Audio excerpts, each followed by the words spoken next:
That's been a hot topic. The lease is enough for a year.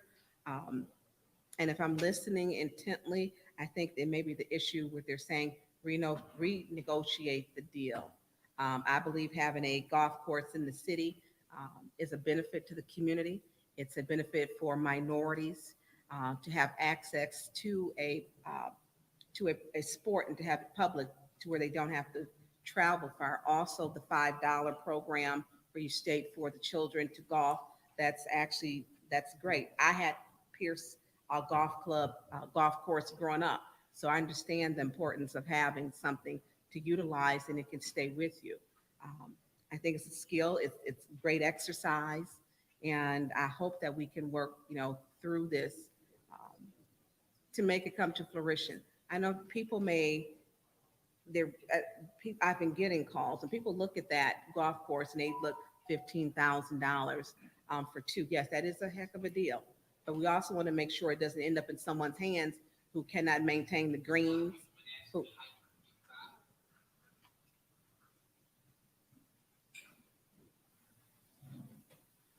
to make sure that you maintain the greens and to keep it up. It took a lot of work. It was during emergency management during 2012, and you were granted the 2-year contract and then a 10-year contract. So we also have to look at there's also a staff of 30 people.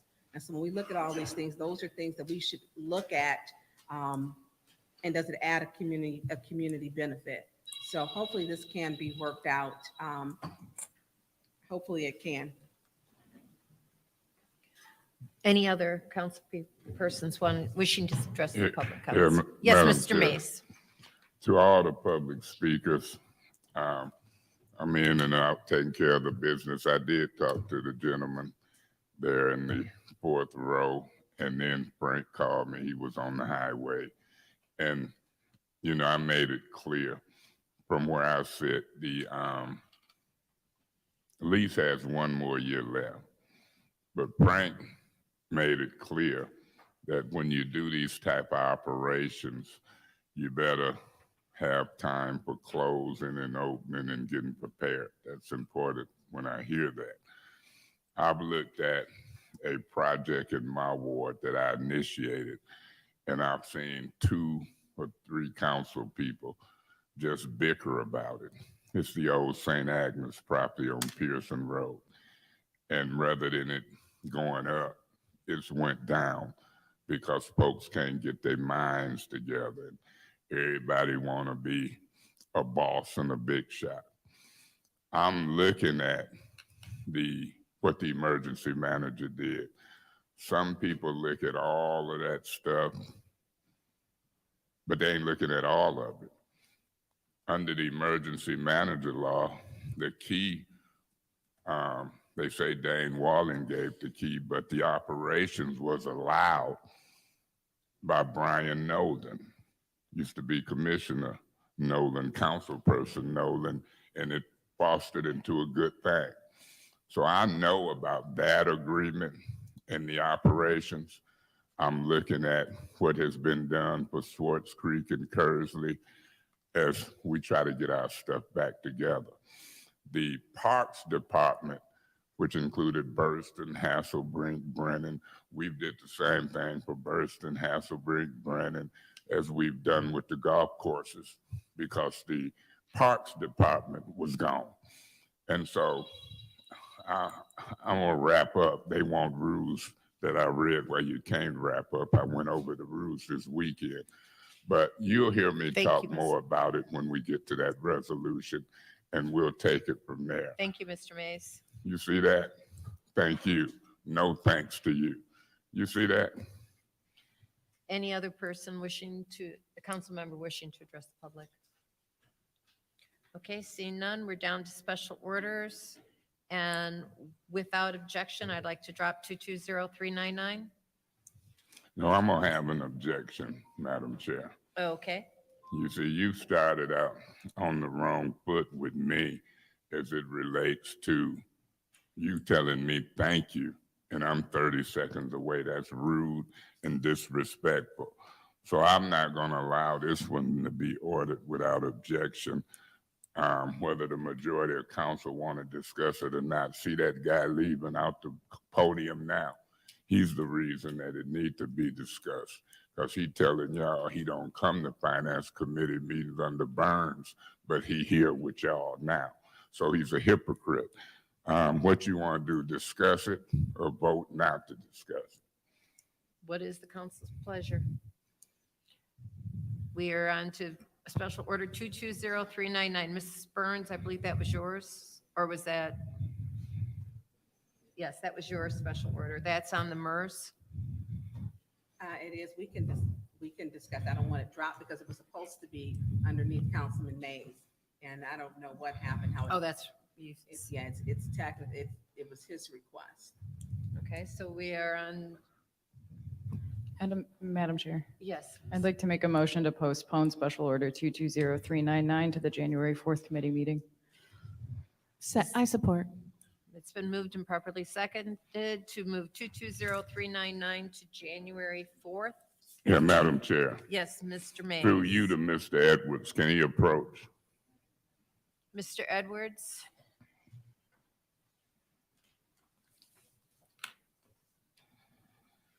While he's coming up, I've looked at these rules that y'all proposing, and I look forward to discussing that. On the committee meetings, there's room for agenda change, discussion items, and I'm gonna see what y'all do if it's on here when we get to that. Through you, Madam Chair, to Mr. Edwards. Mr. Edwards, from the news, I'm very familiar with, I guess, about 200 million that the state has granted the city of Flint in order to deal with some of the pension liabilities. Is that figure correct? About 200 million? Madam Chair. Yes. Yeah, I don't know the exact figure, but I know it is in excess. In the, yeah, somewhere up around 200 million. What I think is funny about that, I've seen the mayor campaign and I've seen it on the news, but I haven't seen it brought to council. Did I miss something? That, at this point, I believe that it's in process. Nothing's been received here. That was a part of state budget. As always, when we receive money, whether it be grant or otherwise, the acceptance of that has to come before council. And I clearly understand that, but I don't want the public not to understand that. And whenever we have something that's significant, it seems like the first place the administration would come to is a council finance committee meeting. That ain't happened. That's why I'm keeping this on here, because that influx of money, that happened with a Republican legislature. Now we got Democrats in the state controlling the House and the Senate. And so let me say this. I'm a politician. I love politics and I understand politics. This council, they get a little antsy when you call them politicians and link them with the mayor and different things. I don't. The bottom line is this, Mr. Edwards. I'm requesting, as one council person, that on the next council agenda finance committee meeting of the new year, I want to know the details. See, that pension liability, we've been putting money in there in this budget, and we'll have to do some in the upcoming budget. I want to see how that's going to affect this budget, if it is. Clearly, I'll see the next budget. This council is the first council in 20, 30 years didn't do budget amendments. To me, they were so new and green.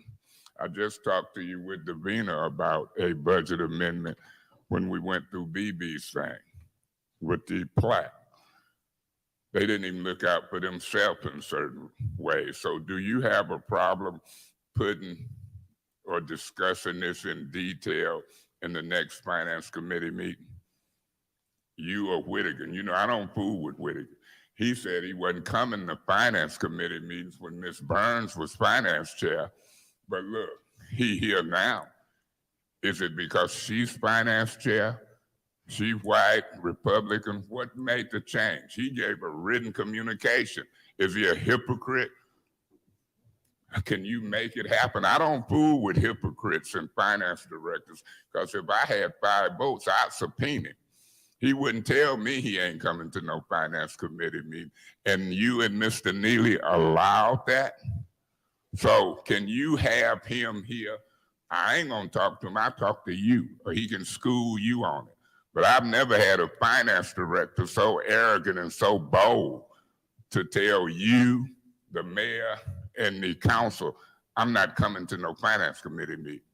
What's going on? He just ducked his head out when this come up. What's going on? And what will go on in the next finance committee meeting? That's my question to you about this. You want me to respond? Sure.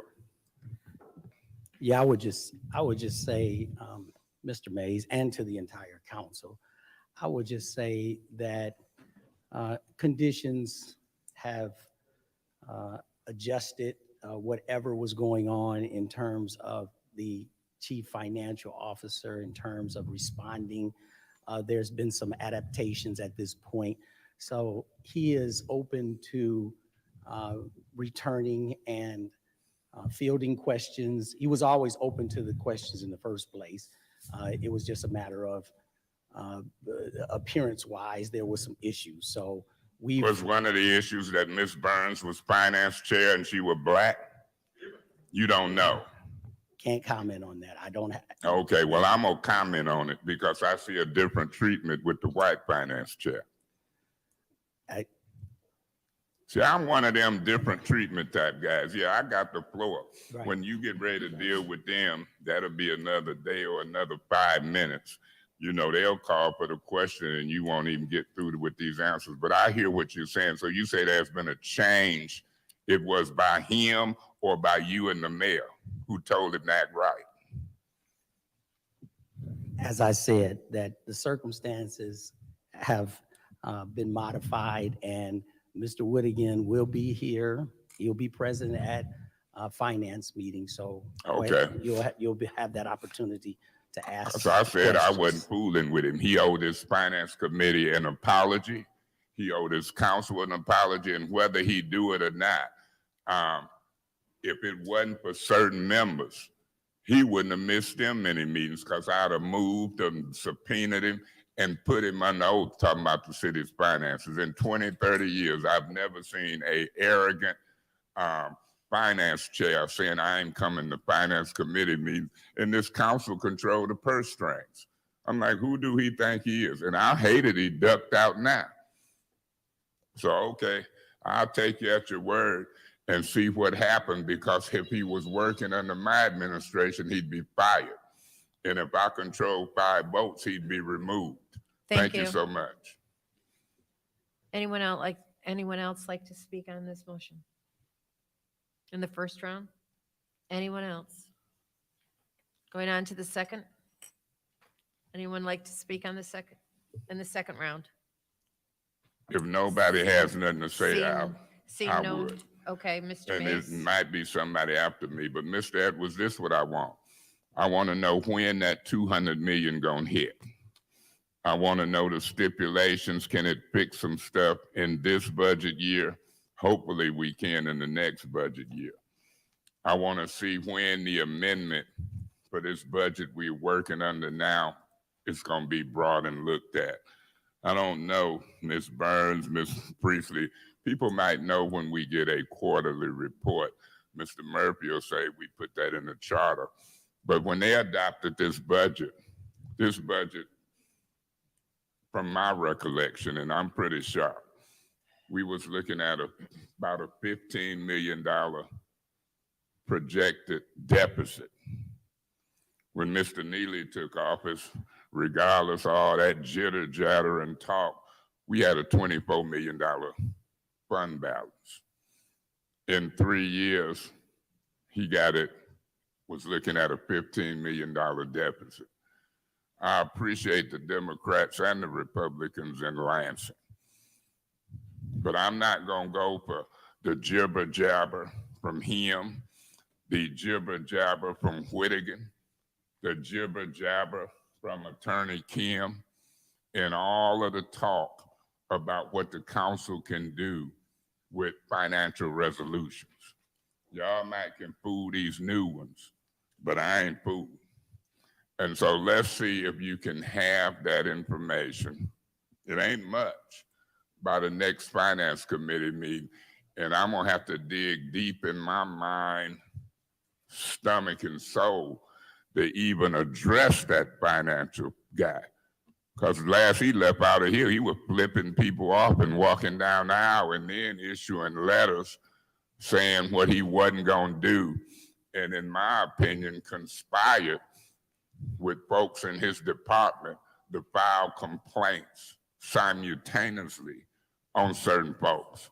And to me, it was BS then, and it's BS now. So let's see how he come back. And if y'all letting him run Maverick like that on his own, y'all just as foolish as he is. Do you understand what I'm looking for in the next finance committee meeting? I'm looking for the radar as it relates to that 200 million. When, what can it be used for, and what's the plan?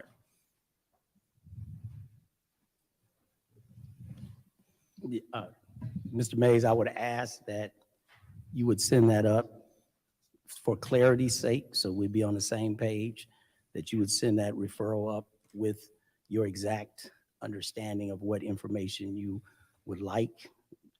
You got staff, right? We have staff. And we got staff.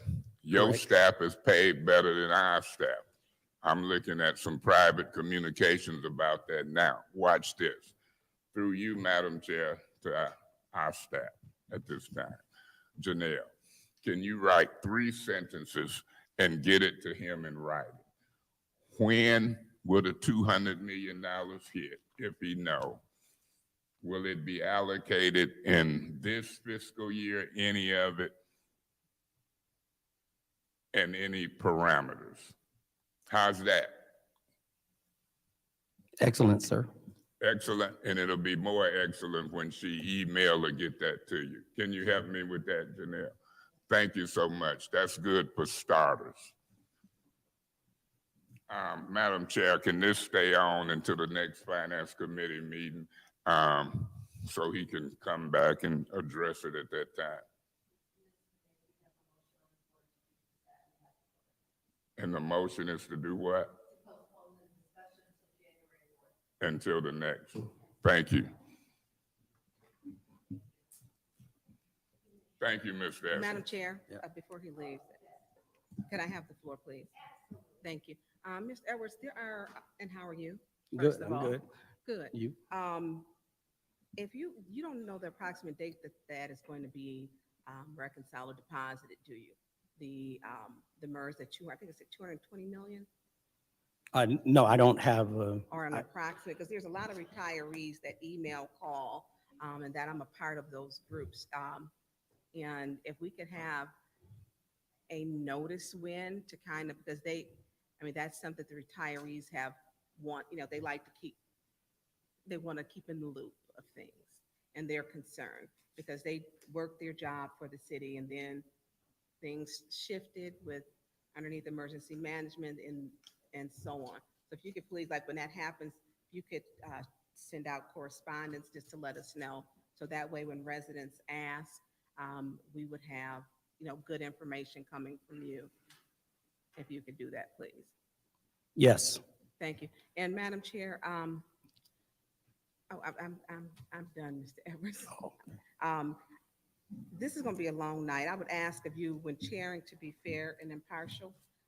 You did flip me off, and it was rude. It was rude when I asked about extending public speaking. So I'm just asking that as we continue. I'm just asking if when we continue through the rest of the evening, if we could just be fair to each other. I did not.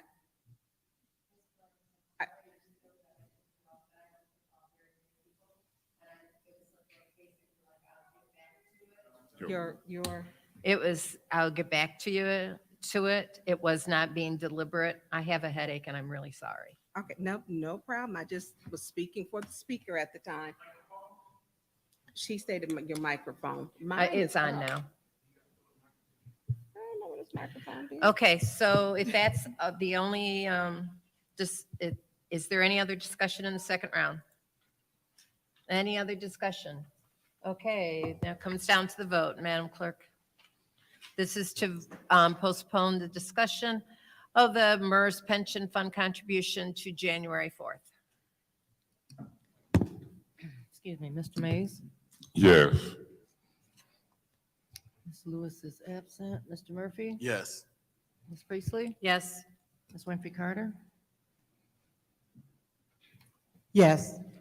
Ms. Barnes? Yes. Ms. Hurkenroder? Yes. Mr. Pfeiffer? Yes. Ms. Worthing? Yes. The vote is 8 yes, 0 no. the vote is 8 yes, 0 no to postpone to that discussion till January 4th. Now we come down to the special order on the House of Esther as requested by Councilwoman Burns. Madam Chair, Yes, Ms. Burns. I am asking if we could keep that on to January 4th. They put some items in my box. I have not had time to go over yet. Without objection, I would Ma- so order. Madam Chair, Mr. Mays. I have the same similar objection for a short discussion purpose now. And so you can entertain a motion, but I'm gonna make it go that way. No disrespect, Ms. Burns, but it's something that I think needs to happen. I'll make the motion if need be, but I need discussion. I would make a motion that is moved to the next finance committee meeting, and I so move. It's been moved to postpone 220423, special order on the House of Esther to January 4th Finance Committee meeting. Is there a second? I second that. It's been moved and properly seconded. Madam Is- Chair? Yeah, Madam Yes, Chair. Ms. Worthing. I call the question. Okay, there's call for question. This is not debatable. Roll call, please. Point of order. Yes. There's got to be a second. Oh, sorry. Is there a second for the call to question?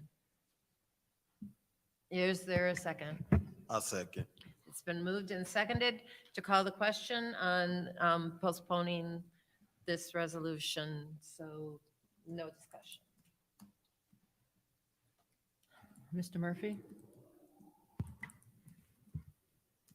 Yes. Ms. Priestley? Yes, Ms. Winfrey Carter? No. Ms. Barnes? No. Ms. Hurkenroder? Yes. Mr. Pfeiffer? No. Ms. Worthing? Yes. Mr. Mays? No. And the vote is 4 yes, 4 no. the vote is 4 yes, 4 no. The call to question is Madam Chair, we're after you It's announce. failed. the vote. yes, Mr. Mays. Yeah, Madam Chair, I want to say this for Mr. Murphy as well as Ms. Worthing. Y'all complain about the length of meetings, and you have the right to make motions while you're over there talking, and I'm trying to hip you to something. You can count, Mr. Murphy. and you couldn't count to 6 on that one. And it's as long as y'all talk, Mays, we could be out of here, it's a waste of time. Y'all waste time too. And y'all discuss and use y'all 5 minutes the way you want to use them. And so y'all need to cut that out. Because when you look at the tapes, quit using me as a scapegoat. Look in the mirror sometime at yourself. Now, I'm going to leave that alone and go to why I said clearly I wanted discussion and y'all was trying to be disrespectful. And that politics ain't going to hold up for years. The reason I wanted to discuss this, House of Esther, that property was voted upon in what they call a Genesee County tax reverted property program. People lose it for foreclosure. Through you, Madam Chair, to the city attorney, what's happening with them resolutions that I requested be drawn up by the legal department for not only House of Esther, but residential properties, Jefferson School and the like? Where's that at in your office? I've asked that for months. Councilmember Mays, I'm trying to figure out how to draft resolutions, given that your request is Okay, you the lead. contradictory in a number of key areas. You the legal department. Let me tell you this. If you can't figure it out, just like that case I got a hearing on tomorrow, y'all contracted that out to Attorney Giltner. If we don't have the expertise in this legal department, contractor drafting that up to Peter Goodstein or somebody who understands real estate. It's a variety of specialized lawyers in this town. Call me and I can help you, and I ain't even no lawyer. You know how to draft up resolutions to sell real estate and issue quit claim deeds. I'm surprised you would say that publicly and ask me to buy it, and ain't nobody even called my number. So, okay, you stated on the record you're trying to figure out how to draft it up. Is there a problem? Contract it out to some specialized lawyers in real estate. Call me, I can assist you. Now, the reason I brought that up, Mr. Piper, is because I had a cover letter from the county treasurer. And it said, and I'm not just talking to Mr. Piper, Miss Burns, Miss Winfrey Carter, some of them I don't even ride the elevator with because they'll say you said or did something wrong. So I'm talking to the whole council. That letter said that the council needed to pass a resolution to object to county property, or it would all come to us. I'm paraphrasing. The deadline was the 16th. When I called over to the county and said we didn't have a meeting to the 19th and nobody in legal or the administration had put that tax reverted property on our last agenda, the letter went further to say the only way the city of Flint could designate somebody to object in writing was if the council passed a resolution designated that person who could object. Well, I get a call from the county and they said Whittigan was drafting an objection letter. I say, who gave him that authority? Because I was going to do like you, Mr. Piper. I want to see all of it come. Tore up property, occupied property. So I want to make a referral and see what's the status of any letter Mr. Whittigan sent to the county and who authorized him to object through you, Madam Chair. And you can do this in writing, Janelle, to Attorney Kim. I want to see who and what that legal authority is. The law is MCL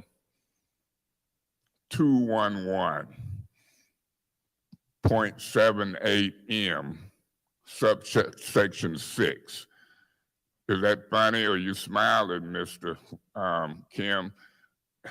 Specifically put that in there, Janelle.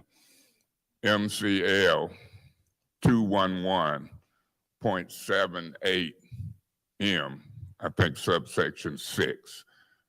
They'll know what I'm talking about. And my position is this, unless it was changed or amended, the local governing body has authority to do certain things. The cover letter from Deb Cherry emphasized that. But when folks slept or missed the deadline, my information tells me Whittigan sent a communication to object to that property.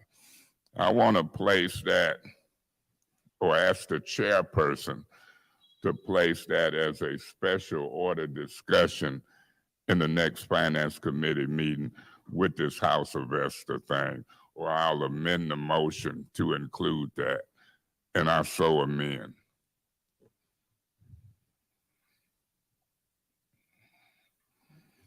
The motion that I'm trying to amend, Madam Could you Chair, please restate is the motion? is to include a discussion of the tax reverted property in this special order with House of Esther. Okay, so And you- so I move to amend the So you motion would to like postpone. to amend the motion to include other tax reverted properties that we accept at the same time as the House of as setting Combined with this. this special order. Is there a second?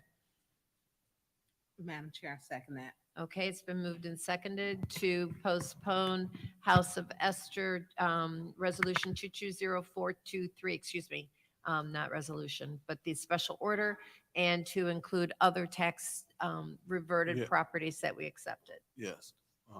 Yes, Mr. Murphy. So those are two separate issues to me. The tax converted properties got to be discussed prior to January the 4th. This original motion was to postpone the House of Esther to January the 4th. At this point in time, what Councilman Mays is talking about with the tax converted properties for this year have to be discussed this year. So if you make an amended motion to add both of these items into one, we still will miss the deadline to discuss the tax converted properties. I'm not sure, I guess, I don't know if I left early and you guys already voted to object to properties or they never was on the agenda. If it hasn't been on the agenda, today is the day that we need to be talking about the tax converted properties. So I won't be supporting this amended motion. Thank you. Any other discussion in the first round? Madam Chair, Yes, Ms. Worthing. I also will not be voting for this. The last time this happened, the mayor just went ahead and did what he needed to do because council failed to do their job in a timely manner. So I would not like to see this happen again. We should be doing what we need to do. Otherwise, the mayor will be forced to act. Thank you. Any other discussion in the first round? Any other discussion in the first round? Madam Chair, Yes, Ms. Burns. I am supporting this one because this has been going on for years with those properties. Also, House of Esther is in one of those original 18, which something should have been done. So it's not separate if it's combined. It's already included in there. And we missed the deadline for the 16th. And if we're asking for discussion at this point, I think we have to allow leeway to have discussion and not just what's important to each of us. And like I said, it's gonna be a long 2023 if we keep continuing to be rude, doing call to question, not being respectful of our other council members. This is gonna be a very long year. And I think that we have to start, I hope by the time we come back, we can start being respectful to each other. You know, it's not fun when I get people taking my picture, putting it on Facebook, and then I'm getting calls and threats of they want to hang me, a Black woman. So I want to make sure we take care of this and that we don't postpone it and put it off, continuously. Like the House of Esther is in the group of 18, and it should have been dealt with a long time ago. Thank you. Any other discussion in the first round? Any other discussion in the first round? Moving on to the second round, any discussion in the Madam second round? Chair. Yes, Mr. Mays. Real quick, let me clarify something for my two colleagues to my left, Mr. Murphy and Ms. Worthing. If you listen close, I said to the city attorney that I wanted resolutions drawn up, not just for the House of Esther, but other tax reverted property, and it's been in the legal department for months. This stuff has been going on for years. We got people in houses that deeds should have been transferred to that we're carrying liability on, and they want to get this resolved. City attorney said, I don't know how to do it. Or we've been having problems trying to figure out how to do it. Well, I think it's time that we help them figure it out and get resolutions for all tax reverted property, including House of Esther. Now, on a somewhat separate issue, I also discussed what happened with this property in the treasurer's office this year. You have a place, Mr. Murphy, to bring it up in this meeting. It's on page 4 called discussion items. I would love to have a discussion item about what I referred to with the cover letter, the resolution for the property this year. I would love to see, as proposed in the new rules, that on every agenda we have an opportunity for an agenda change. So you have an opportunity to discuss it. You want to vote no, you and Ms. Worthy, you know, and it might be one or two more with you. But my amendment included tax reverted property that was acquired the same year as House of Esther that's been laying out there 3, 4, 5 years. What you referring to, the reason you say no, is something you can bring up in a discussion item. As a senior council person, I do that on purpose because y'all get mad when I call myself the senior council person. I'm supposed to help sort things out, provide leadership, and get an understanding. I'm gonna vote yes on the postponement with the addition of other tax reverted property. And we'll vote yes if you want to discuss what just recently happened. But remember, I used to party to 2, 4, 5, 6 in the morning. Y'all figure if we ain't out of here by 9 or 10 o'clock at night, it's a crime. So I'm a councilman.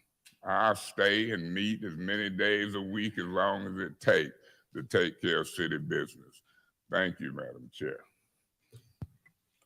Any other discussion in the second round? Yes. Yes, Mr. Thank Murphy. you. Just to the listening audience and to the public, one of our rules say any council person may move to vote immediately. If the motion is supported, debate will cease immediately. A 2/3 vote is required for the motion to carry. Failure to cease talking shall result in disciplinary action. Violators shall be removed from the meeting, and any council member may call for the question. Regardless whether we like it or not, it's what democracy look like. It's us respecting our colleague. My colleague wanted to call for the question. I personally didn't think the votes was here, but I went on and voted yes, so we could see that the votes is not here. It wasn't here. My colleague decided she wanted to call for the question, so that's what she did. It did not win. We moved on. We should not be considered as being rude and disrespectful because one of us is allowed the opportunity to get the floor, and we choose to exercise out what democracy looked like and follow the rules and call for the question. And if we want to utilize our time, our space as a council to call for the question, we have every right to call for the question without being considered being rude. That's what democracy looked like. She called for the question. I supported it. The votes failed. Let's move on. Let's have this discussion about the House of Esther so that we can move this meeting on forward and get the business of the city of Flint done. Thank you. Any other discussion in the second round? Any other discussion in the second round? Okay, this goes to the vote to postpone action item 220423, the special order, to January 4th, and to add on other tax reverted properties to the discussion. Madam Clerk. Ms. Priestley, Yes. Ms. Winfrey Carter, Yes. Ms. Burns, Yes. Ms. Herkenroder, No. Mr. Pfeiffer, Yes. Ms. Worthing, No. Mr. Mays, Yes. Mr. Murphy. No. The vote is 5 yes, 3 no. Vote is 5 yes, 3 no, so that would be moved to the January 4th finance. The vote is 5 yes, 3 no, and so that is approved, and we'll go on to the January 4th Finance Committee. Madam Chair, Yes, Mr. Mays. we do resolutions, correct? Yes, Mr. I Mays. might have been a little ahead of myself as you was directing us to resolutions, but I appreciate it. I would move the resolutions, I'm gonna move them as like a master resolution with any separations. That would be 220449. That's dealing with the Swartz Street Golf Course lease. 220494. That's dealing with a sale of a house on Blades Avenue or some city-owned property. 220505. That's some funding. That's that public health office. 220529. That's funds, a budget amendment, transfer of funds, city council additional auditing services. And then 220534, La Fontaine Automotive Group Citywide Fleet Vehicles. 220535, Berger Chevrolet Incorporated, some replacement vehicles. And a change order number 1, 220536, Siemens Mobility, Eagle Signal Repair Parts and Services. 220537, a partial settlement dealing with Matthew Baker et al. Versus City of Flint et al. It's in Genesee County Circuit Court. Case number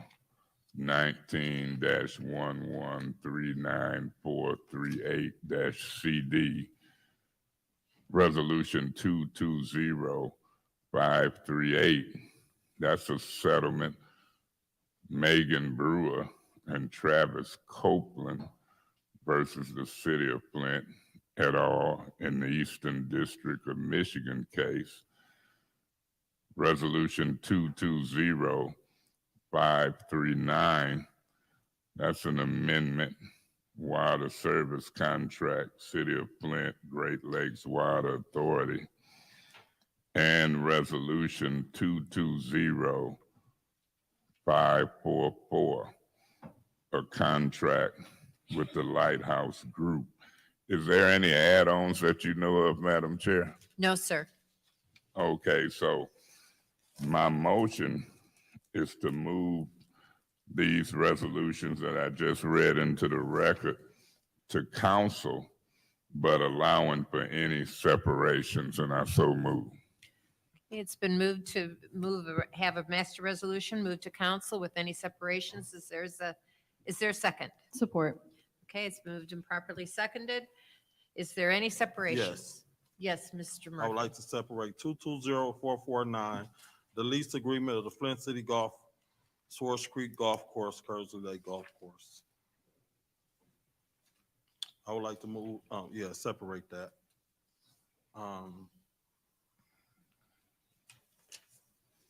That is basically the only one that I would like to see separated.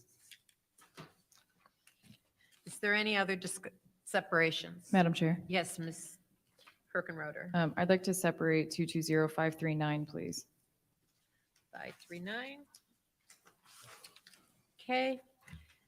Is there any other separations? Yes, Madam Chair. Yes, Ms. I would Winfrey like Carter. to separate 220505. Okay.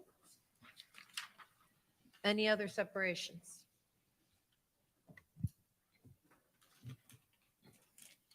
Okay, Madam Chair. seeing none, we can start discussion on the Madam Chair, I master. do have one. Okay, yes, Mr. Mays. I was just listening. 220494. Okay. Madam Chair, let me ask you a question, if I may. If after we have discussion on what we're referring to as this master, if we find out some information, we still can separate. Yes, Thank you so much. no problem. Okay, this is now for discussion on the master resolution. Yes. Yes, Mr. Murphy. Thank you. On 220537, partial settlements. of Matthew Baker versus the city of Flint, and also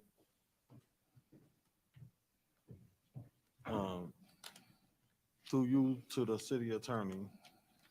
It,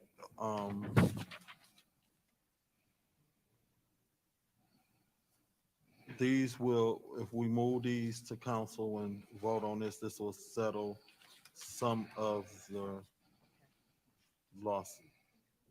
Correct. This will settle the claims that we discussed in closed session at the, I believe it was the December 7th meeting where we went in closed session and discussed these cases. Okay. I want to be careful. All right, that's it. I don't want to talk about nothing else about these. Okay. That's it. Okay. Is there any other discussion on the master resolution? Any other Yeah, discussion? Madam Chair. Yes, Mr. Mays. On the same settlement or partial settlement that Mr. Murphy was just referring to, Matthew Baker et al. Versus City of Flint et al. I'm glad you came back, Attorney Kim, and if you got something to do, you can go do it, but it might be something come up. But my position is, my question in this public meeting, when I look at the agenda, it says Matthew Baker et al., but it says on this public record, the settlement is broken down as follows. Lisa Gordon, $12,500.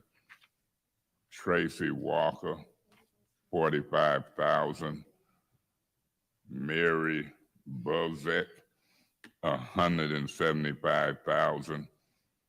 Alpino Donna, I might need my glasses, Donna Strong, I think that's $80,000. And Donald Lewis, $47,500 and 40 hours of paid time off restored to his PTO bank. And then it says, note, executive session was held on this matter on December 7th. Yeah, I was in there. The partial settlement, explain why this is a partial settlement through you, Madam Chair, to Attorney Kim. Mr. Kim. There were originally 18 plaintiffs who named plaintiffs in that case, and this resolves the claims of only the people listed. These people who are named, they're not in all the same department, are they? They are not. Some of them are in the police department. Some of them were. Some of them were, and some are not now. Correct? Correct. The complaint that was filed, it says City of Flint et al. Who was the named defendants in the City of Flint? Do you know? That was former police chief Tim Johnson Okay. and former human resources director McKinney Jackson. Former who? Former human resources director McKinney Jackson. Those were the only defendants, the City of Flint, the police chief, and human resource director. Those are the only defendants. Correct. Okay. And what I want to do, I want to look at some of those pleadings, because what I'm hearing, particularly as it relates to the Mary Buzak, I'm really curious to see the total of the allegations. This is a motion to send this to council tonight for approval. I can only speak for me. I'll see if I'm ready to approve it or go back in closed session. I'm almost tempted to go back in closed session now because I have information that has come to me that includes some folk that might surprise people. And I might want to know what you know before I agree to settle these cases. Folk that might surprise folks. I want to know if it's true or false. But anyway, I'll decide that between now and council meeting. But I'm really thinking I need a little extra closed session. Thank you, Madam Chair. Thank you, Attorney Kim, at this point. Any other discussion in the first round? On the Madam- master? Madam Chair. Yes, Ms. Winfrey Carter. Well, you know, Councilman Mays, you've made some good points. I'm feeling too that I'm not ready to move this forward yet. And I'm interested in going back into a closed session too, because I'm interested to find out what you know. So I would say that we postpone this resolution, or let's, I don't know, through you, Madam Chair, to Councilman Mays. Councilman Mays, what are you thinking? Do you want to go back into closed session? Well, with some information that I got and who some of the players were, I want to hear what folks know. But as far as postponing it till January, depending on how the votes roll and who's who, and the information I have, I don't think it'll hurt nothing. Between now and then, we might can go into closed session. I want to ask a direct question as to who some of these additional players were, because for me, it's a serious thing and some serious allegations floating around. We'll see what the majority of this council do tonight, but Attorney Kim probably could tell you whether or not if we settle in December or January, whether it would make a difference. I'll just wait, and I'll speak on the second round. Okay. I will sit back and listen to my colleagues. Thank you. Madam Chair, Yes, Mr. Pfeiffer. I'd like to separate 220537 and 220538. Point of information. Yes, what's Through your you to point, Mr. Mr. Mays? Pfeiffer, you like to separate which ones? The two settlements.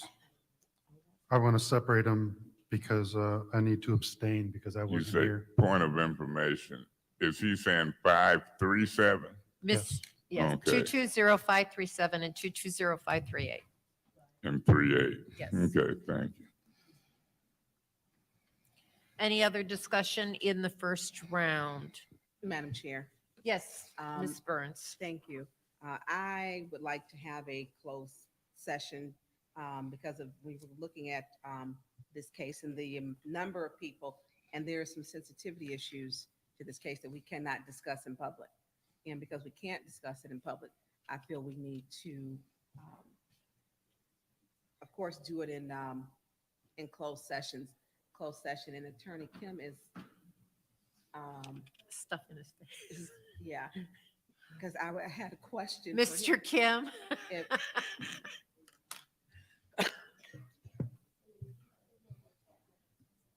Yeah.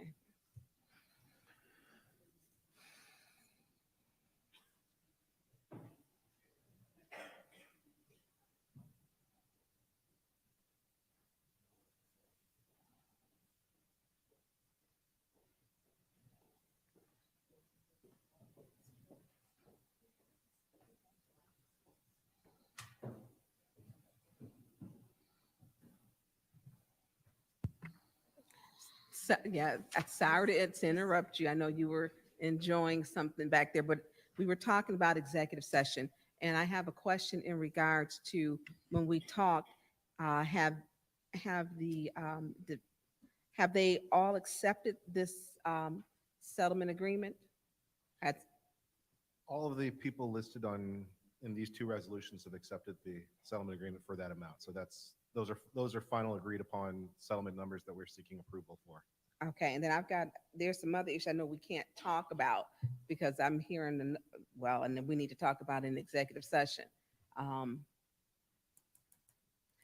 I am with Councilman Mays and Councilwoman Winfrey. And thank you for separating that, Councilman Pfeiffer, and you were not here, which I think he should, when we're looking at the cases, and one of the things I think he needs to have information that would be beneficial. And I do have some more questions from the attorneys that I would like to have answered. Is there a date that you have to, a date that you have? A date by? I don't have a specific date by right now, but I can have the council involved, lead counsel in those cases available at the January 4th. Committee meetings to do a closed session then, if that's what this body desires. Yeah, and I'm looking and I'm counting, and I think we have some more questions. I know I do. So if we could, okay. Thank you. Okay, any other discussion in the first round? Any other discussion on this master on the first round? Going into, Madam Chair, yes, what Ms. is the motion that we're in discussion on? the master resolution? Right, and we were in the second round, correct? No, we were in the Are first we round. now going to the second round, In, if I may?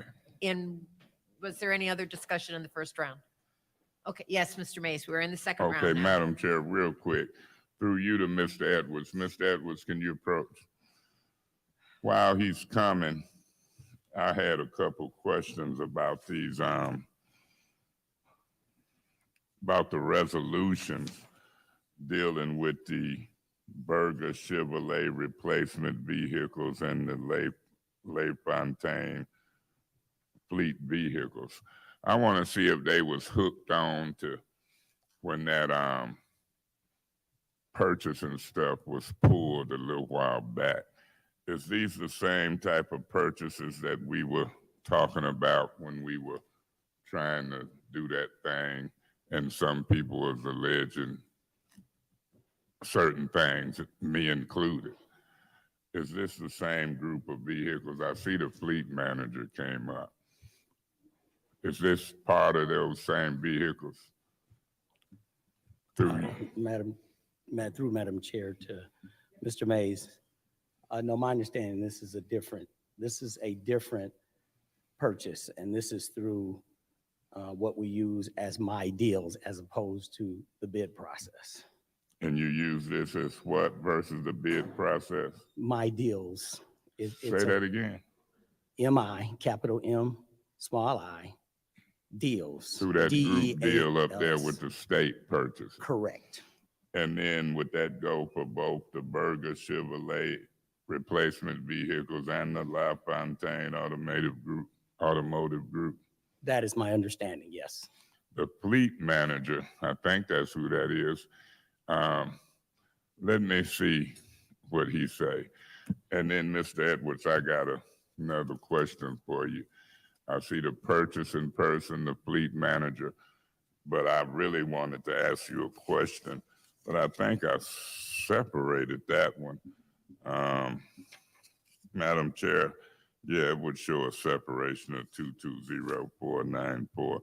This might be the last questions that I have for you before I'm ready to vote on the master resolution without separating that, Mr. Edwards. So, yeah, let me hear from the fleet manager and purchasing, if I may, Madam Chair. Okay, sir, I seen you kind of walking up. Is it something you want to tell me? Because I think you was here last time when we discussed those purchases, when it was pulled and dropped. Is this connected with those purchases? This is a completely different set of vehicles. What happened to the other so-called needed purchases? That last vendor requested to pull their Say that again, speaker. The other vendor requested to pull their bid. Say that again. They requested to pull their bid. and it ain't came back yet. It did not. Okay, and do you understand the process in this? Mr. Edwards referred to it as our group purchases through the state of Michigan deal. You understand that? Yes, this is the state of Michigan vehicle purchasing program. Okay, and so if I was to ask the purchasing director or manager or whatever the title is, I think I see her sitting back there. You could indicate by a wave of your hand, is they giving me good information on the way this is being purchased versus a bid? Then that saves a walk. Mr. Edwards, you didn't know I could communicate long distance like that. So I'm gonna give you and the fleet manager and the purchasing manager or director credibility. I'm not gonna separate it. This is $1.7 million worth of vehicles from LaFontaine Yes, it is. and from Berger, about 450,000. That's correct.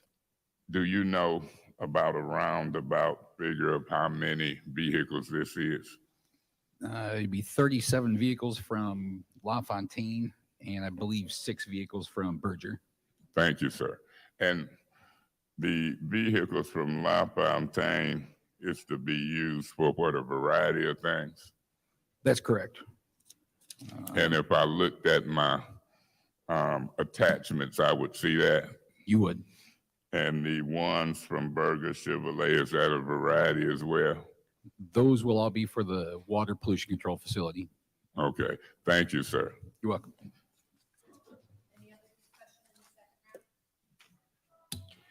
Any other discussion in the second round? Any other discussion in the second round? Seeing no movement, roll call, please.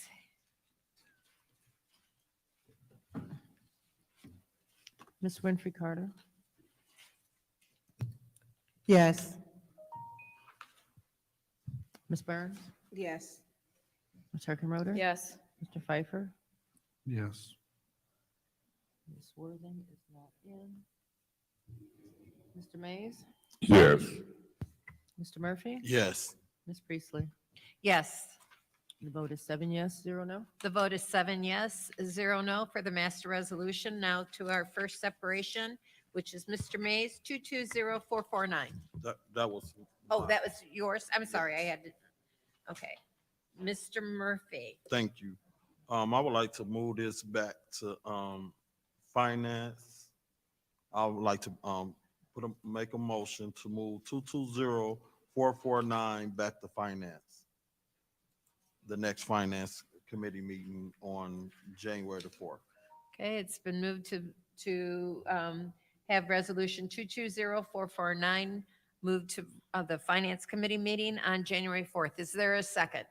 Madam Chair. Yes. Support. It's been moved and properly seconded to move resolution 220449 to the January 4th Finance Committee meeting. Yes. Is there any discussion? Yes. Yes, Mr. Thank you Murphy. very much. I heard my colleagues talk about comparing this with Burston Fieldhouse and also Hasselbring and Brennan Center. This is not the same to me. I don't know no generated funds that Hasselbring generate like I think when I looked at the financial statements of what these golf courses generate, whether they win, whether they lose money or gain. When you look at the itemized expenditures, gas reimbursement and the miscellaneous that they spend it on, I could see how I could use some expenditure reports and put a loss down on, or say I'm spending money on gas reimbursement or whatever. I just think the amount of money that they generating with those golf courses, once again, when the emergency manager came in, the golf courses was not towed up. They got golf courses that was already together. They just took over and started maintaining it. And I'm not saying they didn't do no improvements. Kudos to them for the improvements that they done with the golf courses. I am just not in agreement of the amount of money that they is paying for the golf courses. I just think they need to go back to the table with the administration and renegotiate a different fee. Maybe we'll get a percentage off of how much money y'all make a year. 10% off of the 600 and some thousand that I looked into. That probably would be better than getting $6,000 a year. I just don't agree with the amount of money. Love the programs, love all the speakers that came up here and spoke about the wonderful things that they do with the kids and the reduced fees and all of that. Just beautiful, very beautiful. I love it. Just great.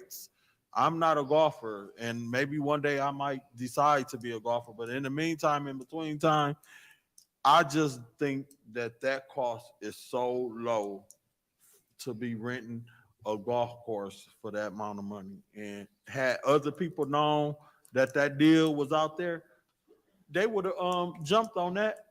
I believe if y'all put that golf course out for bid, there are going to be a whole bunch of other people wanting to bid on that golf course, and they going to bid more than what we getting off of these golf courses. $15,000 for 2 golf courses that's making hundreds of thousands of dollars a year. And what reduced costs, yeah, they may be cheaper. You know, a lot of people don't really want to come in Flint because they got this perception of what they think about Flint. So they would prefer to go golf somewhere else. But for those who do golf here, we thank them. We welcome them. We welcome more people to come and golf here. I never thought we didn't have no golf courses. So that wasn't my perception. I did know what Flint Golf Course was, right at the dead end of Pearson Road. And when I did go to the golf course, it wasn't closed. They had barricades. So when you go down Pearson Road, you go right into, you can't even turn around. You got to bag back. So the barriers, the orange little barrels that they got out there, because I, drive around in my ward. I said, let me go check out the golf course. Went and checked it out, see how I was doing and all of that. So when I went to go drive there, I couldn't turn around. I had to bag back. So I couldn't even get in to try to turn around. So once you go down there, if you don't have no signages that let you know that you can't get in, you gonna have to put your car in reverse on Pearson Road and bag back in somebody's driveway in order to get out. And you better know how to bag back or you gonna be in a river somewhere. So I just don't agree with the cost. I love the program. So when y'all come up here and speak on the programs and how much fees y'all, that's good. But the amount of money that y'all paying the city of Flint for 1 year with the Emergency Manager Public Act 436, if y'all go back and do y'all homework, the emergency manager came in here and started selling off some of our stuff and giving off some of our golf courses for lowballing us. If y'all put it out, a request for proposals, and y'all put it out for bid, I bet you any amount of money, it's going to be people, if they ain't already contacting the council people. I know I done got an email, but I just didn't respond to it on people that want to bid on it. Thank you, Mr. Murphy. Ms. Worthing. Thank Yeah, you. madam. Oh, okay. I'd like to make a motion that we, how do I want to say this? Continue the lease agreement until January 23. Point of order. What's your point, Mr. Mays? She realized it's a motion on the floor. I meant substitute motion. Then, and properly put it out to bid according to our policies and procedures. Okay, so your substitute motion is to continue the contract till January 1st? Or the end of the contract? The end of the contract date, I believe it's November of 23. Okay. Well, Point of order. and then, oh yeah, I'm not like, I'm it's gonna gonna be withdraw it. I'm 23 just already. What listening to am I this thinking? long. I'm trying to sort this. Hello, your change. And then, put it up for bid, according to our policies. Point of order. Yes, Mr. Mays. Mr. Murphy's motion that was made and properly second was to postpone this discussion until January. For me, that amendment ain't really in line with that. It's a little much and a little contradictory to that motion to postpone this discussion to January. I'm thinking that this motion should be supported up or down before we get into that.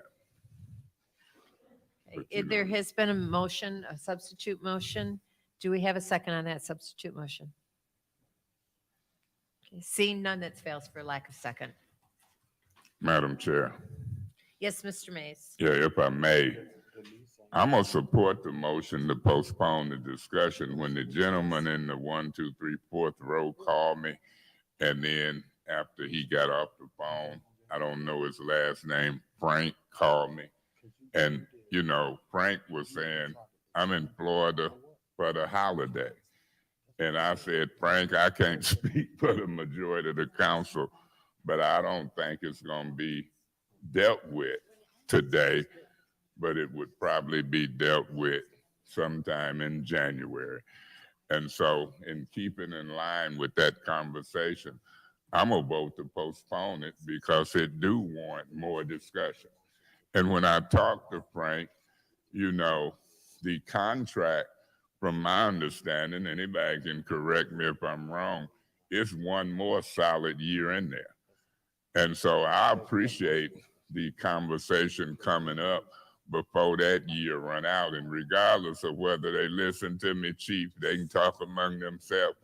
Mr. Murphy, I was a champion, a self-proclaimed champion fighting emergency manager law. I had to fight them in a way you might not never experience and know, and had to get them out of here strategically and then help create a $24 million fund balance with Huey Newsom and Weaver and all of that. So I hear you keep talking about emergency management. And I'm hearing you talking to Ms. Worthing while I'm talking to you. But it would behoove you to learn what I say, because there was some similarities in that park department when it comes to golf courses, Brennan, Hasselbrink, and Burston. And you will get farther with me if your mind can see some of the similarities, rather than start your conversation off trying to down what I'm saying. Because I picks up on that. And I'm telling you, you're a new council person, but I done had to fight emergency managers. Removed from meetings, went to jail. You ain't did nothing sitting in the council seat about emergency managers compared to me, Donnie Early and Brose. And if I'm gonna say it again, just because you spoke on it, it was some similarities in that park department as to our resources and giving out keys and opening up buildings and maintaining golf courses. So guess what? They know I say this all across the country. I ain't studying that you talking about. It's a way to communicate. And so when y'all come at me sideways once, I'm gonna tell you like I told Maurice Davis and the rest of them, you come at me once, I'm coming at you 4 times to highlight. You will never define me and my words. I speak for myself very well and gonna continue to do it. So folks should kind of stay in their lane. If they don't want politics and controversy, figure out how to talk. But when it comes to Councilman Mays, I like it either way you want to talk it. And that's how I roll. So I'm going to support the motion to January. I mentioned it to Frank. I had some fellas try to imply, I call him the deacon. I had some fellas try to imply, I don't know Frank Mill. I ain't did politics for money since I sat here. I remember my private company contracting out with Piper to try to beat Griggs. But when it come to these votes, I don't hardly want to go to dinner with you. So y'all can cut that mess out. I know the chief and challenged him to one hole. He don't think I can beat him, but I might can. So I'm willing to discuss this in January. We'll see if that 1 year go. We'll see if it's bids or whatever. But y'all fooling with a interesting guy when it come to me. If you don't know me, sometime don't act like you do and try to convince people about me with what I say. Keep trying, because some of them who have tried have become history. Thank you so much, Madam Chair. Madam Chair? Yes, I'll support this going back. And I think what Ms. Worthing was trying to do is, which I already had, I had legal draw up a resolution. We can reconsider that for the solicited proposals for the operation of the golf courses. So hopefully we can reconsider that. In Janelle, if you can print that up for the council for the next meeting, 220513, so that we can reconsider that. Point of information. Through you to the speaker, do you understand that under these rules, the reconsideration would have to be the same meeting or the next meeting, which would be now? I think it can be reconsidered at any time with 6 votes, or it can come up after 30 days. 30 days. Yes. So, but that resolution is already out there. So, and it's a request to have the administration solicit proposals. So I will support this amendment to postpone until January 4th. Thank you, Madam Chair. And real quick, Mr. Murphy mentioned that Kearsley is barricaded. Can we barricade Swartz Creek, because they're doing donuts last night in the parking lot? So can we close those gates? Thank you. What's that?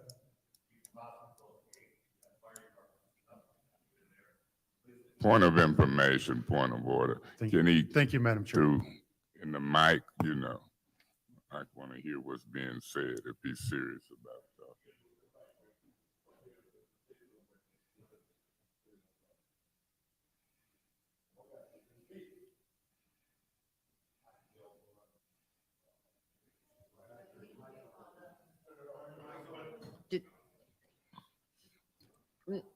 Mr. I'm sorry, Pfeiffer, did you Mr. call? Piper, I can answer your question. I'm sorry. Go ahead.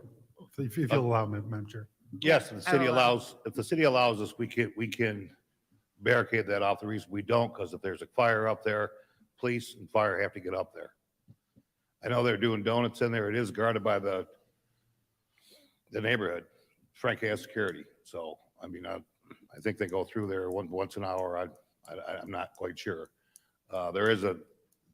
We've had it closed before, but the city has asked us not to do it because of fire and police. Kearsley, on behalf of Kearsley, it's in a little different neighborhood. We have it closed off because we have vandalism out there during the winter.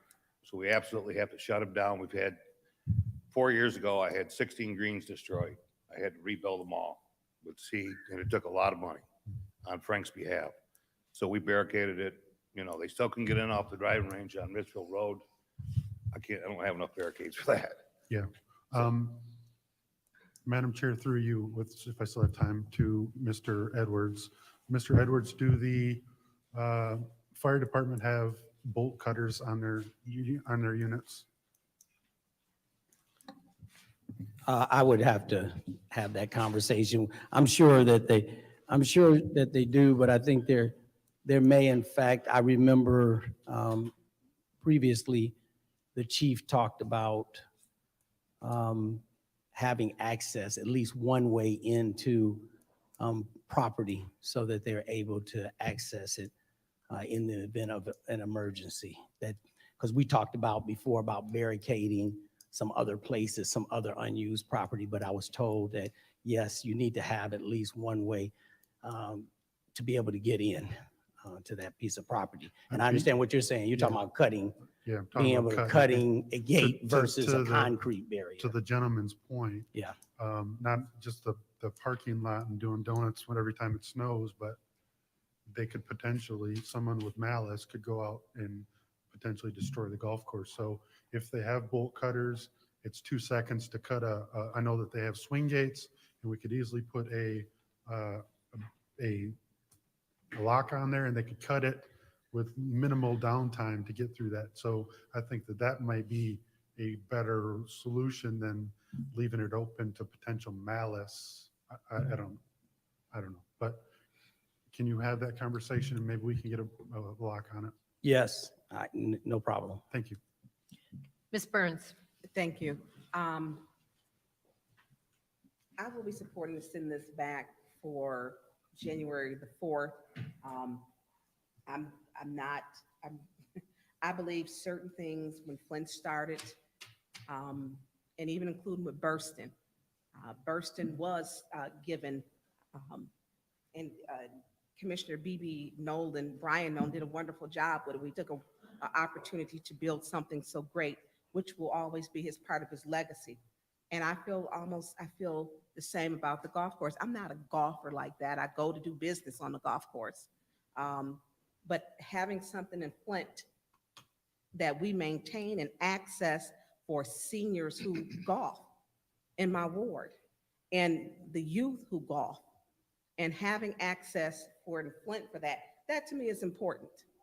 It's important. It's great exercise to get out there, and it's a skill that you can learn, and it teaches young people how to, it helps their team building skills.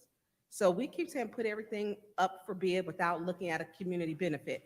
This is a benefit I see to the community. Maybe it's the dollars that we're looking at, or maybe if they looking to put out for bid. I just don't want to see it. I've seen owners come in who think they can come in and take care of this, and they can't. He has a staff of 30. People don't want to work anywhere here in Flint. We couldn't even get them to work at Lear. So we have some problems when it comes to hiring people and experienced staffing. Those greens are important. If your greens are terrible, no one's going to want to golf there. Through you to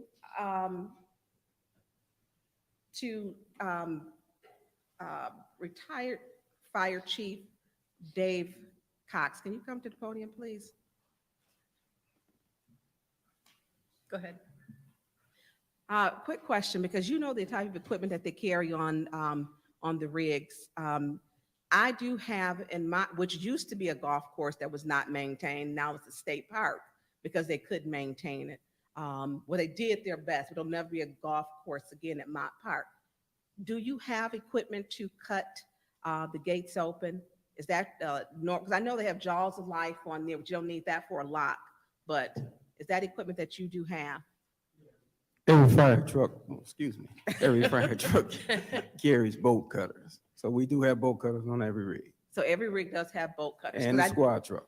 And every squad truck. So then to get that closed, which would be, I think for you, Councilman, if I were to get it, because they closed mine on Mott Park because they were having, it was prostitution in the park where they were watching them turn tricks. So they actually closed that one. Well, I had, we had it on camera. So they were turning tricks in the park. Cheap entertainment. But yeah, and outside of the vehicles. So, and so we now close, that one is closed to keep the people, and they were doing at that time, drug, all that has now stopped. And a big part of it is having that gate closed. So I think that's a necessity now, because when we talk about them having access, they got down onto Burston field basketball courts, and someone tore up the courts that they had put down. And so when they get in these vehicles and they act just the foolery that they do, and tearing up a green, and it's not even a divot, when you're getting in, car marks and tires, that's a lot of repair, and it's a lot of time. So I don't know, I'm looking for more discussion. Thank you, retired. I guess if you once a chief, you always a chief. So Well, that's what they say. That's what one guy said. Yeah, that's what they say. So thank you. Thank you, Chief. You're welcome. So I guess we have to have more discussion. I get what my colleagues are saying. I'm listening, but then I would like to have more discussion. I'm looking forward to January the 4th. Where we can have more discussion and maybe something we can have I'm gonna mess up his name, Frank Prekati. I didn't slaughter it, did I? Okay. So, and he can be here so that we can ask, 'cause there are some questions that I do have for him also that I would like to ask him, and it would be only fair because he's been running it. And I like the fact he is a Flint resident. I don't want, we have a Flint resident that's running it, and I think we're looking at the funds and the money that they're making. It should be fair, so maybe, your contract, whoever you got it from, go back and start negotiating on that within the next 2 weeks. And, try to work a deal, because, you might need some options, because this is a tough crowd. And then I'm counting and listening to what they're saying, and I'm not thinking they're filling that $15,000 for 2 golf courses.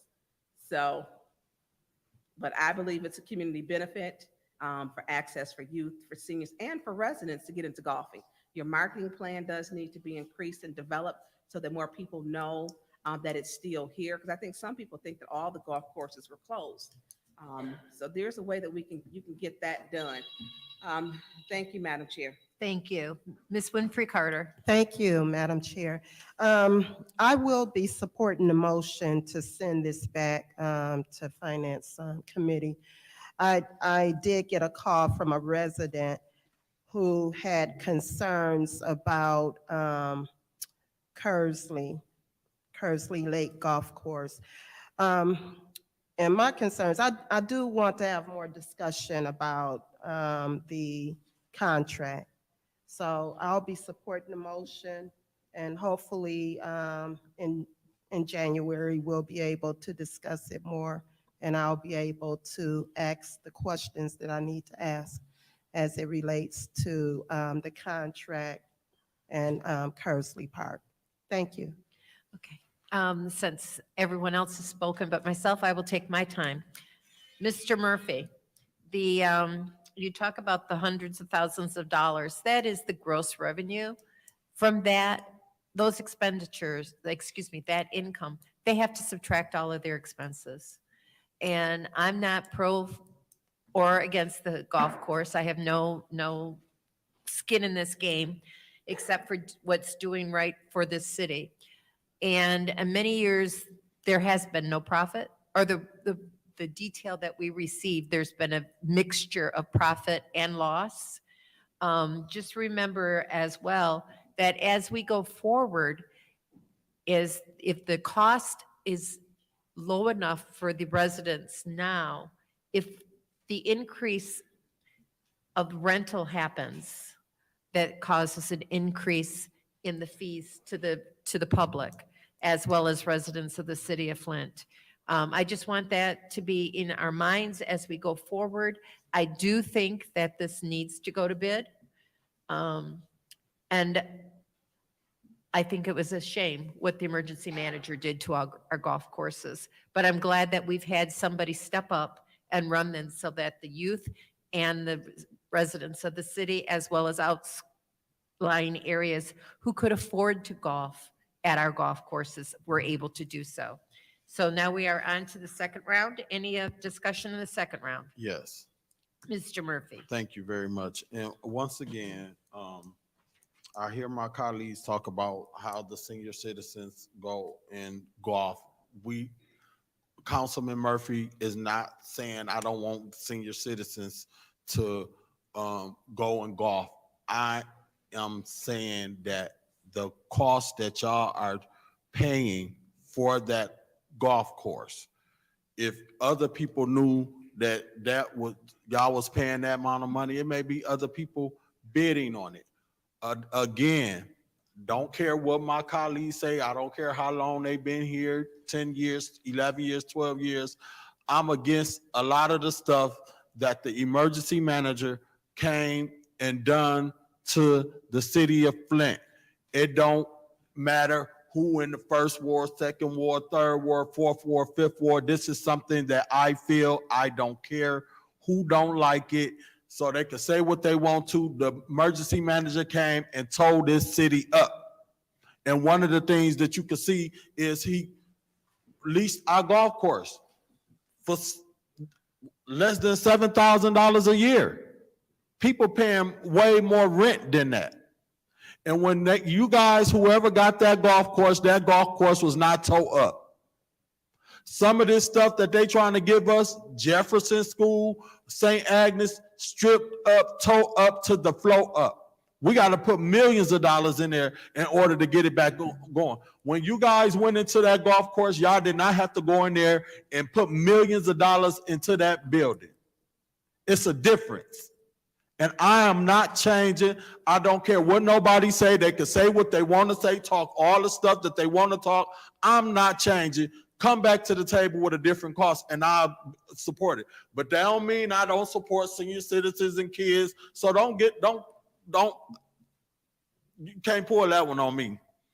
You might pull it on some of my colleagues, but because senior citizens go golf, it has nothing to do with y'all paying less than $600 a month on rent and bringing in thousands of dollars and the expenditures of this stuff. Look where they put money at. Gas reimbursement for them to go to A to B. I'm totally against that. I know what expenditures look like. I done wrote grants before. I know how to look at itemized budget. I'm not impressed because they lost some money. If they lost some money, do some cuts. I'm against it. I'm not against them. I'm against the cost. I'm done. Madam Chair, I'm gonna show you something. I think I can count to 5. The motion is to postpone. I done had colleagues, he ain't germane, oh, he talking about this, oh, he wastes time in meetings. I'm ready to vote. I done already counted to 5. Look like it's gonna be postponed to January. All this talk, let me hear it in January. Let's move on with this agenda. That's my position. And I did it real quick because I'm gonna use all this jibber jabber later to make my point about some folks. Motion to postpone, count to 5, vote and move on.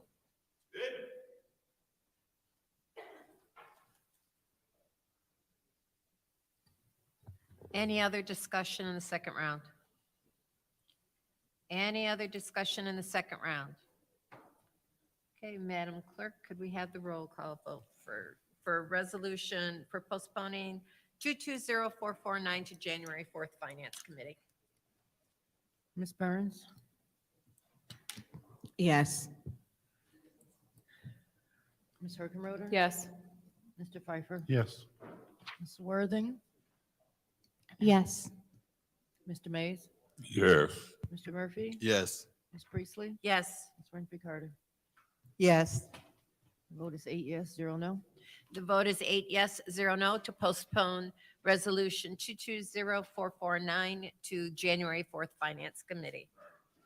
Yes, Mr. Mays. This is a sale of city land, Blades Avenue. I seen Miss Wilcox come in. Mr. Mays, this is I'm gonna ask you through 220494. her, but I don't know what motion I'll make, so I don't want to make a motion and then it be contradictory. So I'll make a motion right now just to start the conversation. I'll make a motion to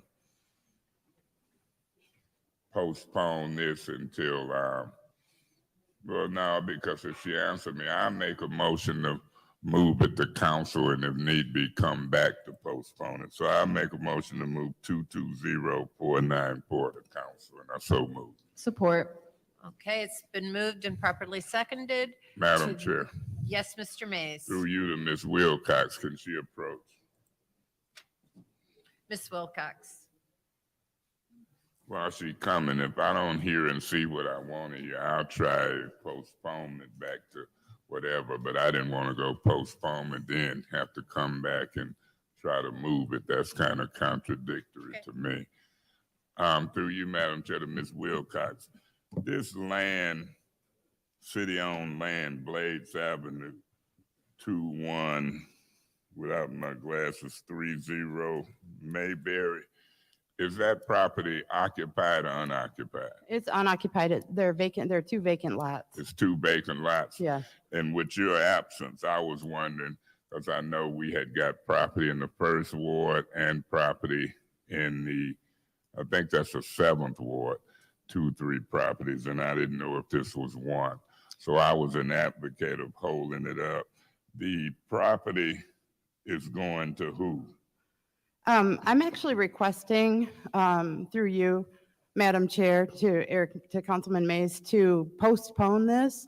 The property is being proposed to be sold as 2 side lots to the applicant, which is a business. And so therefore they're commercial side lots, and it was handled as a residential side lot, which is a different process. So we need to do a bit more due diligence internally to make sure that we're dotting all our i's and crossing our t's related to our property disposition procedure. So For I the would s- request that this be For the postponed. sake of time, yeah, that's why I was struggling. I didn't know you would make that request, but I call them the goofy rules. In the old days, we talk, see what's happening, what motion we need to make. Maybe we can fix that in these rules. But for the sake of time, without getting into detail, I'm hearing enough to satisfy me. Madam Chair, I would move to postpone this until when? Through you, Ms. Wilcox, how long you need? Just till the first meeting in January. Okay, I would move to postpone this to the next Finance Committee meeting, and I so move. It's been moved. Is there support? Madam Chair, I'll support that motion. Okay.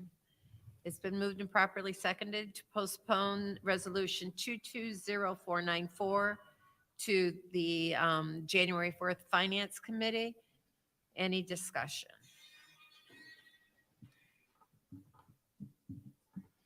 Mr. Mays, you're looking at me. Any other discussion? Any discussion on this motion? Okay, roll call vote, Madam Clerk? Point of order. Yes. You know, we in committee meeting, you can order without objection. Or you can do a yay or nay or many opposed, but it's on you. Ms. Herkenroder, Yes. Mr. Pfeiffer, Yes. Ms. Worthing, Yes. Mr. Mays, Yes. Mr. Murphy. Yes. Ms. Priestley, Yes. Ms. Winfrey Carter, Yes. Ms. Burns is not in. Vote is 7 yes, 0 no. Vote is 7 yes, 0 no. So 220494 will be postponed till January 4th. The next separation is 220505. Ms. Winfrey Carter, that was for you. Thank you, Madam Chair. Madam Chair, I'd like to make a motion to postpone this back to committee meetings for January 4th.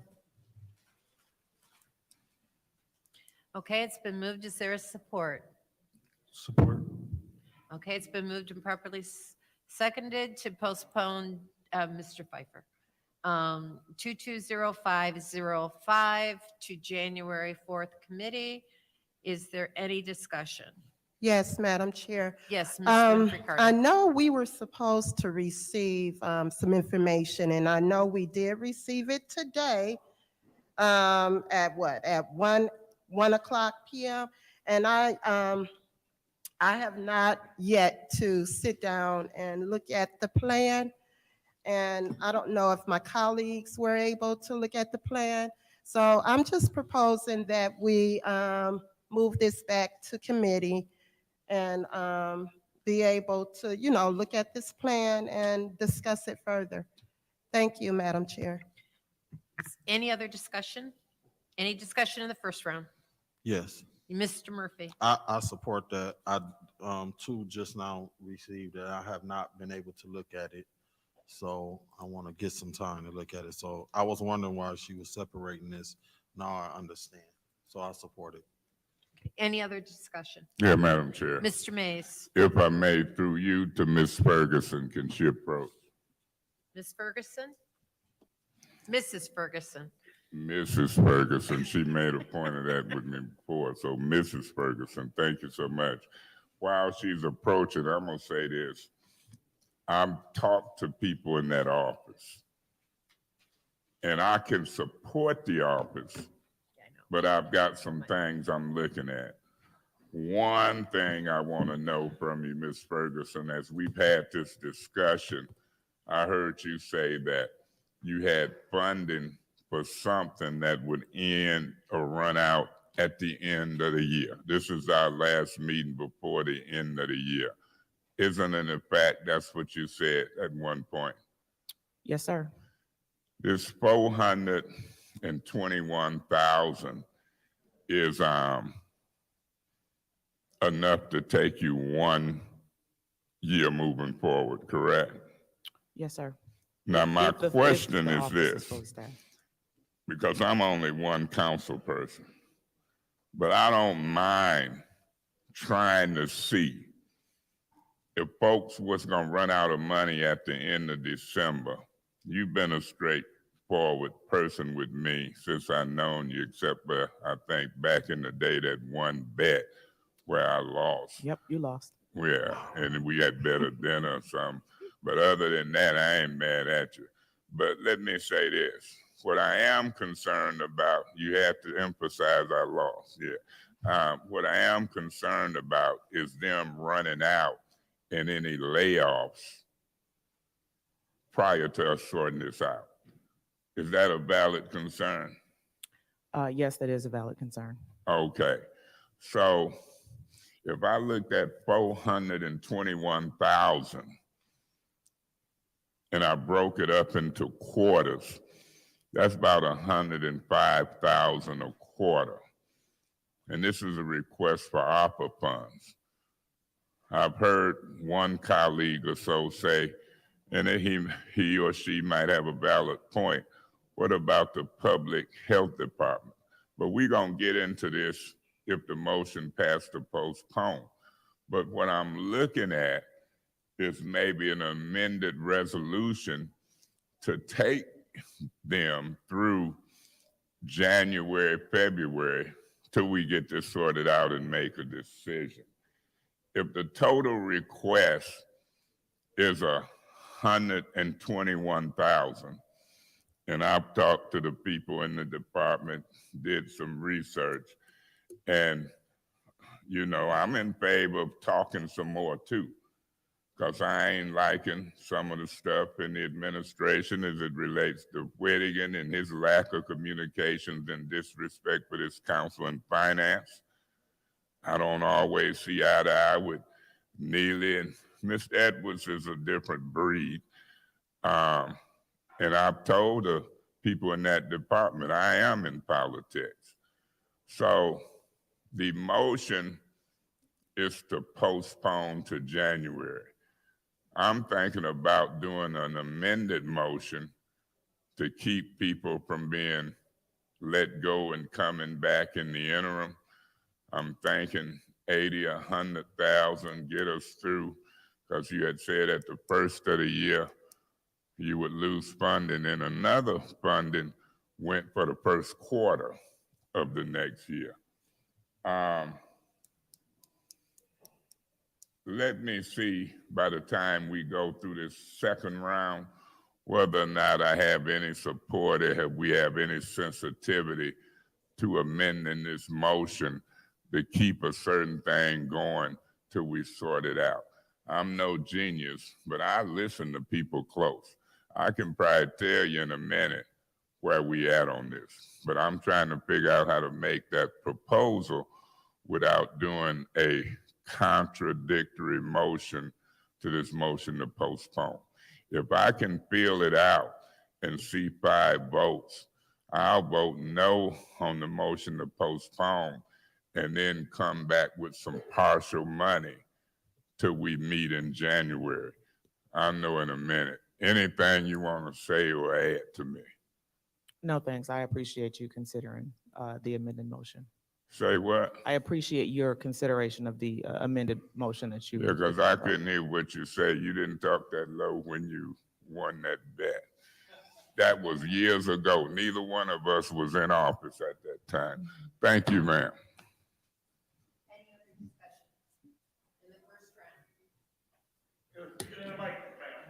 Any other discussion in the first round? Any other discussion in the first round? Second round, any discussion? Yes. Yes, Mr. Murphy. Thank you. Through you to Lottie, Councilman, Winfrey Carter, requested some information. The problem is, and you know, I supported this when you came before, but if she requested information and you just now, was it a problem why she just got it today? So my understanding is that Faith Grusbeck, the current manager for the Office of Public Health, sent some information to Mr. Edwards, and he found an error on that needed to be corrected. And so she fixed the error and sent it back shortly thereafter, and then it was forwarded to you at that time. So, you know, it was not intended to get to you today. However, that was the case because we wanted to make sure that the information you received was correct. Because what it seems appear from listening to my colleague in the first ward, that this could be time sensitive where it could possibly face layoffs in that department. And because it's a possibility that they could face layoffs, and my colleague in the fifth ward was requesting information, it just seemed like that would have been urgent to get her the necessary information that she needed in a timely manner. Therefore, when we came to the council meeting, we wouldn't be having to look at these documentations at the last minute. Because I believe my colleague have a first shift job. And that's just concerning. And I supported her because of the simple fact, we don't like to get last minute stuff and then you give me an hour or two prior to the meeting to have to look over some documentations that I have to vote on. And that's the issue. So I just want to let you know that. Thank you. Yeah.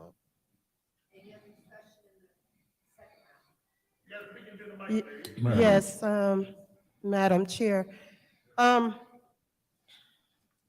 trying, what I'm trying to do is pull up the plan. We've been over here working to print up the plan so that we can look it over, because I'm totally against layoffs.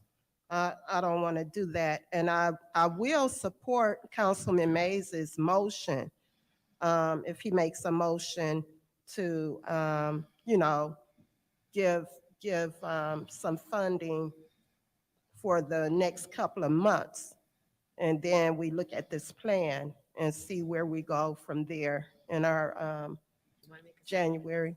Do you want to make a Well, substitute yeah, motion or? I mean, I don't know what Councilman Mays was thinking as far as the funds, so I'll let, what was it, Councilman Mays?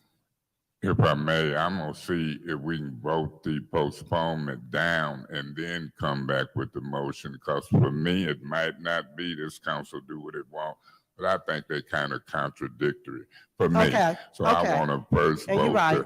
and You're right. then, You're right. We'll go ahead and vote and then see what we can do. But I do want to look at that plan, so we're trying to print it up. Any And, other, oh, sorry, I thought you were done. I'm sorry. And that's it.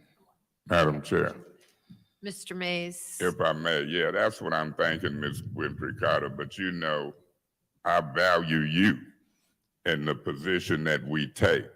And I always talk about us valuing each other. So I was gonna ask you straight up how you felt before I made a decision. And so I'm listening to Mr. Murphy, Ms. Ferguson, and I'm listening to my colleague, Ms. Winfrey in the Fifth Ward. We might have some action. We might have some action. We'll see what Ms. Worthing and Priestley and Piper and Herkenroder do. I don't even know what Burns is thinking, but we might have some action. I'm gonna vote no on the postponement, but I'm for the postponement because I want some more conversation. I've heard one of my colleagues say it could be a duplication. I'm not really liking some of the non-cooperation with this administration, but I'm okay with you, that lady who is down there, who I spent time talking to, and them other worker folks who I spent time with in these last couple weeks. You've seen me trying to get a feel for some things. And so I'm willing to try to do a little stopgap for a month or two till we sort this out and see what we're gonna do totally. And I don't wanna do too much or try too much, and I don't wanna do too little. If 421,000 takes you the whole year, as you say, y'all try to get grants and do other stuff, and you might not, you might have to come back the next year. A whole quarter would be about 105,000 versus 421. To get us through January and February would be 70, 80,000. And so I'm gonna see what my colleagues say. But I think the first step, I'm gonna see if this motion to postpone goes down. And then the next motion, I'll see who weigh in on what amount for a stopgap measure and take it from there. Thank you, Madam Chair. Any other discussion in the second round? Madam Chair, Yes, Mr. Pfeiffer. through you to Ms. Ferguson, are you planning any layoffs before January 9th? When does your funding for this department, when does that? So the funding for the department as it currently exists, it ends at the end of this calendar year. We received another grant that will support one staff member. There's only one staff member that was written into that grant. And so those folks beyond that one staff person would not be employed by the city. So does this need to be revised if you got grant dollars for one of these positions? Can you give me some more context, please? Meaning, if you got a grant for one of these positions, can this be lowered to support the? Yes, I think that was something that I mentioned previously, that if there are, and we are aggressively looking for funds for that department, if we receive funds elsewhere, we've already reduced it by the amount that we've received in the other grant. So yes. So if we don't approve this or do any kind of stopgap funding, people are going to get laid off on 12/31? Unless I find some other way to fund them. Okay. Any other discussion in the second round? Any other discussion in the second round? Then I'll call for the vote. And this is to postpone resolution 220505 to January 4th Finance Committee meeting. Excuse me, Mr. Pfeiffer. Yes. Ms. Worthing, To January. No. Mr. Mays, No. Mr. Murphy, No. Ms. Priestley, No. Ms. Winfrey Carter, No. Ms. Burns, No. Ms. Herkenroder. No. The vote is 1 yes, 7 no. The vote is 1 yes, 7 no. That motion failed. Do we have can I have? Yes. Yes, Mr. Murphy. Yes, I would like to move this resolution 220494 to council. No, that's not the right one. Excuse me. Resolution 220505, provide funding for the Office of Public Health American Rescue Plan Act to council. Okay, is there support? Support. It's been moved and properly seconded to move 220505 to council. Any discussion? Madam Chair. Mr. Moraes. Yeah, I'd like to make an amendment to that motion. And I'd like to make an amendment on the dollar amount. I want to see if I can amend the dollar amount. I know I can make the amendment. We'll see if it passes. I'd like to reduce the dollar amount from 421,000 to, through you, Madam Chair, well, I'll make the motion and we'll take it from there, playing by your rules. I'd like to amend the resolution 220505. I would think it might be a .1, I don't know. But I Yes. want to change that dollar amount. And I know this particular resolution, when I look at it, the agenda don't show it, but it does show it in the resolution. And so it would be the whereas paragraph where it says the administration recommend funding up to $421,249.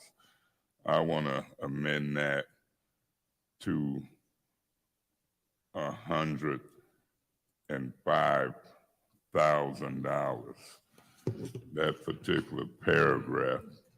And that's the only place I see a dollar amount in the resolution. So I'm making an amended motion to amend that 421 to 105,000 even. And I so move. Is there support? Support. It's been moved and supported. Yes. Yes, Mr. Murphy. Yeah, I'm just trying to figure out to my colleague why just 105,000. Where did you come up with that? Point of figure? information. What's your point, Mr. Mays? Through you to Mr. Murphy, that'll get them through the first quarter till we make a final decision. That's 25% of the 420. I mean, do you understand why I did that? I tried to put that in the form of a question, a quick inquiry.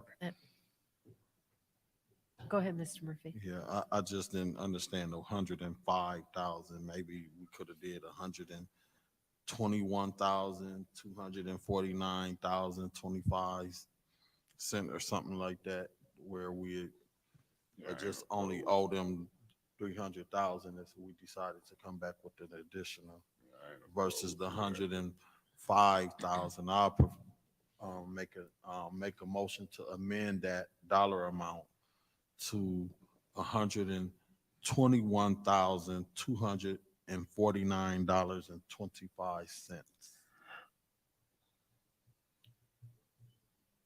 Point of information. What's your point?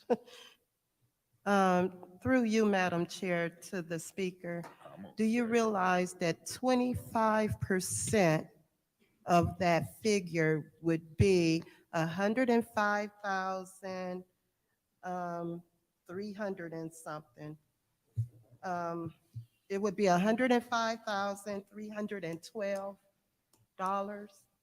That would be 25%. That would take care of the first quarter of the year, okay? So, and that would be easy. Let's just say 25% of this total for the bid. What? Point of order. What's your point, Mr. You Mays? made the motion. Let's see if Yeah. it's a second. I need to have that dollar amount again, please, Mr. Murphy. I said, I would like to make an amendment motion to $121,249.25. Okay.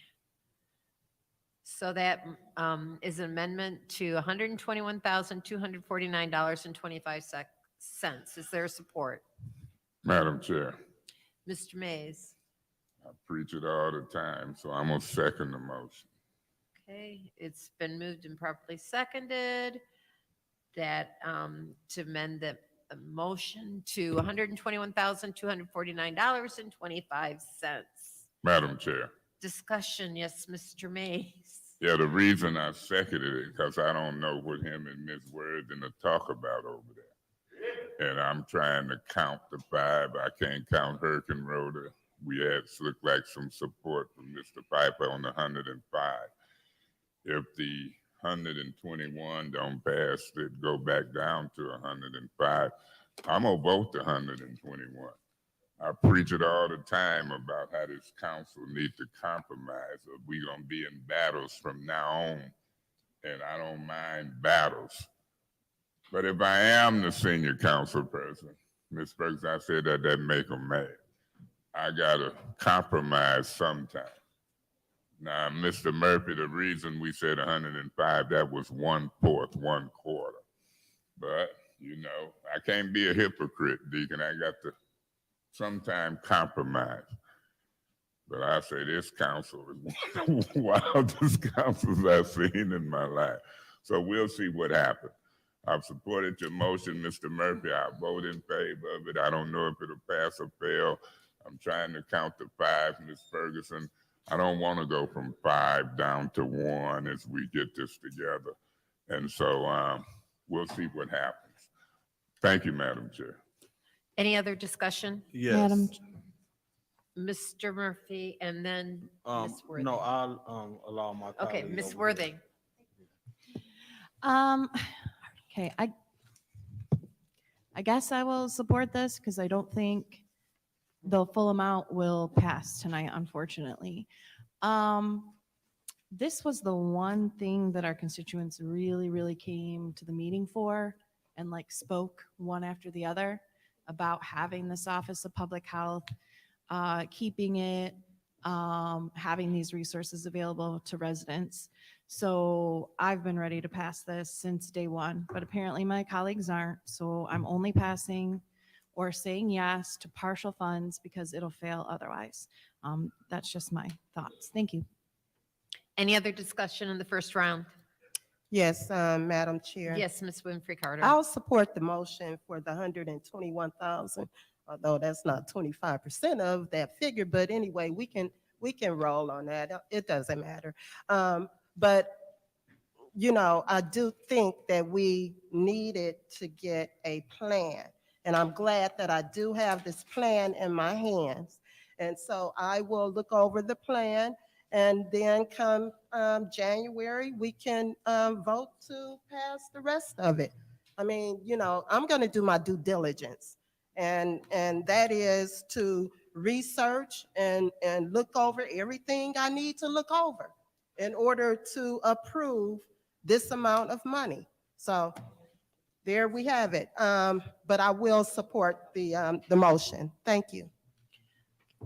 Any other discussion in the first round? Madam Chair, Ms. Burns. thank you. I'll do to Mrs. Ferguson.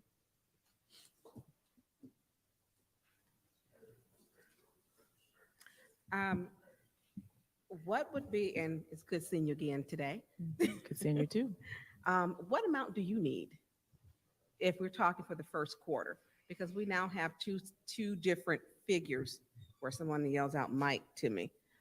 We have two different figures. 1/4 of it would be, if we're breaking down into quarters, would be the 25% would be approximately $105,000. What would you like to request if they're not giving the full but a partial? What amount would you like? Either would work for the office. Right now, the number that you have would be 25% of the year, the first quarter, if the office was staffed at 100%. We have not hired anyone. We have not replaced any of the vacancies because of the uncertainty with funding. And so right now that office is short 3 people. How many are in that office? Is it 4? It should be a total of 5 in that office. Okay, it's a total of 5. 6, I'm sorry, 6. It should be a total of 6 A total of 6. that's full staffing. Yes. And how many do you have now?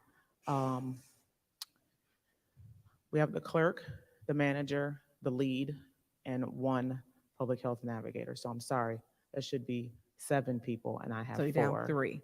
I have 4 now. There should be 7. So you're looking to hire, and are those postings out there?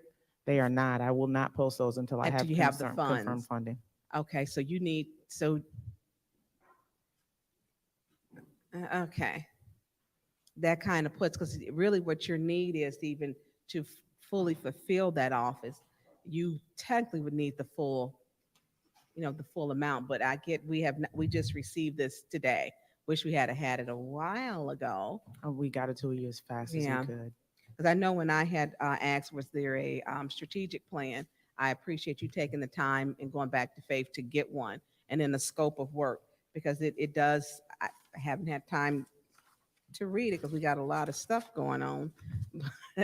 I will read, so if 105,000, are you anticipating that first quarter, are you busier than any other quarter?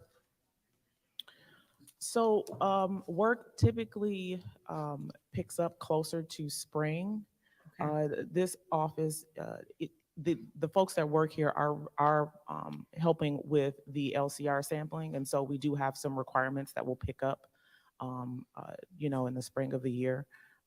So it isn't as busy in the winter months as it relates to the sampling, but it is busy in relation to connecting folks to the resources that they need to stay warm and feed their families. Yeah, you get a little busy because they're at the help centers, and no one wants to be out in the cold during the giving out the filters, taking, and I've seen them up there, and worked with them up there. So as long as we have it, if you did receive the 25%, which is approximately 105,000, or the 121,000, that puts you through to your first quarter, but it does not allow you to hire the additional 3 needed workers in that department that you need. Just from a people perspective, I would not want to hire someone knowing that we only have a couple Right. months of funding. So we would not be at full capacity until we know that we've got confirmed funding. And you said you received grant money from, I believe you received grant money for one person?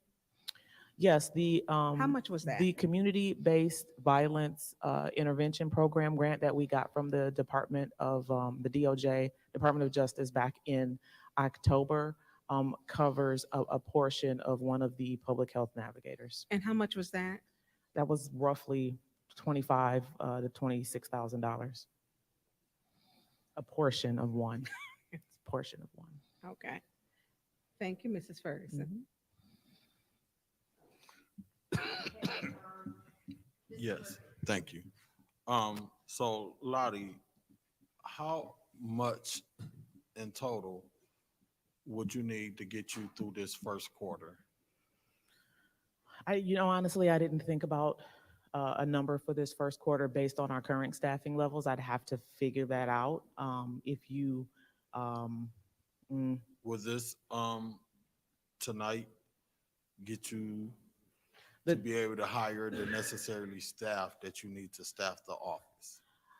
Again, I would be hesitant to hire additional folks if I don't know that I've got funding confirmed for at least a year. That's just not fair to the people that would be hired in and their families. The problem tonight was that my colleague requested a copy of this, and at the 11th hour, we wouldn't even be here had we had this prior to for us to go through it. And when I'm looking at it, it's real detailed, and I need to read it. I'm not comfortable just voting on it just because we got it at 1 or 2 o'clock today. So it's not no fault of ours that we decided to postpone giving you guys the total funding just because of this. We didn't have all the information. But you comfortable with the 121,000 if we do that tonight? Either dollar amount discussed would, get us through the first quarter What would of the this year. allow you to do? Would it allow you to stay where you at? Will you bring people? I mean, what is it gonna do? I know my colleague in the first ward wanted to make sure that you didn't do no layoffs. So, Well, honestly, it would give myself and those folks that are working in that office some peace for a little while longer. you say some peace? Some peace. They've been on pins and needles for a couple of months waiting for something to pass, and so that's not how we want people to show up for work. And I need them to not be worried about how they're getting paid. What's the objective to sustain this office once this funding is over? We are aggressively looking for additional funding right now. As I've mentioned before, Faith Grusbeck, who is the manager of the Office of Public Health, has an extensive background in public health, 20 years or more. And she is also a pretty good grant writer. And so between the two of us, I am hopeful that we are able to obtain some additional grant funds to keep the office sustainable into the future. It is not my expectation that we'll be using American Rescue Plan Act dollars to fund that office. It's not my preference. All right, that's it. Any other discussion in the first round? Madam Chair, Mr. Pfeiffer. through you to Mr. Jarzynski, we'll wake you up. from Yeah, that. that's what I wanted to hear from. It read my mind.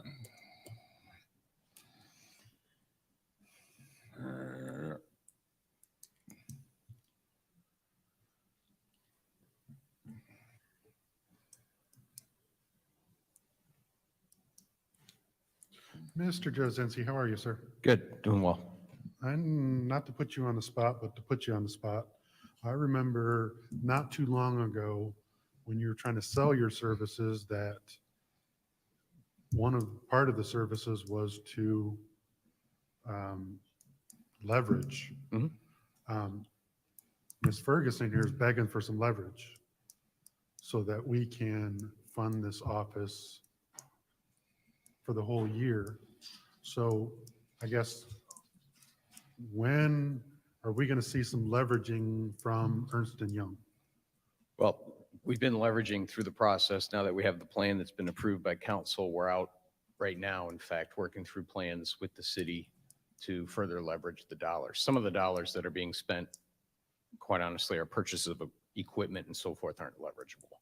But there are other opportunities that are coming on from a federal level, as well as leveraging that we know we'll be able to work with the city on. So in your opinion, is there any leveraging dollars available for This specific this program. specific department? Lottie, I don't know. So I just don't know. Point of information. What's your point, Mr. Through you to Mays? Mr. Piper, you referred to this as a department. Did I hear you say that? Well, I think it's, I know where you're going with this, Mr. Mays, and I believe it is the Office of Public Health, so I would say that that's probably a department. So I would say, yeah, I would say it's a department. So, A couple different, sorry. so, Mr. Jazinski. There's a couple different avenues we're looking at. So do you think any of those avenues can be explored during the first quarter if this Oh, for passes sure. tonight, that we could potentially look at and revise, fix, and Yeah, they lessen could this either dollar enhance it amount? or they could reduce the amount that needs to be utilized. Yes, Either way. yes. So if we During the pass this, first quarter, we'll be looking for that. if we pass this tonight to get funding for the first quarter, because she's looking to fund this for the whole year so that she can begin hiring process. So what's the timeline that you need to say, yes, we can potentially have other programs out there that we can leverage to reduce this amount so we can allocate this for different programs versus Yep. this dollar amount? Because that's my hangup. Yep. The first quarter would be sufficient and it'll give us visibility to two things: availability of other funds to perhaps replace it or to enhance the program further. So there'll be federal programs, potentially state as well as some philanthropy that we're looking at. I think that's all I had. Thank you so much. Thank you, Madam Chair.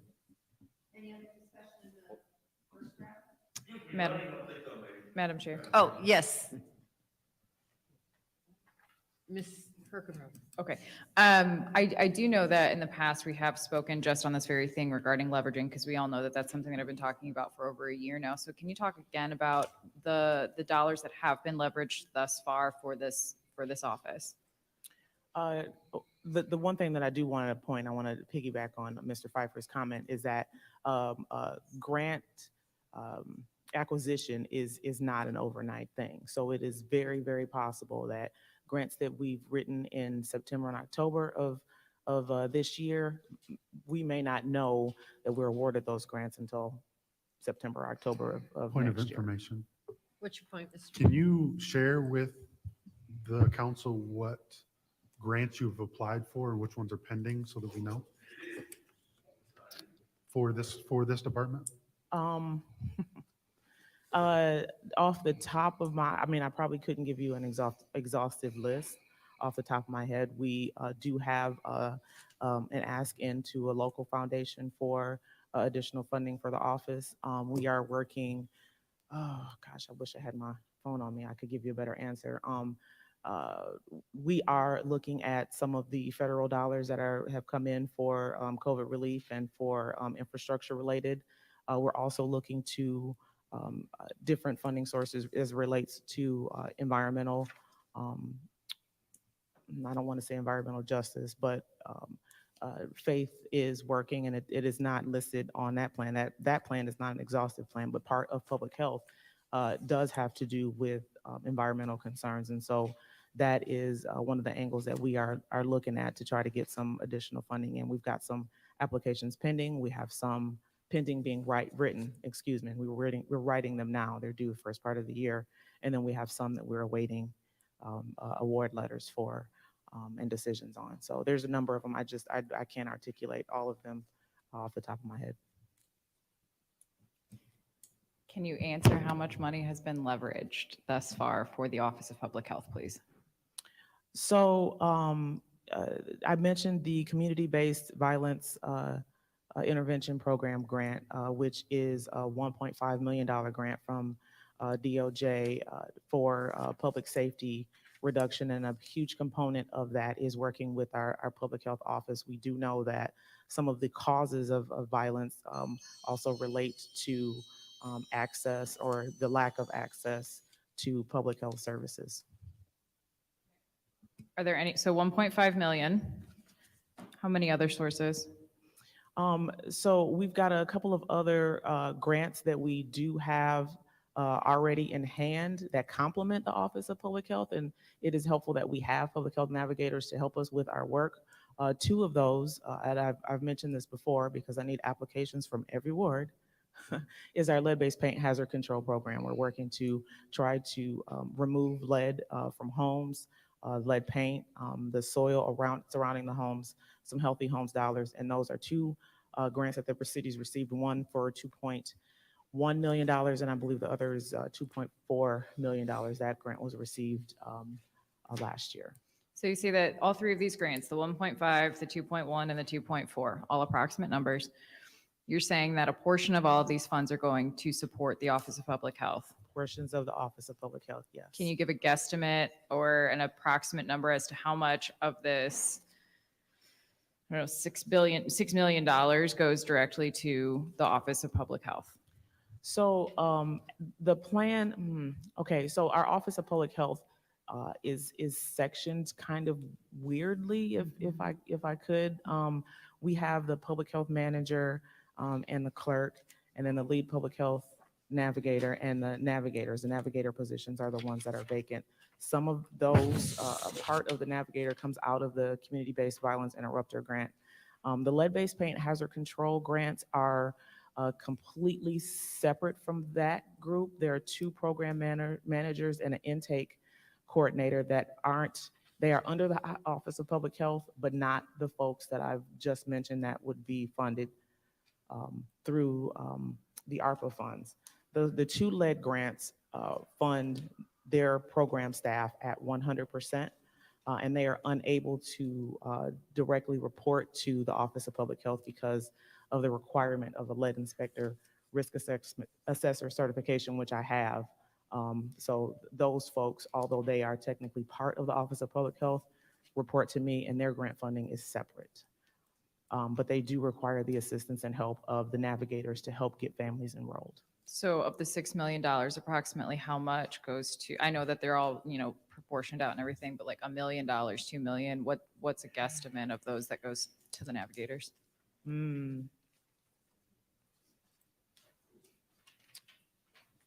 It's relatively low. The community-based violence interrupter grant is about $26,000. The lead-based paint grants don't cover staff at all for the Office of Public Health outside of the folks that are running that program. Would the navigators be able to help participate in any of these three programs to be able to help them meet their objectives? They do now currently. However, they're not written, their salaries were not written into those grants because we had to keep administrative costs low. Those grants are, we want to get those grants out into the community. We want people to get their homes remediated. We don't want to pay for, an exorbitant amount of staff. So the reason why I ask that is because what I'm hearing you say is that approximately with a $421,000 investment, we're able to support over $6 million in programming for public health for this community. Is that a correct assumption? That is a very good assumption, yes. With that, I'll have I first of all wish that we could have sent this directly to council with the full amount, but I will most certainly be supporting the amendment for a portion of that amount because this is tremendous work that we still need to keep doing every day in our community.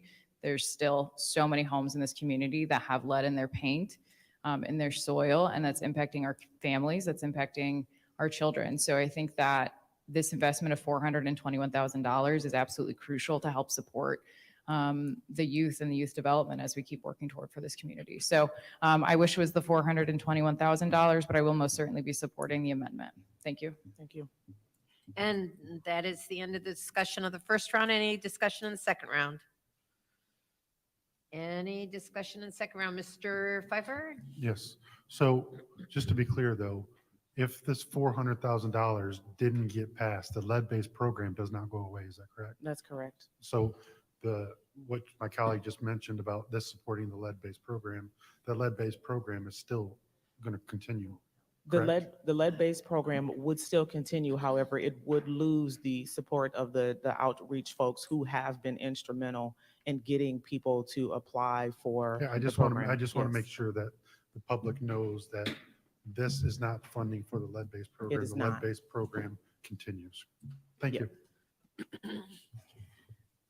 Any other discussion in Madam the Chair. second round? Mr. Mays? Real quick, I wasn't gonna say nothing, but since Piper said something real quick, through you to Mr. Edwards, you don't have to move. I just want you to raise your hand and wave it if you understand what I'm saying. I don't know if you agree or not, but that organizational structure in these departments and stuff and really start coming into play for me, January and December.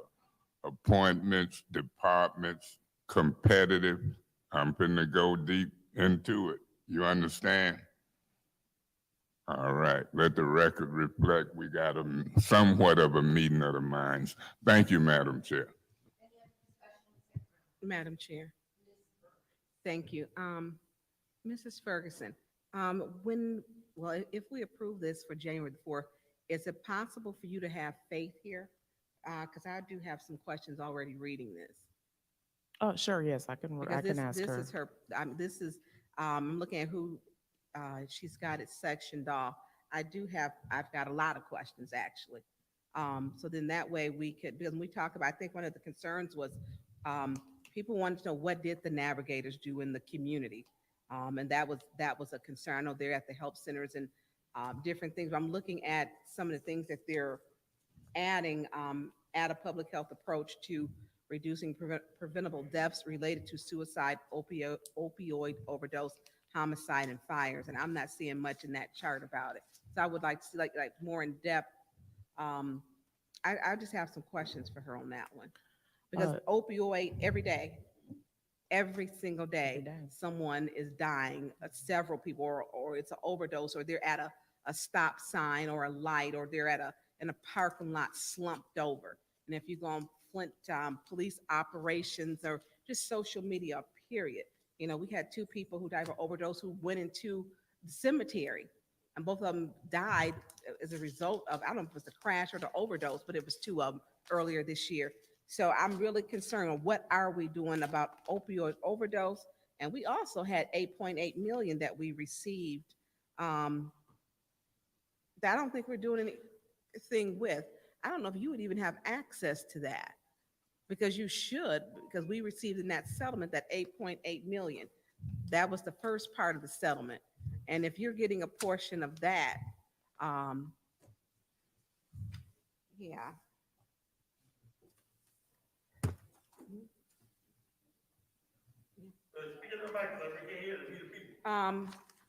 Through you, Madam Chair, to Mr. Whittigan.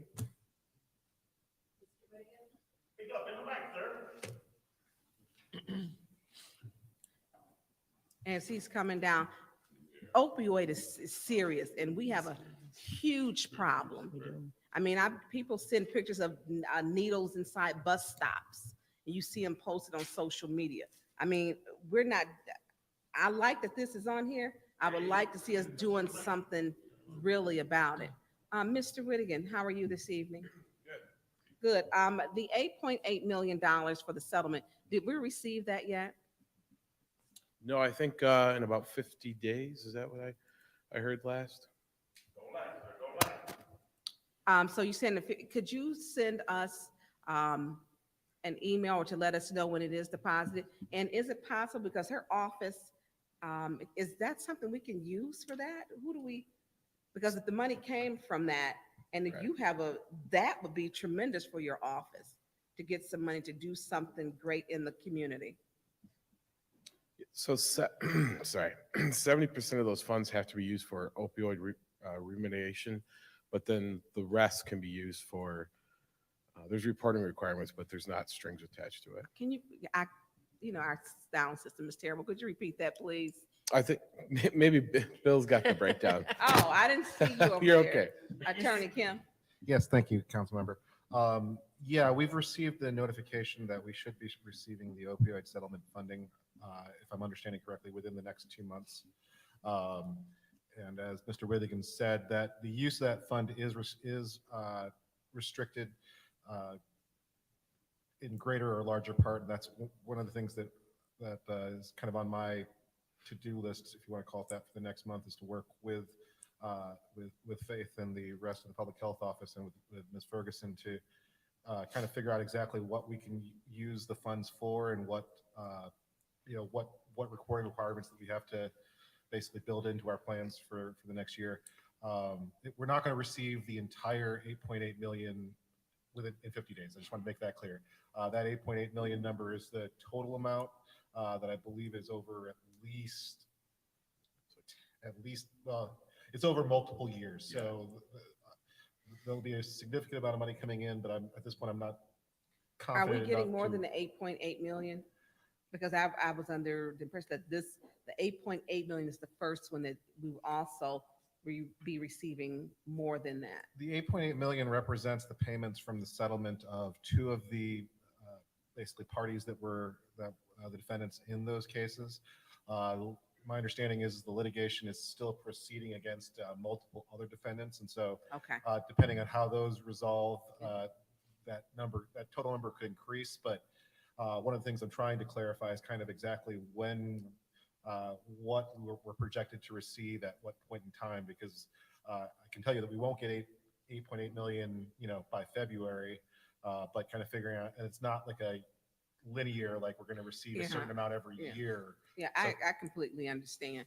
Thank you. Thank Mrs. Ferguson. So her plan would change because once you really find, because that's huge. And I mean, to get something great for the opioid, I would like to know because this is important. I mean, opioid replaced when we had the crack epidemic. It's now opioid and what's it, fentanyl. So we have a huge problem in the community. Absolutely. I had some discussions about this, and what I'm hearing is that in and around the county, we're losing 15 to 20 people every 2 weeks. Say that again, please. I said, what I understand is in and around the county, we're losing 15 to 20 people every 2 weeks. So we're losing, 30 to 40 people per month in overdoses. That's what I hear. And that's a lot. And even when you have like the Narcan you can give people, we actually need training on that. I don't know if that's something the fire department can give us, because you see people slumped over. It's a huge problem. And even community education on the opioid crisis. And in this fentanyl, they're lacing it with everything. I mean, even for the people who smoke marijuana, some of them are scared now because they're lacing it. So this is a problem. I would love to see and hear what your plans, because you're over that department, and what you have collaborated with Faith to see how you're going to move this throughout the community. I'm glad to see this on here. Because this is so important. If I could, all of our public health navigators right now are trained in how to use Narcan, and it is available in the office. So if you want to pick some up, you can contact Faith and get it picked up. Also, if you've got questions on the plan, it would be extremely helpful for her if we could have those questions in an email or outlined before the next meeting. And I'll shoot that to her, and thank you for extending that. But Faith would have to show me how to use it. But I have been, or I know people who have had to use it, actually twice. Mayor Weaver had to use someone around it, she got from the fire department who had an overdose. So that's good. I appreciate this. Thank you, Madam Chair.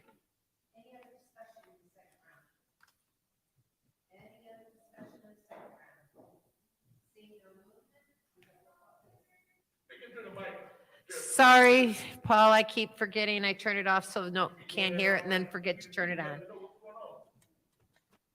Okay. Ms. Worthing. This is for the vote 220505 to amend the, for $121,249.25. Yes. Mr. Mays. Yes. Mr. Murphy. Yes. Ms. Priestley. Yes. Ms. Winfrey Carter. Yes. Ms. Burns. Yes. Ms. Hurkenroder. Yes. Mr. Pfeiffer. The vote is 8 yes, 0 no. The vote is 8 yes, 0 no. Madam Chair, Yes, Mr. Mr. Pfeiffer. Metcalf, come get her. Call me that. I make a motion to send 220505.1 to council. Support. It's been moved and properly seconded to move 220505.1 to council. Is there any discussion? Any discussion? It's been seconded. Any discussion? 220505.1 to council. Madam Clerk, may we have the roll call? Mr. Mays. Yes. Mr. Murphy. Yes. Ms. Priestley. Yes. Ms. Winfrey Carter. Yes. Ms. Burns. Yes. Ms. Hurkenroder. Yes. Mr. Pfeiffer. Yes. Ms. Worthing. Yes. The vote is 8 yes, 0 no. The vote is 8 yes, 0 no to send 220505.1 to council. Madam Chair, Mr. Pfeiffer. make a motion to send 220537 and 220538 to the next Finance Committee meeting on January 4th. It's been moved to send 220537, 220538 to the next Finance Committee meeting on January 4th. Is there support? Madam Chair, Yes, Ms. Winfrey Carter. I'll support that motion. Okay, it's been moved and properly seconded. Is there any discussion? Madam Chair, Mr. Mays. it seemed like we also want a closed session set up on that same day prior to us tackling this resolution. So I would request somehow, some way, you control Finance Committee agenda to some extent. I would request that be on there along with this moving back. I'll support the postponement. Look like the votes is there, but we might need to peek our head in one more time. May I be excused for a minute? Yes. Thank you. Any other discussion? Any other discussion? Seeing no movement, Madam Clerk. To move 220537 and 220538 to the January 4th Finance Committee, as well as with a executive session.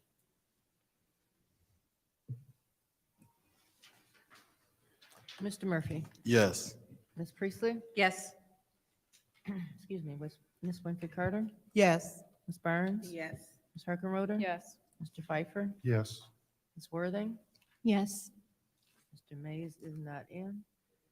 The vote is 7 yes, 0 no. The vote is 7 yes, 0 no to send 220-537, 220-538 to the next Finance Committee meeting on January 4th.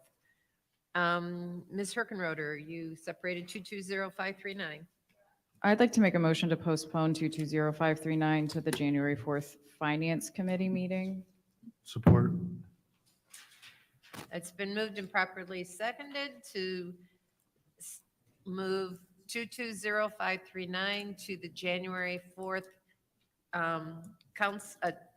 Finance Committee meeting. Is there any discussion? Madam Chair. Yes, Ms. Herkenroder. So the reason why I asked this separated and the subsequent, the subsequent motion to postpone it, this resolution only came with the amendment. I'm gonna, if Rob or Clyde's ears could perk up, it only sent us the amendment. Can you get us that full contract, please? Perfect. Once we get the full contract, we'll be able to know one way or the, oh, go ahead. I can send you that full contract, but sorry to interrupt, but this resolution actually cannot wait. By postponing to January 4th, we would effectively be rejecting it because the GLEWA board meets on January 3rd I can explain further about the kind of what's going on here, but this is a large, if you'd like, I can explain more about what's going on here, at least legally, and Mr. Brown can discuss kind of the technical aspects of what's in there. But essentially, postponing this is effectively killing it. So can you give us the context then? Because I don't personally feel comfortable voting just on the amendment. Sure. The contract with GLEWA was entered into several years ago. It includes basically it was later amended shortly after to include periodic reopeners, which this is, to essentially kind of standardize the provisions in GLEWA's contracts with all of its members and participating units. So what is happening in this one is essentially we can't force any other changes to the contract with GLEWA out of this because they have expressed zero interest in doing so. And essentially the changes in here, there's one that's a legal issue, which is essentially we are removing what's called the minimum take and pay clause, which basically removes a clause that would put the city on the hook for a minimum payment for water regardless of our actual usage. And then all the other updates are, Mr. Brown would be able to provide more information, but are essentially updating essentially the city's usage and out of network customers and those sorts of things. But those are the only matters that were kind of on the table for the reopener, and that's all that this agreement does. Okay. Mr. Brown, can you come help fill us in on the information that Mr. Kim could not? Please and thank you. Please. She said please and thank you. I know.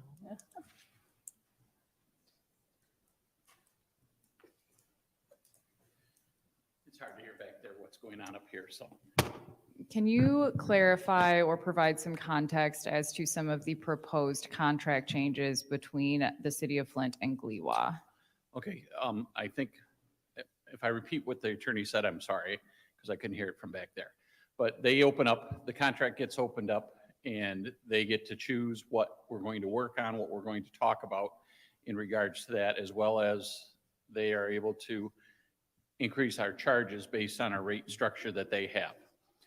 In this contract changes, one of the major things was removing, I call it dead language, but language that everybody else with GLEWA contracts have already removed. We're the last ones to do it and to clean up so that we don't have a minimum charge that we have to pay every year or every month. If we go below a certain amount of water, we won't have to pay that. Everyone else is, like I said, all the other groups have had theirs removed. So we're getting, just to clarify what you're saying, so we're getting rid of a minimum threshold of payment for the month. Correct. Okay. That's one of them.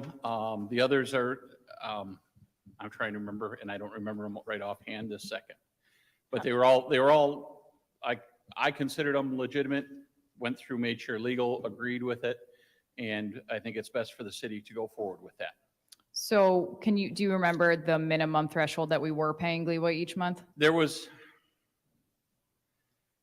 a number that was always in our contract, and they've just removed that language completely from everybody's contract, but ours is one of the last ones to get taken care of by them. So the reason why I'm asking this is because when we think about it, if there is a minimum threshold that we have to meet for the city of Flint, that means that we have to have higher water rates to be able to meet that threshold. That's the thought. Even if we meet that or not, we have to be able to make up that minimum. So my initial assumption is that by getting rid of this minimum, we're going to have an impact on the water rates for everybody in the city of Flint. Is that a correct assumption? If we ever go really low in the amount of consumption of water for Can the you- city of Flint. Can you define what really low is for a city? Well, right now, we're probably around 10 to 11 million gallons a day. Okay. Okay, that's just, I'm not 100% sure about that. I'm taking a number. We would have to be down below, I think below 7 million gallons a day to reach the old threshold that used to be there, or that after this is agreed to, won't be there anymore. And forgive me if I already asked this, I don't remember. Did you put a dollar amount with what that minimum threshold was? There is, but I don't remember it. Okay. Right this second. There was an amount that they said that would be always a minimum, and we'd always be taking a minimum amount of water. Mhm. But like just happened for the emergency, we didn't take any water from them for a period of time. There's no reason for us to have to pay them anything for it. And by removing this, they don't have the chance to come back to it. That's the major one that I remember from the Yeah. contract itself. Yeah. A couple of the other ones were just small. I'm going to go to the attorney. Yeah, there was the out of network, or the outside we have some water customers that are actually outside of the city of Flint. We had to identify those. There was basically daily usage numbers that have been updated to essentially be current with what we experienced this past summer. And then there's some other changes that they want us to make. They want us during a given time frame to always stay below a given number so that we don't overtax their plant during the high draw periods. And we're still working on those numbers to actually get them a little lower to hopefully save us 30 or 40,000 a month. A month? Yeah, So this is a cost savings to the city of Flint? it could make a cost savings to the city of Flint as we go along, yes. Okay, so here's where I'm at. That all sounds great, but I really, really want to see it on paper. We have a council meeting tonight as well. Is it possible to get that contract to us by the time we get to council? We have 3 committee meetings between now and council. I don't know if that's a contract with you or with the legal department. I can email that to you, yes. Okay.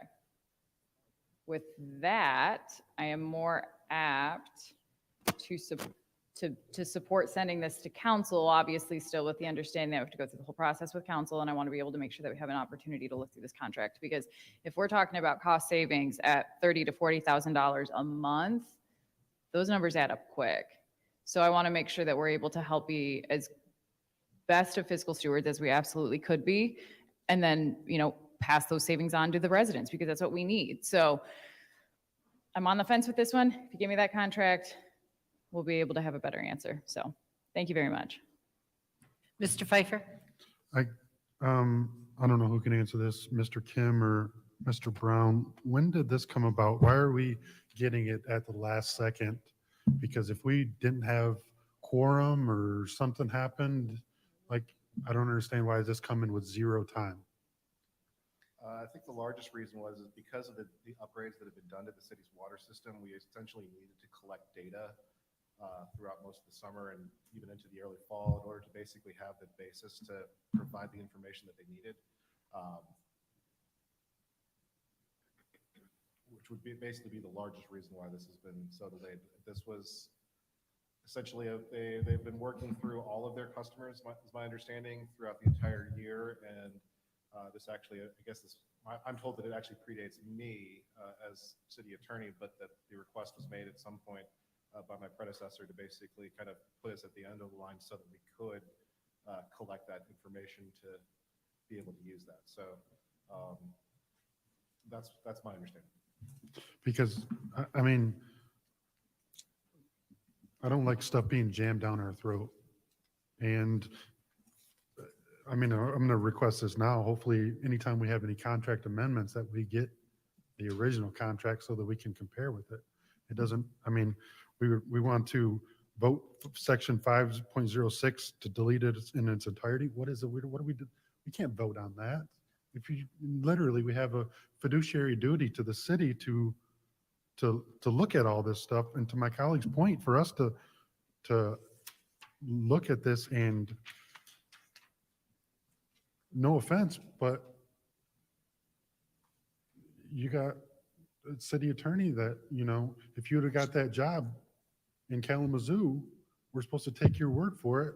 You're retiring in a couple, we have to live here and assume these desks and these chairs for long term. So we cannot, I mean, I cannot vote on stuff that I don't know the full details on. So we're elected for 5 years.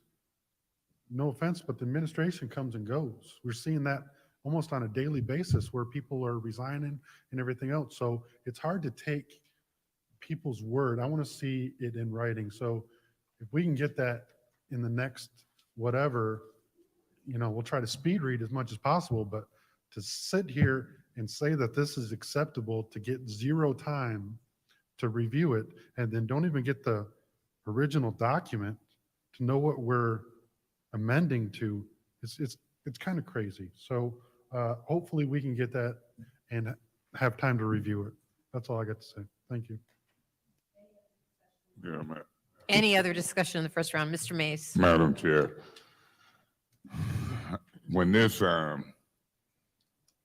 Great Lakes Water Authority contract in 2017 was entered into, and the way we got to that point, I can remember sitting on the KWA board and this council, and it was a mess. It was a period of time in there I wasn't really talking to nobody. I'm delighted to hear my colleagues say, you need a copy of the contract. I'm gonna see what happens between now and the council meeting tonight. But when you look at that contract and you get it, what is it, 8 o'clock? If we go through that contract, folk might better be getting ready to be here to 11, 12, 1. Don't bother me none. But the point is, it's a detailed contract. The part that I keep a close eye on is, well, I think, what is it, $7 million that we pay, and if we miss it, Great Lakes take over the receipts and accountables, or the water receipts. I mean, fool around and mess up and see who gonna control the deposits and in going out some money in the water department. So I'm always watching this, and I don't like the way it was brought to this council. And when I look at the attachments, it ain't there. So we'll see what happens. I'm gonna keep it short. The motion on the floor, it sounds like, from what I can gather, is to send it to council. That's not the motion. What is the The motion? motion is to send it to the Finance Committee on January To 4th. postpone it back. Correct. That's more logical than send it to council. I heard Ms. Herkenroder say something about reluctant to send it to council. So I can support a motion to postpone it back, but in the meantime, the copies y'all should ask for. So was there any discussion about it needed to be passed tonight? Who said that? through you to Miss Worthing. She said, I hear. Y'all know I hear everything almost they talk about. Who said it need to be passed tonight? Mr. Mays, city attorney did. I said through you to Miss Worthing. You ain't Miss Worthing. She said, who said it need to be passed tonight? Mr. Kim. Attorney Kim. I didn't mean no harm, Miss Priestley. I just do that. I'm a peculiar, funny style type of guy when I do certain things. Y'all believe Attorney Kim? Through you to Attorney Kim, what happens if it ain't passed tonight? The current contract continues unchanged. That's correct. And when you read the paragraph 5, it says this amendment to the contract shall be effective and binding upon the parties when it is signed and acknowledged. Then you look at the back and approved by Flint City Council, approved as to form by Flint City Attorney, signature and date. It ain't coming to us with no signatures, right? As I mentioned earlier, essentially all of GLEWA's contracts with various municipalities will be brought to their board on January 3rd. And I'm informed that if this contract isn't one of them, that they will simply just continue on with the current contract as it is. So that's Proceed why on those you grounds. saying it need to be passed tonight so they can deal with something by the 3rd. That is correct. Yeah, well, they'll take it on the 4th, 5th, 6th, or whatever, maybe. And if need be, other than that, everything stays the same until it's changed or amended. I'm not buying some of this. And when I ain't buying it, y'all can buy it. It need to be done tonight. You can deliberate among yourself outside of a meeting. I ain't buying it. And if y'all buy it, that's on y'all. So the postponement, Ms. Burns, is to January 4th. I'm hearing them talk about the 3rd, and Christmas is Saturday. You got a week in between Christmas and New Year's. If we wrong, watch this, call me in between Christmas and New Year, and I shall probably be around. Thank you so much. Thank you, Mr. Mays. Is there any other discussion in the first round? Any other discussion in the first round? Madam gonna- Chair, Madam Chair, go I ahead. do. I'm sitting here and I'm listening to my colleagues, and I agree with Councilman Pfeiffer as well as Councilman Mays. This is at the late hour, and we're just now getting this, and you want us to approve this tonight without doing our due diligence. I want to look at the last contract that was signed in 2017. I want to look at what you guys are proposing for the new contract. I mean, what we have here in our packet, we don't have anything. I'm confused. And I just want to understand, why are we getting this so late? We should have had this at the last committee meeting. We should have been discussing this. We should have discussed this at the last committee meeting. That this is unacceptable. I'm just gonna say it like that. This is unacceptable. And then when you come to us and we're asking questions, you don't know the answers. It's not right. And so you know what? I will be supporting the motion to send it back to committee. Because, don't expect us, just don't throw us against the wall and think we're going to accept this. I'm not. So, and that's it. I'm done. I have nothing else to say. Madam Chair, Ms. Worthing. first of all, I wasn't the one who voted for this contract. I voted no. But if it's gonna be not accepting it and we're gonna, it's not gonna work out if we don't accept this, I'm not gonna just vote to postpone it. But I do have some questions, Mr. Brown, through the chair. Was the amendment that you spoke of the only amendment? Through chair. I'm going to read this for everybody here. The four things that we talked about. One is that they asked us who was going to be the signatory for the city. Now that, because we had the election, who's going to be signing? It's still our mayor, and then approved by form by the city attorney. The city agreed to the remove of the minimum amount of water payment that will be given each month, as I stated, all the other cities had done. They wanted a complete review of addresses outside the corporate limits of the city. Anybody that we supplied water, as the city attorney said. And then we were talking about changing the max day, peak hour values. And I was wrong, it wasn't monthly, it was $34,000 for the year. It was about a 0.7% drop if we changed to the lowest number, which was 13.5 instead of 14.5 million gallons at any 1 hour throughout the peak hours of the day. And then they also gave us, if we did 14, it was about 18,000 for the year. So they're very small amounts, the way that they do their calculations.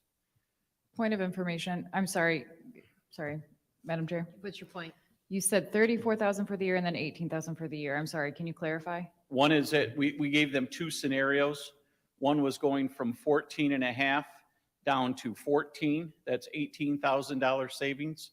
And then to go down, it's a little over 36, so about double by 500,000 gallons.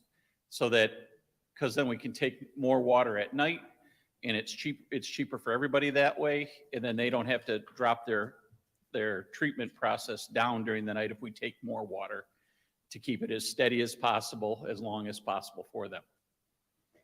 Okay, I'm sorry. So that was what, 3 things? Four things. 4 things. The four things they were asking for us to do, Okay. And that's the only changes. as far as I remember, and that's what we have on our list right here that I was given last. So no rate changes, nothing Well, they're else. going to give a rate change here somewhere in the future. They're talking about that. They're having discussions about that with all their cost groups. So, I mean, it has not gone down yet. Okay. When did this get completed, this agreement with GLEWA? Like, we're seeing it today. About When- 2 weeks ago, most of the finalization was done, as Attorney Kim said. They were going to do this back in March, and then they looked at the records and they didn't have enough information. So they compiled information throughout the whole summer period, the large demand period for the city. And then they got back to us in October a little bit to tell you they wanted to talk more, and then they asked for more data, and we've been going back and forth with data with them. Okay. So it's not administration's fault that we're seeing this so late. It's GLEWA who kind of delayed this process? I would say that, yes. I don't know what they would say about that, but yes. I would, and what would happen? I know he said we're rejecting this if we don't pass it tonight. What does that mean? Do you know? I don't know if they're probably going to be a bit upset that we don't get rid of the thing so that everybody is uniform throughout their conglomerate of cities that buy water from, and areas that buy water from them, cities, counties, whichever it is. I can't tell you what they'll say or not say in regards to that. Well, the changes that you've mentioned seem, not too crazy. I don't think much has changed. I don't think most of us read the contract in the first place when they passed it. To be honest, I don't know what that's going to do for anybody tonight, but again, I voted no. This is a crappy deal, for a lack of a better term, that we got put in the first place. And I voted no, and I understand that some felt pressured to vote yes by the current administration at the time and the judge, who basically said, you have to do this. I feel, and Mayor Nelia said this several times, that we should be able to get out of this, because we were strong-armed into this contract, but there's nothing that we can do right now. We're the only one in the county on GLEWA and not KWA. There's just so much to this that we shouldn't even be here in the first place. However, we are here to vote to postpone this. I don't think would do any good. So I'm gonna vote no to postpone and yes to move to council. Thank you. Any other discussion in the Yes. first round? Yes, Mr. Murphy. Thank you. I'm a vote no to postpone this and vote yes to send it to council, because I want to see this approved. But here's what I go back and I think about when we drove to Detroit. It was me, I think Pastor Gilbert and Paul Heron, and we sat in that courtroom all night while they worked on negotiating this contract. Because former Mayor Karen Weaver just wasn't wanting to approve this. So it ain't like she just was rubber stamped it and was like, yes. You know, she had some reserves about it too. I toured the water treatment plant. Here's where I'm at with this contract. Now that we talking about it, I would like to see a plan for us to upgrade our water treatment plant so that whenever we get up out this contract, we can become self-sufficient. I don't know what that looked like. I think we should do some studies and see how much it will cost so that in 28 years, 27 years, we won't have to go back and renegotiate this 30-year deal with GLEWA, or we ain't got to go with the KWA. What does us becoming independent and having our own looks like? Is that a possibility? And before you leave and retire, whatever you're getting ready to do, I would love for you to be able to give your recommendations on the blueprint on what that look like, so we won't even have to go through this. Is that a possibility in your eyesight? Well, as you stated, it's 27 years away. We don't know what's going to happen in those 27 years, unfortunately. I can give you my thought process, but it may or may not be valid by the time we get to that point. It's hard to tell. I mean, there were a lot of different things thought of before I left. And then, like I said, I wasn't here when they switched water. I wasn't here during all of that. The first time I came back was almost two years ago now. And I did read everything I could in the paper, talk to a couple people from time to time, but I did not have the intimate knowledge that even this council would have had at that time. So in regards to the water emergency, I lived through it. I was a resident here in the city of Flint, as I still am, and will be when I leave here and until, if I decide to move or whatnot, but I will still be here.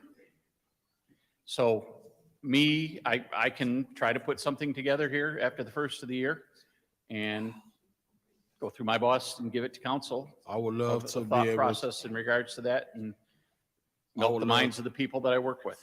Thank you very much. That's it. I'm done. Yeah, Matt, it's the first round. Yes, Mr. Mays. it's Have still I the first- spoken the first round? You sure have. That's what I thought. Okay. I'm the only one, I think, who hasn't spoken. No, Ms. Burns, did you want to speak on this? No, thank you. Okay. I will take my time. I've never liked the fact that we were railroaded into this contract. And so I'm going to take a look at the amendments we now have in your email. If you check your email, we have the contracts. So I am if we could get out of this contract, I want us out. I think this really ties our hands, and we're tied to the same system that caused the water crisis in the first place. Not that it didn't cause the water crisis, but it precipitated what happened. So I've always been against this, and I agree, Ms. Worthing. We are the only area we're on the farthest end of the Gliwa supply system. So that makes us pay more for our water as well. It costs more to deliver it to us. So that being said, I'm going to vote to send it to council. So I'm going to vote no on this resolution, on this motion, and then vote to go ahead and send it to council when that comes up, just so that we have a chance to review it and not kill it at the meantime. So now we're on to the second round. Any Madam discussion? Chair. Mr. Mays. Yeah, I'm listening to folks talking, and I even heard what you just said about the Detroit water system helping facilitate the water crisis. Let me say this for all to hear if they ain't heard it. There was a fraudulent bond sale. People sold bonds and it was fraudulent consent orders and stuff. And people was trying to get control of the Flint water and the asset. And so make no bones about it, in my opinion, these folks' arms reached all across the state, from big shot political people, millionaires and governors, emergency managers making decisions, people in state government, administrative consent orders. It was a fraud. And nobody in Flint to this day have really aggressively, except for Todd Flood at one point, tried to fix it. I believe with Todd Flood's proceeding in court, we could have get out of this contract. I believe when you seen Schuette and Flood and them prosecuting folks and getting sworn testimony about the fraudulent bond sale, we was on track. But remember, Snyder endorsed Whitmer. Snyder endorsed Whitmer, Nessel and them. People was old favors. And you seen folks mess up the criminal prosecutions. In my mind, I asked the question intentionally or unintentionally. Civil proceedings were settled. Whitmer and Neely and them and certain council members. I'll say, what a shame. And then here we sit today looking at a agreement that was got by fraudulent bond sales, decisions made not to put corrosion control in Flint River water. Mr. Murphy, last we talked, the treatment plant to fix it and do might be 32 million or whatever. And that water would come through the KWA. You got assets and pipelines been contracted out and sold. The key for Flint is for this council and any other body to sit for a day, learn these contracts, learn what we're saying about fraudulent bond sales. I don't know if it's statute of limitations on fraud, Mr. Woodson, but it might not be. And to really get to the bottom of this and spend money and make stuff move. And then help the kids and grandkids and great grandkids as it relates to water and water source for years to come. So that's where I'm at with it. And the more we don't sit down and bring people up to speed, the more they get lost. This council needs to go through that contract. They need to understand what we're saying about these fraudulent bond sales and what we're into and how to possibly get out of it. They need to know who these big-time political players are. From Detroit to Lansing, and some of them in Flint now. And I'll name them. This is a mess. So I'm unlike some of y'all. I ain't got no problem voting to postpone it. And I hope it don't count to 5 to send it to council, because as long as y'all let folks trick y'all and bring y'all stuff at the last minute, they're gonna keep doing it. It's like the bully. Let the bully keep taking your lunch money. You gonna get your lunch money took when school start in September. You gonna get your lunch money took in November, December, January. But now when you pop that bully upside the head, he gonna quit taking your lunch money. And that's how I look at the administration and council. They tell y'all stuff over and over. One day, the majority gonna make them come to us early, gonna make them respect you. Whittaker ain't gonna miss meetings and lie. And so it's one of them votes. Let's see if y'all count to 5, because I'm gonna call they bluff, Thank you. and I'm gonna be voting yes to postpone. Madam Chair? You, Mr. Pfeiffer. Yeah. I'm trying to do my best to speed read on this as much as possible and do this, but through you to Mr. Kim. Mr. Kim, this is number 2 and number 3, state Exhibit A and Exhibit B, to delete them in entirety and substitute the attached Exhibit A and Exhibit B. We do not have Exhibit A or the new revised Exhibit A or revised Exhibit B. Point of information. What's your point, Mr. Mays? Through you to the speaker, y'all looking at a email sent contract, and I'm a hard copy man. That's what you're doing, looking at an email. So I'm looking at the existing, the one that we have in our packet, Okay. and it's saying we're substituting the attached Exhibit A, and we don't have the Exhibit A. I don't have a copy of it. Well, point of information. What's your point? Thank you. Through you to Mr. Pfeiffer, do you have a copy in your email of the contract? You've got of the. Of the old contract, yes. Of that from Gleawa, and I believe Councilman Mays does not have that. Yeah. So I'm looking for a copy of the new Exhibit A and a new Exhibit B that this new amendment refers to. Can we get that? Yeah, I can send that around as well. Just to, the new Exhibit A essentially does, it contains the same but different information that was in the original Exhibit A, which is the corporate limits of the city of Flint, the water service area. But then why does it need to be revised? Because the specifics of that have changed. There's new addresses, the address list was updated. Some of the service maps are updated because of the new flows. Looks like Mr. Brown has stepped Yeah, out. he But exited he stage has more left. of the kind of details, tech. So can we get a copy of the Exhibit A and Exhibit B? Thank you.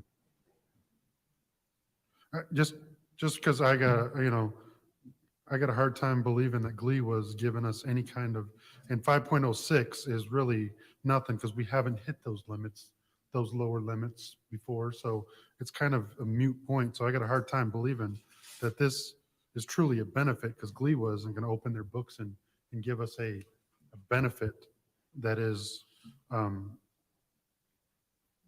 anything of substantial. So I just want to know what 5.06, we've never hit those, or we've always been over those levels. So I guess I want to know what the big deal is and why this is even that. So if I can get Exhibit A and Exhibit B for what we're actually agreeing to, because to me, there's only 3 things. 5.06, Exhibit A and Exhibit B are really the only things that are changing, and 5.06 is really nothing. Because in the life of this contract, we've never been that low and Exhibit A and Exhibit B, if there's address changes, then what's the big deal? What's the big deal if we stay with the existing? I don't know. That, Councilman, I don't know if that was a question for me, but. No, I mean, it's just more of a statement. I think Mr. Brown exited stage right, so he wouldn't have to answer any more questions, I guess. Oh, he's coming. Oh, there he goes. Yeah, he would be better Yeah. able to discuss what like the technical changes are there. It's, I'll send that around Through- here shortly. Yeah. Madam Chair, through you to Mr. Brown. Mr. Brown, can you, one more couple of questions?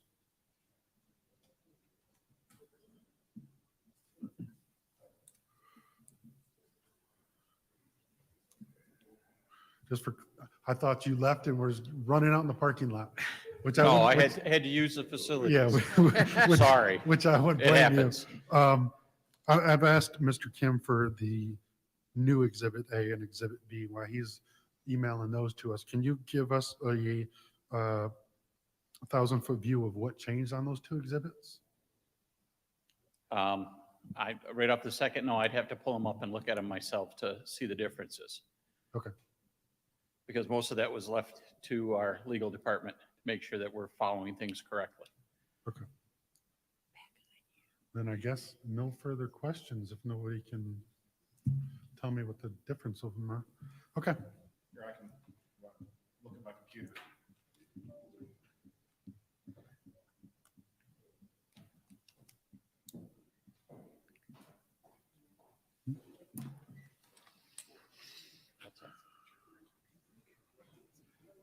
My freaking. How do I? Okay. While we're reviewing that, is there any other discussion in the second round?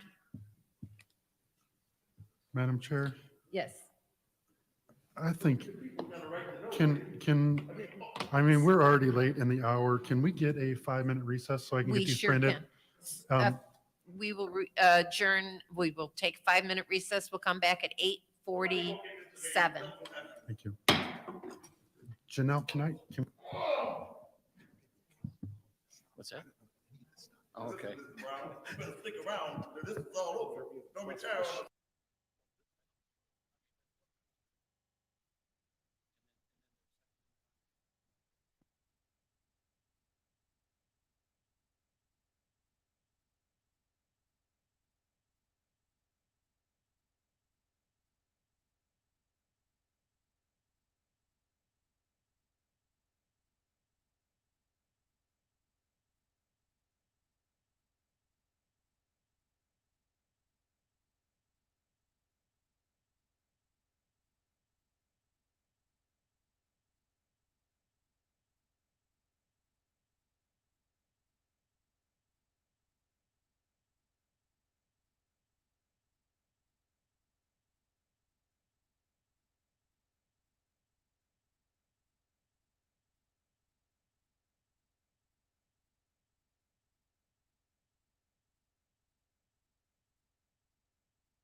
lower than what they were to begin with. Well, we've gone down in volume of the number of people in the city of Flint and businesses aren't taking as much water, and we're being much more conscious with our water in the last few years. So less water is getting away. The city has done plans and has gone out and done surveys of our water system to find leaks. And the major leaks have been removed. Some of the minor leaks, most of the minor leaks have also been removed. And so, as people say, it's a much tighter system. It doesn't let out much. So we have a much lower amount of water that we're using than we did 3 years ago or 4 years ago. Okay. And I remember you saying that about the leaks and finding more and being able to help improve it. Okay, that's helpful too. Thank you. So then my second question is in regards to Exhibit B, Table 2. So I understand that there is a third column here added in this amendment because we do have the secondary pipeline. So I don't have questions about that, but I have questions about the maximum flow rate, which is in the unit for that is MGD, which I think is Million million. gallons per day. Okay, so it's being dropped from 14.5 max per day down to 14. Right. That's the one that they printed in that one. We also asked what would happen if we went down to 13.5. Okay, And again, the total cost was like $18,000 and $36,000 saved for the year. So it's a very small cost savings monthly. okay. And So, that's something that's going to be negotiated upon yet. Those are the numbers that they gave in that thinking this is what's going to happen over the years. okay. So this isn't going to impact like the water pressure flow though, correct? No, our Okay. water pressure and all that, if you look through, there's some water pressure data there. We're trying to keep the water pressure the same coming into the city and keeping it throughout the city. We don't expect to have any changes throughout. That's again why we have the water tower as our pressure gauge to make sure that we stay within a given range. Okay. And then I could not find any changes to Exhibit A, save for all of the addresses which have been updated. But within these schematics, has anything changed that's notable? Mr. Pfeiffer and I were trying to cross-reference the best that we could, and we couldn't find anything. Well, the only thing is that they want to add to Baxter and Potter because they don't have a working meter. Okay. They're using our meter, and we When you- give them our meter readings. When you say they, do you mean JCDC or Gliwa? Gliwa. Okay.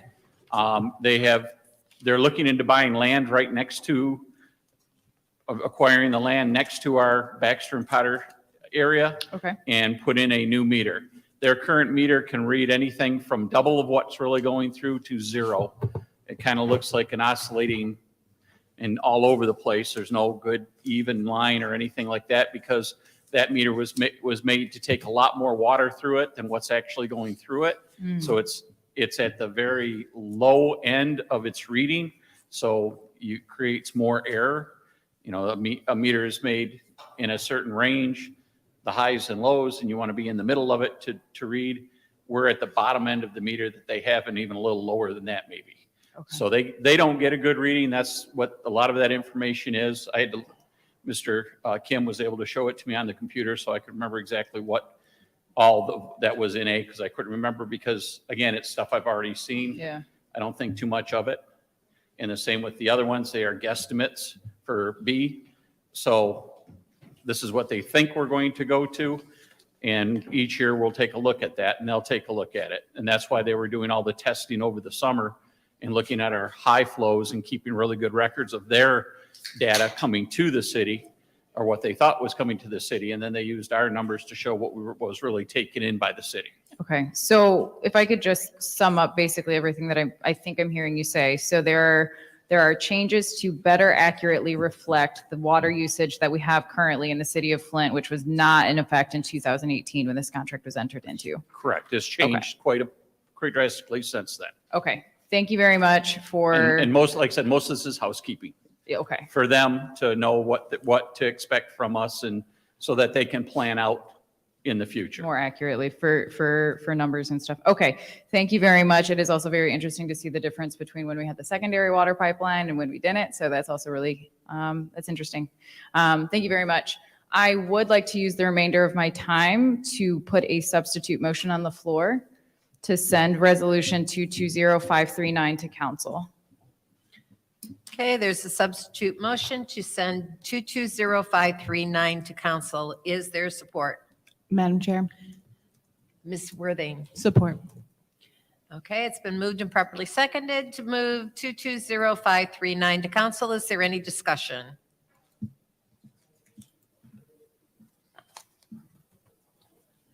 Any discussion?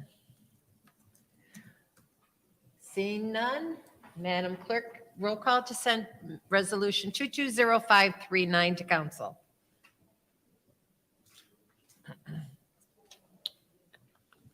Ms. Priestley. Yes. Ms. Winfrey Carter. No. Ms. Barnes is not in. Ms. Herkenroder. Yes. Mr. Pfeiffer. Yes. Ms. Worthing. Yes. Mr. Mays. No. Mr. Murphy. Yes. Vote is 5 yes, 2 no. The vote is 5 yes, 2 no to send to council. Madam Chair, Ms. Herkenroder, I'd like to make a motion to adjourn. is there support? It's been moved and properly supported to adjourn. Roll call, please. Ms. Winfrey Carter. Yes. Barnes is not in. Ms. Herkenroder. Yes. Mr. Pfeiffer. Yes. Ms. Worthing. Yes. Mr. Mays. No. Mr. Murphy. Yes. Ms. Priestley. Yes. The vote is 6 yes, 1 no to adjourn. 6 yes, 1 no to adjourn. We are adjourned at 9:03.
they persist in disrupting the meeting, that individual will be subject to arrest. Violators shall be removed from meetings. That brings us to public speaking. Are there any public speakers? Yeah, hello, Madam Chair. My name is Earl Mitchell. And ma'am, to you, Madam Chair, about the situation because about emergency management, about Mr. The guy back there in dirt down early is another different breed, and the guy, I can't think of his name because the lady called him by his first name, Claude back there. They're a different breed because they messed up they're trying to make a city emergency come back to Flint again by, matter of fact, to you to the Fifth Ward lady over there, Miss Hot, I can't think, Carter, Miss Carter, do you know, they got a saying out there, when darkies move in, the grass disappears, at the golf course. Did you know that, where, in Madam Burns' neighborhood, she moved in, now they say it's tricks. It's turning tricks in the golf club. And just like they did at First and Fieldhouse, the white boys come over there and messed up the turf, and because the darkies messed up their golf game, and but BB straightened it out. He didn't prosecute them. That's what's going on in Flint. And the councilman right there, he right by checking them, talking about the taxes, but nobody else doing it. They locked the thing, and he didn't know how to get into the golf club because the white boys messed it up a long time ago, and he's trying to figure out how to get in. They don't want like Tiger Woods. Becky beat the black back on that guy called messing up the white man game. And and the school teacher know all about this stuff. Nobody want to call the racial card because people's like that guy over there in the Scott Kincaid was. Thank you. Your time is up. He always, ma'am. Thank you. What? Thank you. You got Time kids is in up. there? School teachers? Are there any other public speakers?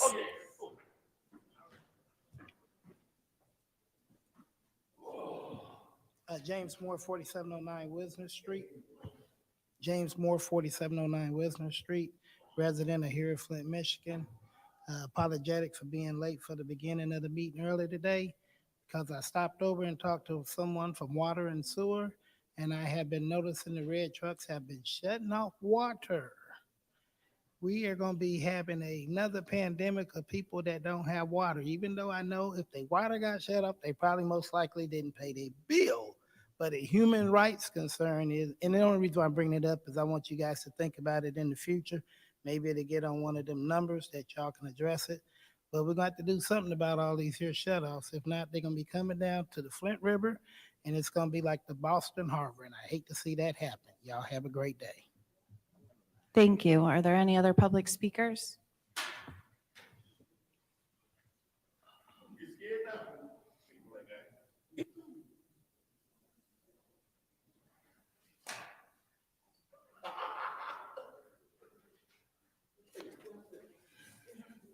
Arthur Woodson. Let's start off with the public health. Public health, if I'm not mistaken, the 211 isn't in service anymore. That's what we be talking about at Thursday's communication meeting. Then you have in there LSLR, lead service line replacement. It's no more than 500 to 1,000 lines to be replaced. So why would you need that in here? Then you have, what else was it? It was one more, lead abatement. EPA pays people to be trained for lead abatement. So why do we need lead abatement at public health? That's what I noticed around here. We have overlapping services. That Gleba, Councilman Murphy, you know, when we was down there, Gleba wasn't budging on anything. It's something behind that. you have to be more in detail, get more details about it. Why are they changing that? The main thing is last year, we had the backup resource line. So we wasn't on Gleewa. Then their line popped and we wasn't on Gleewa. So when they said they had to gather data, what data did they have to gather? Because they didn't get any from us because we wasn't using their water. The minimum, what is it? How was it benefiting us? Why would they even change it? Why would they change it? Why did they change it? I mean, these are some of the questions that needed to be asked. Ms. Priestley isn't here. I was going to tell her that Gleewa wasn't even formed until 2013 after Ed Kirk signed the deal. The Detroit Water Service, they wanted to give us a 50% discount, and Darnell Early wouldn't allow it. Thank you. Thank you. Are there any other public speakers? Hearing none, that brings us to council response. Is there any member that would like to respond to public speaking? Yes. Mr. Murphy? To the young man comment about them turning off water, I think the water that is getting turned off is probably the water that is not in compliance with the replacement of the water meters. They are mandated to change out water meters in people's homes. Some people is not answering the door, not responding to the letter. So the turnoffs was for the water meters is what I'm understanding. I do not believe they turning off people water for past due water bill because of the $300 credit that they put towards people water bills. I could be wrong, but I believe the waters that's being turned off is the list of people who is not complying with the water meters. So if you see them in front of somebody's house, 9 times out of 10, it could be someone that has not allowed them to come in and change out the water meter. And that's mandated. That's a judge's order to change out all of the water meters in the city of Flint. And some people won't let them in their house, or some people just ain't been home, or some people just not responding. They refuse to let people in their homes.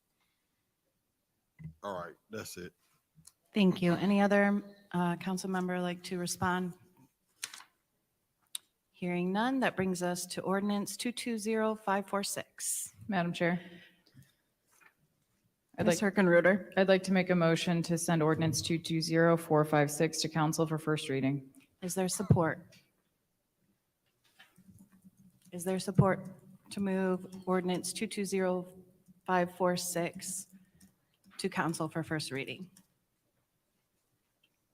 Support. It has been moved and supported. Discussion. Madam Chair, Mr. Pfeiffer.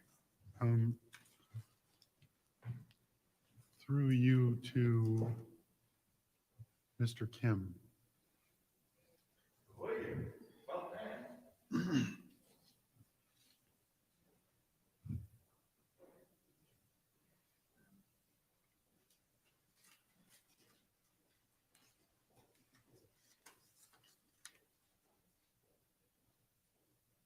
Oh.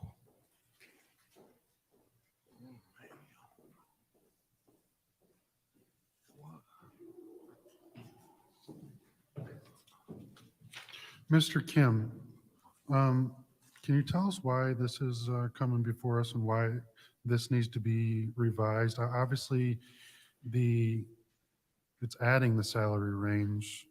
I didn't see that on the previous one, but why does this need to be changed?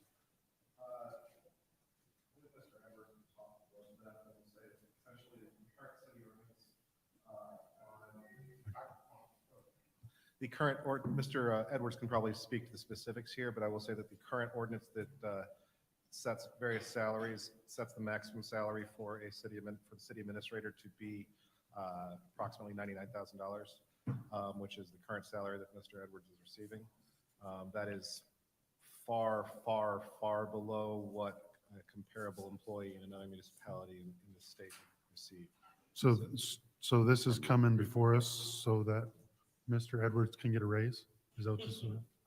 Among those reasons, yes, but I believe that Mr. Edwards is prepared to talk more about this. Mr. Edward, through you to Mr. Edwards.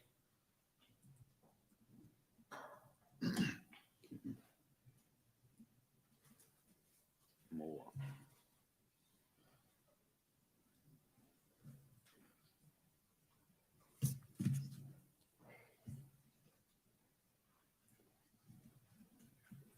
Mr. Word. Mr. Word. Mr. Word. Mr. Edwards, can you speak to why this is before us today? Yes, as Attorney Kim pointed out, in terms of doing this job, and I brought that before this council on other occasions, the amount of time that is invested.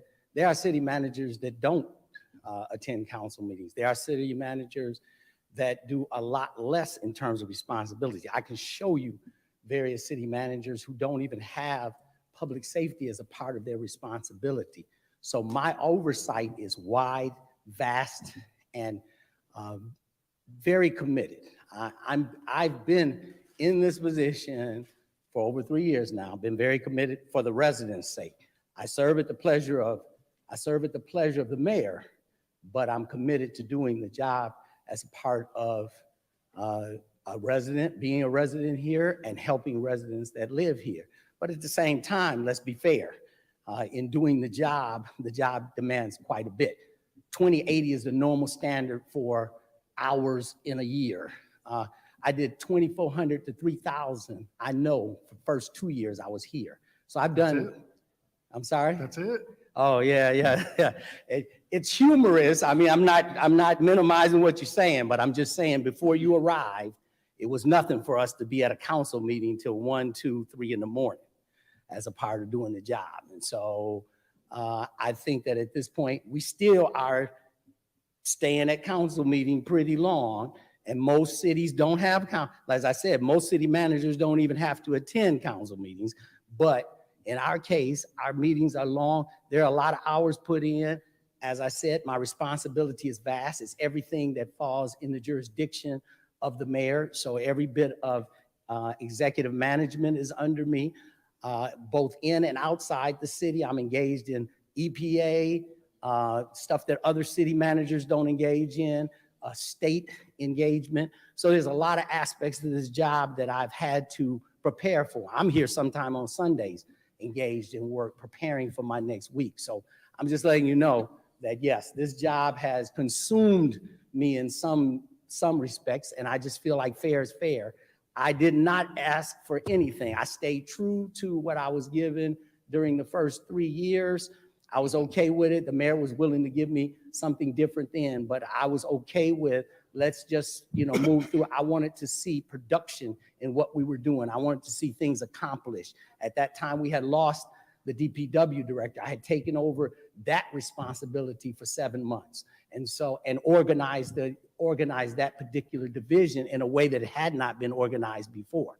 So I fulfilled a many responsibility, have fulfilled, will continue to do many various responsibilities, but I do believe that it's important at the same time that I be fair to myself and my family and be compensated properly.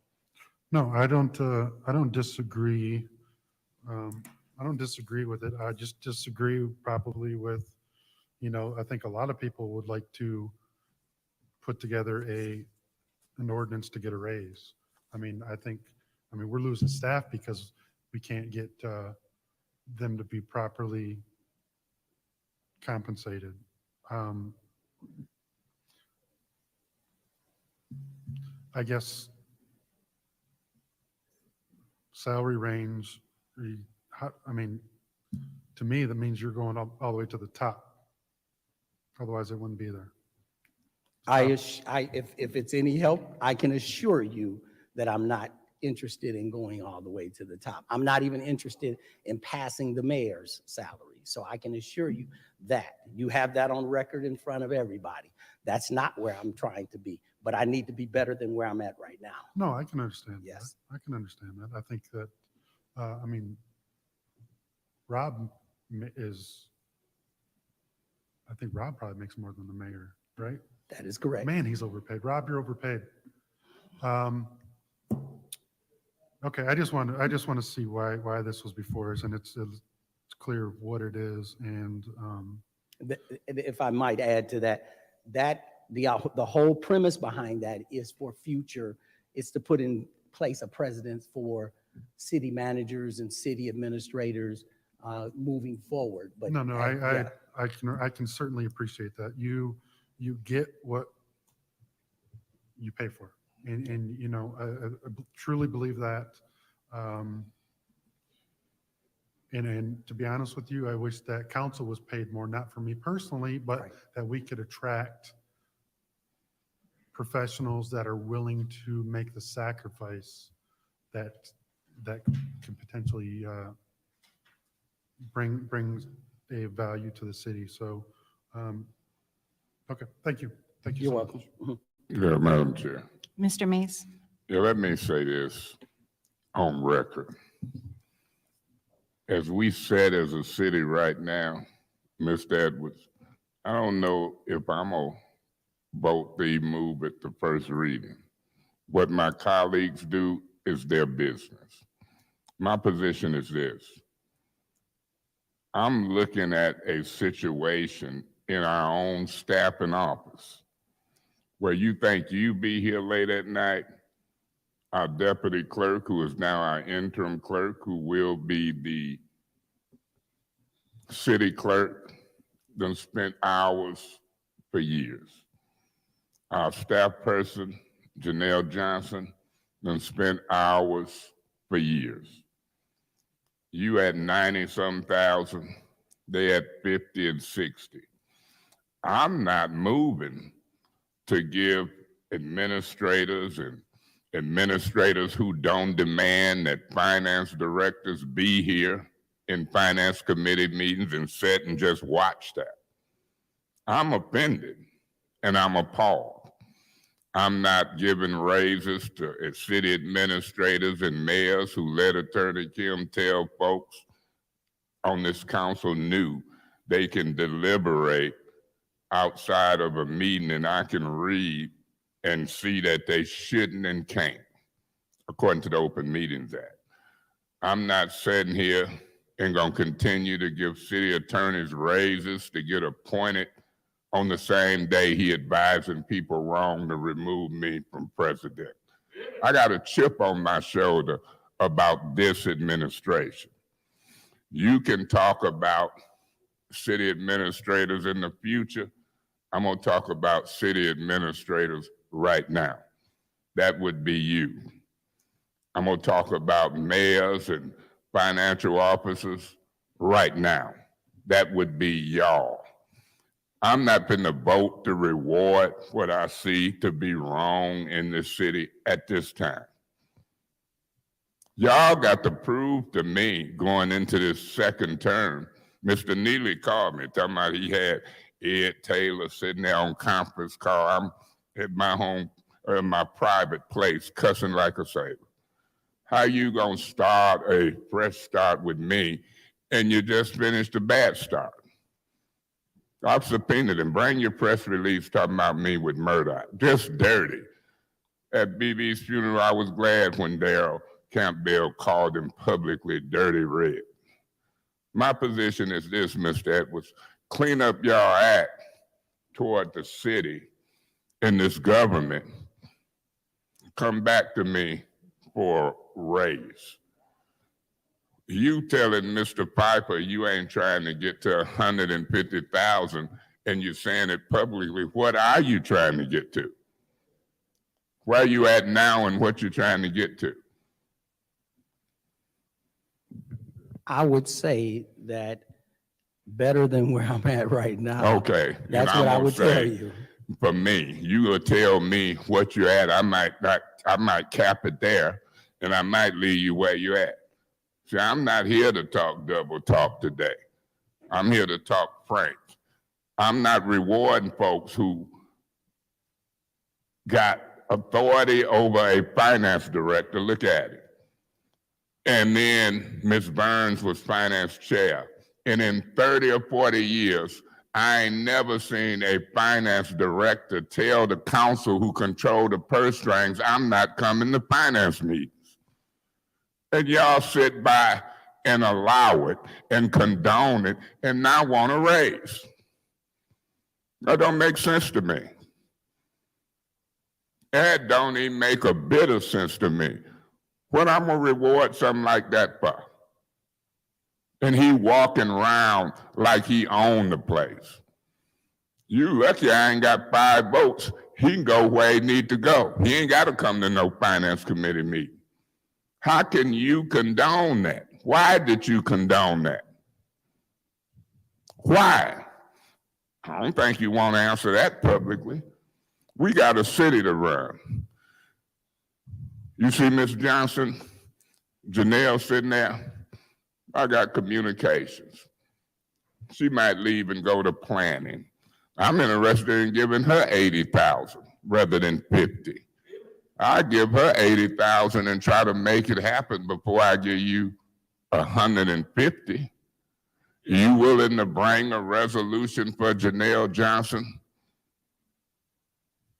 I don't believe that what Attorney Kim and Whittaker and y'all say that y'all the only one can bring financial amendments. I don't believe it. We can bring them, y'all can veto them, and we can override them. I'm not trying to lose personnel, if I may. I'm not trying to lose personnel to other departments and then give other departments raises that's 50%, almost 50% of what they're making now. I'll wait till my second round. But remember, I'm just one person. Maybe y'all got the rest of them eating out of y'all financial hand, but Thank not you. me. I'm gonna look out for our department. Thank you, Mr. Mays. Would you like to respond, Mr. Edwards? Yes, I would. I would say, I totally understand where Mr. Mays is coming from. And Mr. Mays, with all due respect, you didn't vote for me anyway when I got in this seat. So I already know, and we already have that understanding. But I would say the measure of a situation, you look at people's work ethic. I'm here every day, engaged. You have a staff team that's here. Whenever we have council meeting, they take that direction from me. So I say to the remaining council members, I'm okay with what Mr. Mays is saying, but I say. Point of information. Is Janelle Johnson here as well? Do you know? Mr. Mays, I didn't recognize your, so. Point of Mr. Mays, information. what's your point? Is Janelle Johnson here just like y'all? Do you know? That's not a proper point of information. I don't- Continue. I don't have a problem. I see Janelle and I see Davina and we talk even in the late night hours. So I totally respect that. That is also in council's purview. But I'm just saying that based on my vast amount of responsibility, the scope of my job, and the way I have performed, all of you that have engaged with me have had the opportunity to engage. Nobody here that I'm aware of has it not been an engagement or a negative engagement with you. What has ever been needed, I am here to help. I've been here to provide information to council, to support council as part of the process. So I don't, at this point, that's where I would leave it, is that I've been an engaging city administrator all the way around, respective of council's authority, and work with that as a part, try to work together to get the work of the people done. Thank you. Ms. Burns? Thank you. I know you've always worked late hours, even when you were on Dort Highway running your own business, and we were in the same building, but I do have some concerns. So the staff takes direction from you. Did they take direction from you when creating this chart? No, I created, and I've had, when we met the last time, you guys gave me the revisions. Oversight is possible. I'm human, so I'd be the first person to say, I'm human being. Those ones you pointed out were oversight, and I did revise that so that I could submit a new one. Okay, can we get a new copy of Yes. it, please? Yes. And then also, is it possible to get it put in an organizational form or a format Because this is more like I've never seen an we have at the top would be, it depends on which one. You can have the people, then it would be the mayor, then it would be you, then it would, as it goes down and tiers down in a regular organizational chart. And this did omit several items. So if you have updated that, if we could get that from you, please. Also, you started out at 90,000 and you got a raise of 10,000 from the Kellogg grant. Is that correct? I think I that don't- took you up to 99. It was, yes, it was moved up to 99, and I think there was a couple of components where I serve as a signatory to On help there. support the program. I can't remember if it's the Kellogg grant, but I know it's in relationship to some HUD activity, I know. Okay, so would changing this in this new request, does that change where your funds comes, where your salary comes from? I don't even know how much we have left in the Kellogg. Will you be taking off from any more grants, or no, so it'll change that? It would be, the money's in my budget, it has been. Uh-huh. The money's in my own budget. Okay, and so I was disappointed you allowed Mr. Whittigan to not attend meetings. I was disappointed. I've never seen that, not ever. And then for not one member of this administration to attend a budget hearing. The adoption, so that we could ask one question. There was nobody here, not one person from this staff. And that was disappointing for me. Discouraging, even to where our former clerk spoke about it, that in her entire tenure, she had never seen the entire administration absent in a budget adoption. Now, as much as hard as you work, I work just as hard. Those Sundays, I was here too. I have a work ethic. And then when the residents call, I answer. I don't care whose ward it's from. It doesn't matter.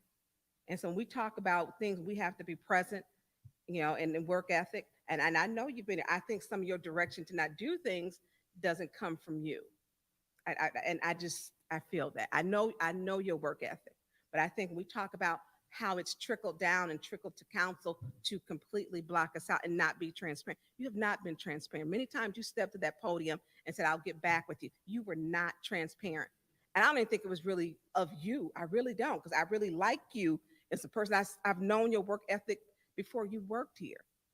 That part to me is bothersome, because council could not get answers. It was kind of like, let's keep sending, council in circles. And we got steered in a couple circles, and it became common and almost, it became common and comical, it felt, to some staff members. I get calls from and emails from people who don't even live here, who live in New Orleans, who live in Texas, who states our staff sitting back there is disrespectful. We have to wait for them to walk down. And there's a whole other conversation. And no other council chambers is the staff for any municipality sits at the back. They just don't. It's disrespectful. And I've never seen it. And matter of fact, in Flint's history, it has never happened. You didn't have that. So we look at how we run things, and you're saying, hey, I deserve a raise. We have to look at everything. Now, here's my other question, because I want to create some transparency. Are you leaving your position? No, So is Mrs. Ferguson going to be taking over within the next 4 years? not that I'm aware of. Okay, because people were, and I'm like, I don't know. And they sent that position in the salary, because I want to be transparent with the people. So you're not going to be leaving within the next 4 years. You're going to be here. That is correct. I have not You haven't heard indicated, that? Okay. I've heard it before. Oh, I you've mean, heard this it? place has an interesting set of grapevine, but. It does. Yes, but then none of that applies to me. So when we talk about, because you are the second person in charge, I think I would like to see you be more transparent. I really would. And that really is a sticking point. I never thought that when you started at 90, that was a good salary for you.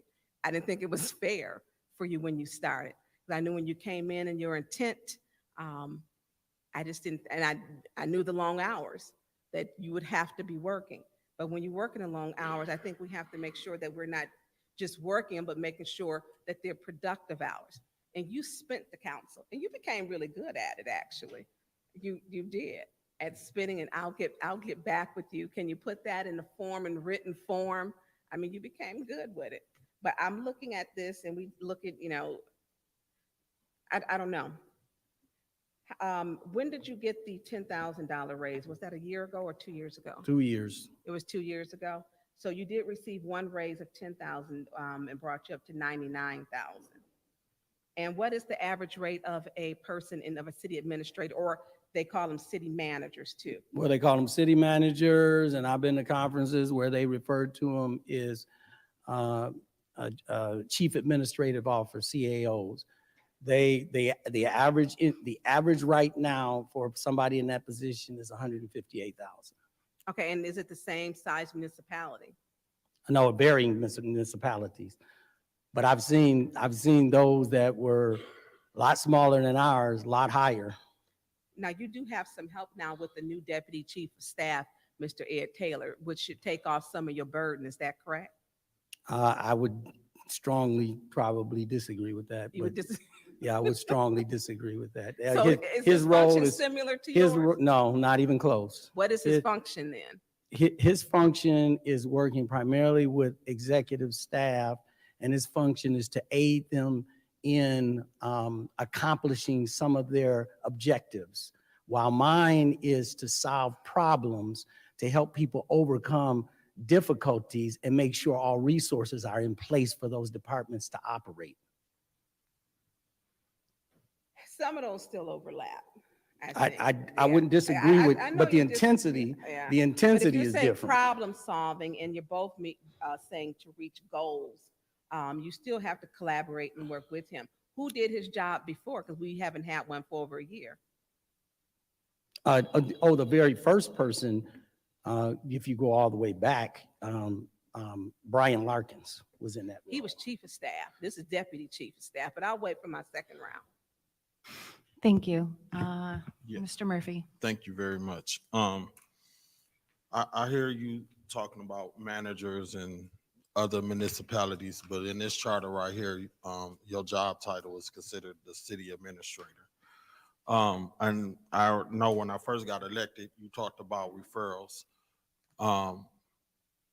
and how you maneuver and handle business. And I just go back, and I know people tired of me being a dead horse, but have you ever received a referral from me about Jefferson School? I would have to agree with that. I received many referrals from you. Okay. Yes. So, because the protocol is everything need to go through a referral. So for the most part, 99% of that, and you do pretty good for the most part on responding to some of the referrals. But since I've been elected, I put a referral in to see what we can do about Jefferson. As of today, nothing has been done outside of a couple of boards been put up. And for the last year, I've been chasing calls from residents complaining about them going inside Jefferson to no avail. And my thing was, and even with the 18 properties, it's been on our books for a long time, and Jefferson included. Something need to happen with Jefferson, and this go happen long as I'm the city councilman with y'all, or if I gotta go around y'all. Hopefully I won't have to go around y'all, but Jefferson is near and dear to my heart. I went to Jefferson School, and to see that school still sitting there, nothing being done about it, it will make the residents think that I'm not even trying to do anything to work to try to make that school back viable and do something sustainable with that school. And it's very problematic for me to a year later to still be sitting in the same spot and nothing has happened with Jefferson. And I know I've had a conversation with the mayor, and hopefully we be able to move forward, but I'm gonna keep on talking about it until something happens. And I ain't on nobody's side on who right, who wrong. I'm all right with you, you all right with me, but I'm not all right with Jefferson just sitting there like that. And to sit here and watch all this other movement going on in the city of Flint and all of this development going on in the city of Flint, and we can't get nothing done with Jefferson. And we done got $94 million brought into the city of Flint. And for somehow resolutions has been able to come and move and shake what was important to the mayor and administration.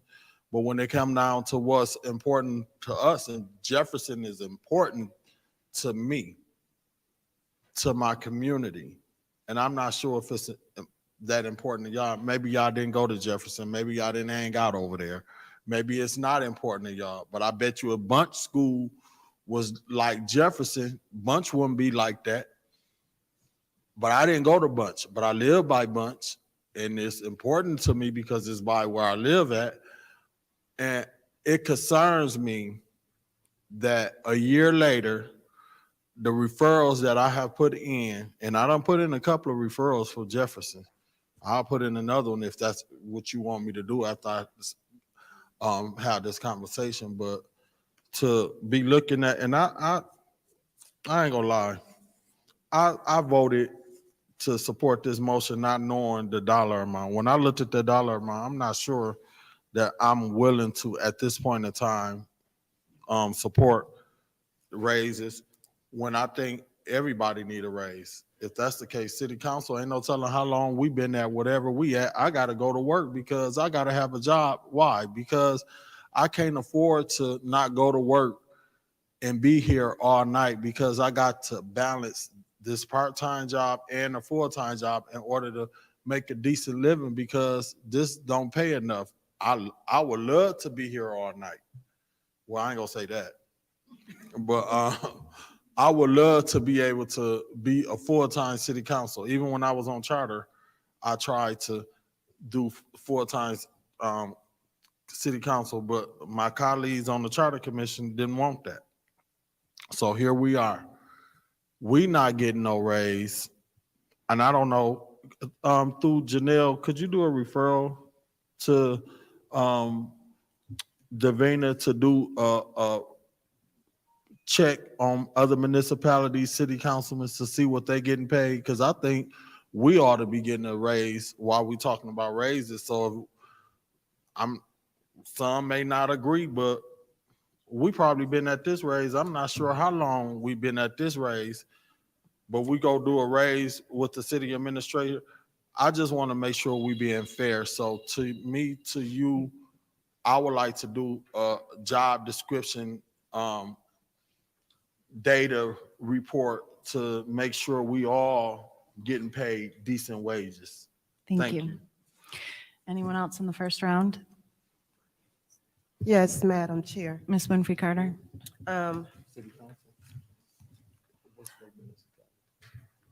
I echo the sentiments of my fellow council member here, Mr. Murphy.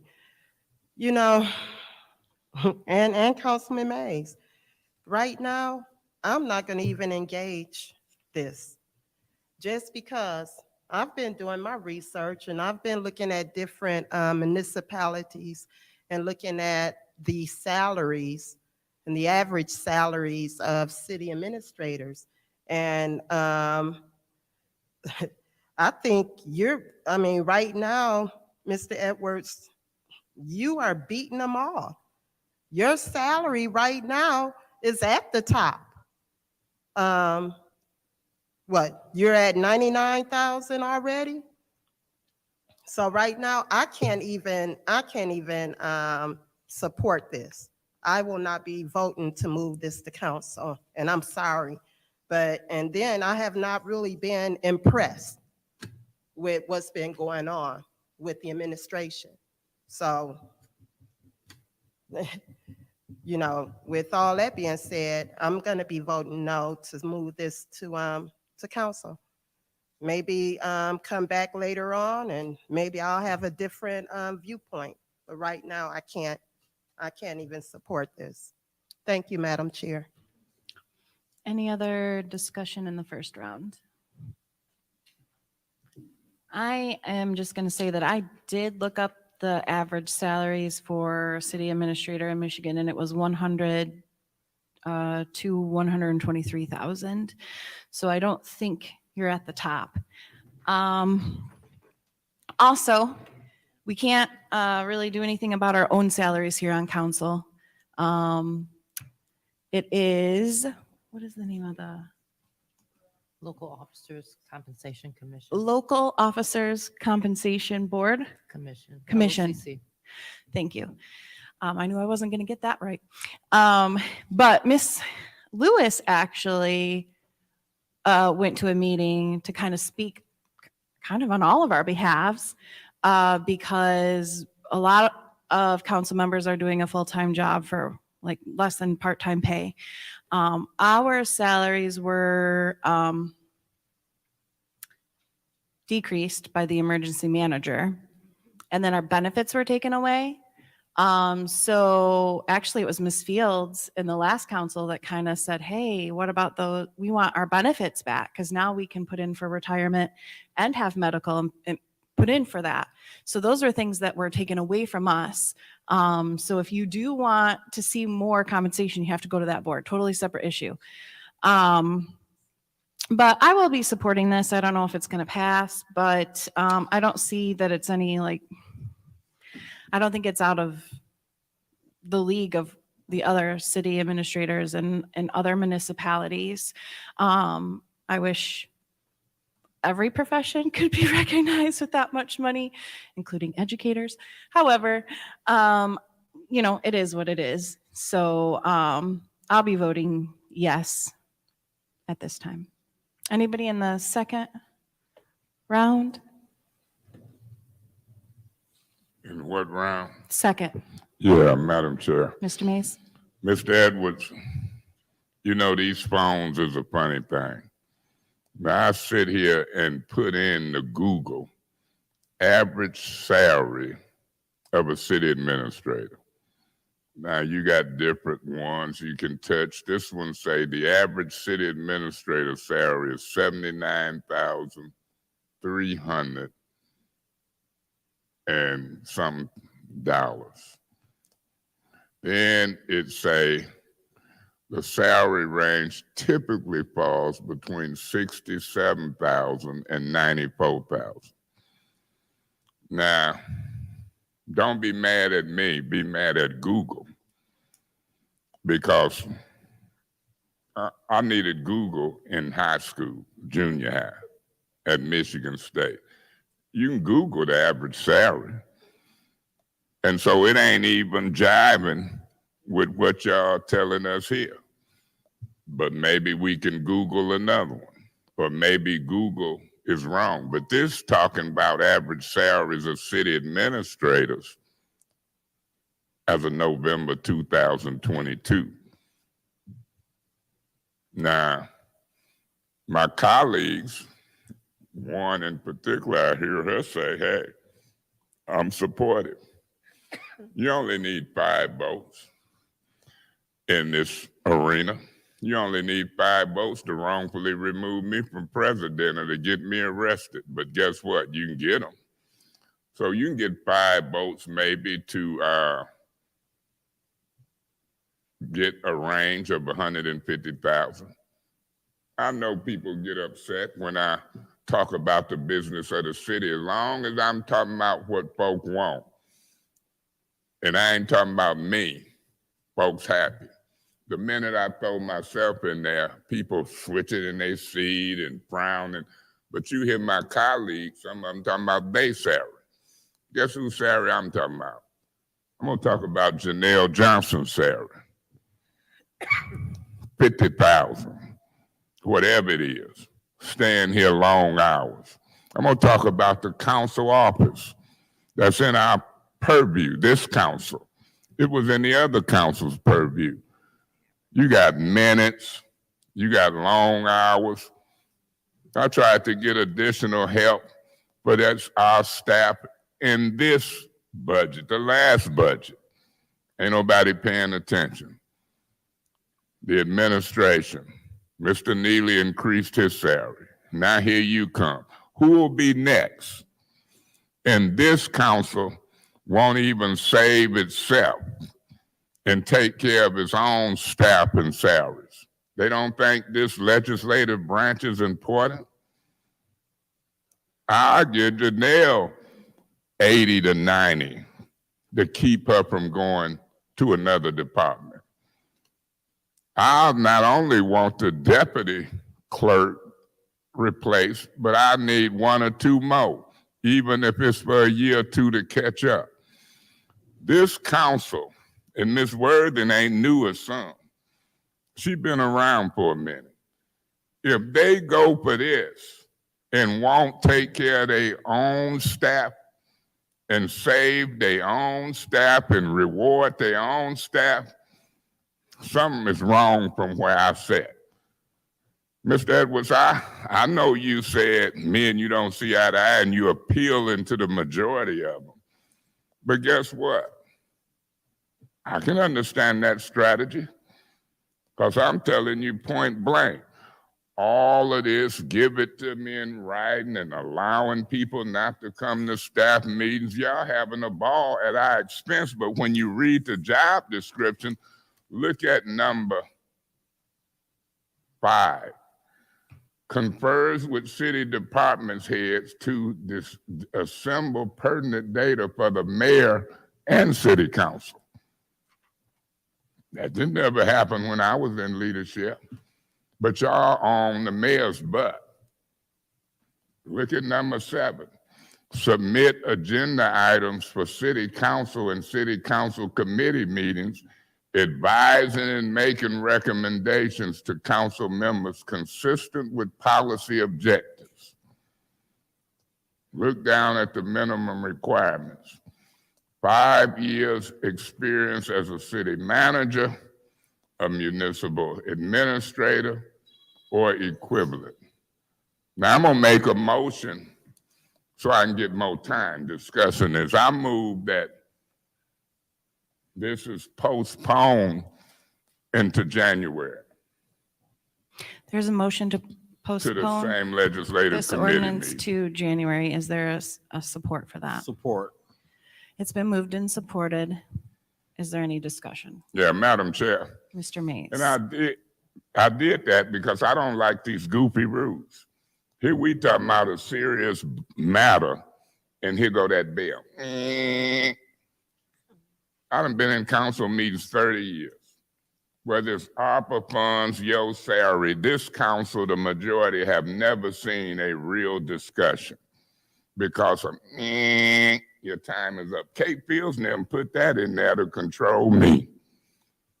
Some of these folks done bought into it. You got to know the history of the city. What make you think the city can afford these raises at this time? Through you, Madam Chair, to Mr. Edwards. What's making y'all think we can just start increasing people from 90 to 150 at this time in our financial situations? I don't know what makes me think that, Mr. Mays, but I would say, as I said before in this, during this questioning period, the dollars are there as a part of the budget. I think I have faithfully engaged in this particular job. I have to you and I disagree on a number of different things, and that's one more thing I would have to disagree with you on. Yeah, I ain't got a real problem with you. Yeah, but you ain't got the same spunk I got. You don't get the same rewards because you letting department heads run over you. That would be a matter What of gives opinion. you the 5 years experience as a municipal administrator or equivalent? I think that during that time period of my confirmation, they brought to light that I served in the capacity on the Civil Service Commission for 7 years and was heavily engaged in the understanding of the policies and practices. We had to do rulings. But it says supervisory experience of a professional staff at the department head level. you supervise department heads? Well, they took into account too my time in the legislature. No, I was not over departments, but I was engaged See, with y'all done departments. brought this up, and some of the qualifications, I don't even know if you fit. Now, I know you was kind of up there in Lansing with Mr. Neely, but I'm struggling to find these 5 years experience of or equivalent as a municipal administrator. I don't mind helping folks get their experience, but right now you would be at 3. And so y'all done opened up a can of worms, and like I say, these folks can look at it. I asked you a simple question and you ignored it if you look at the tape. I said, what do you make now? I knew the answer. I knew when you got the $9,000 raise. You avoided it. And I said, what are you trying to get to? You didn't say 110, 125, but you told Mr. Piper, I'm not trying to get to the 150.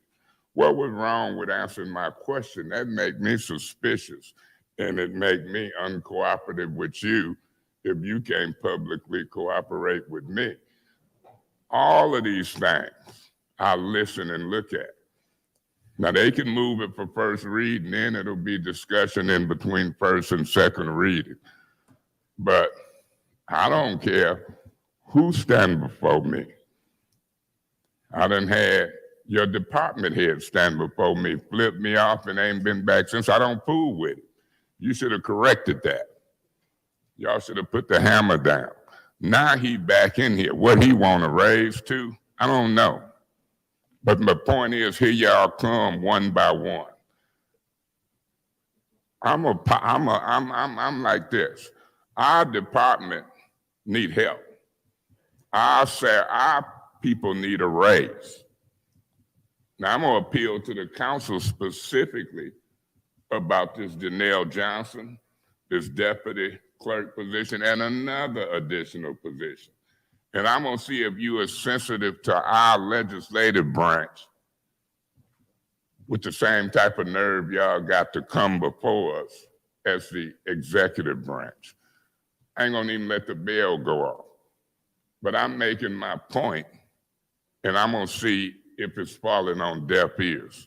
Thank you, Madam Chair. Any other discussion in the first round? Any discussion in the second round?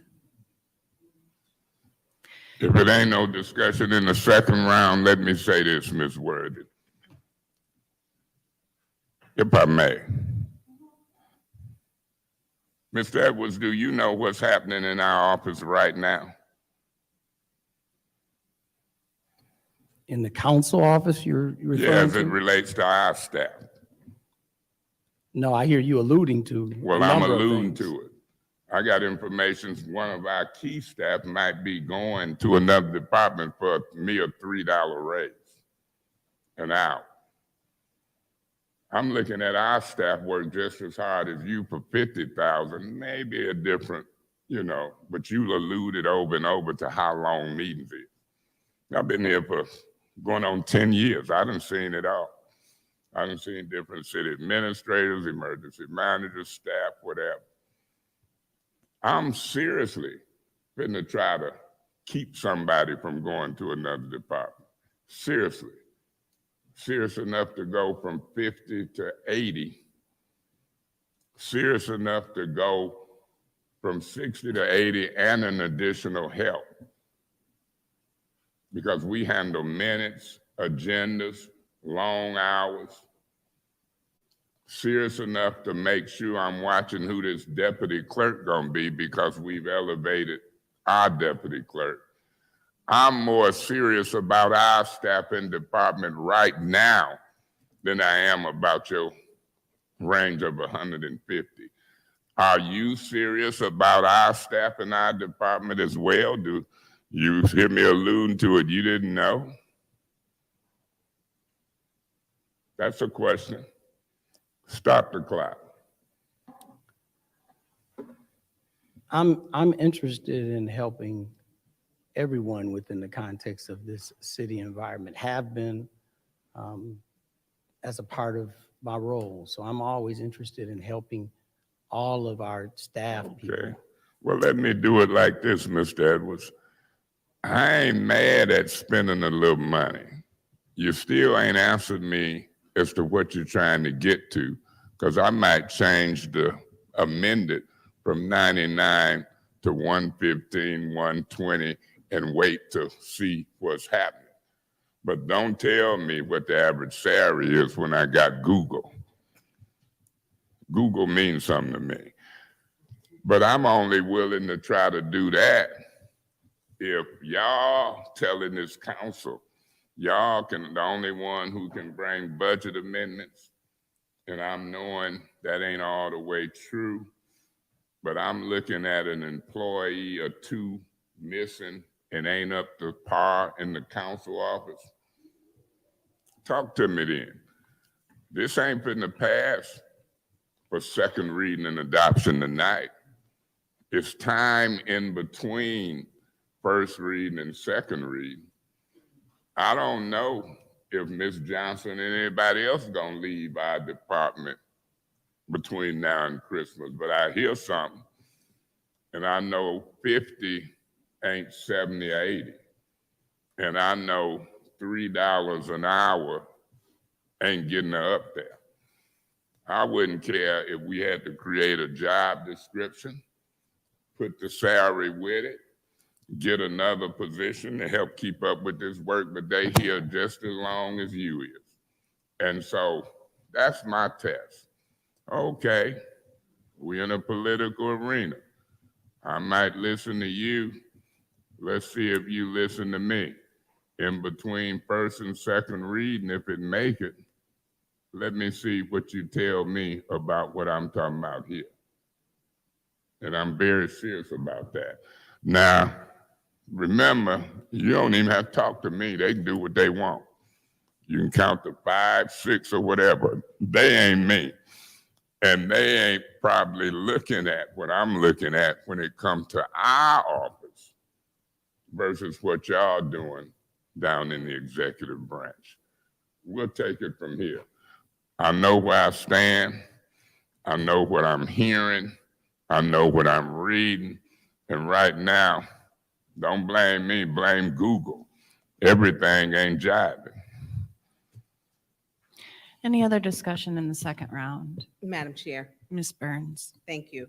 Mr. Edwards, looking at, and what did we do before Google? We went to the library.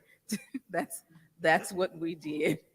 And it is a lot easier, and information is knowledge.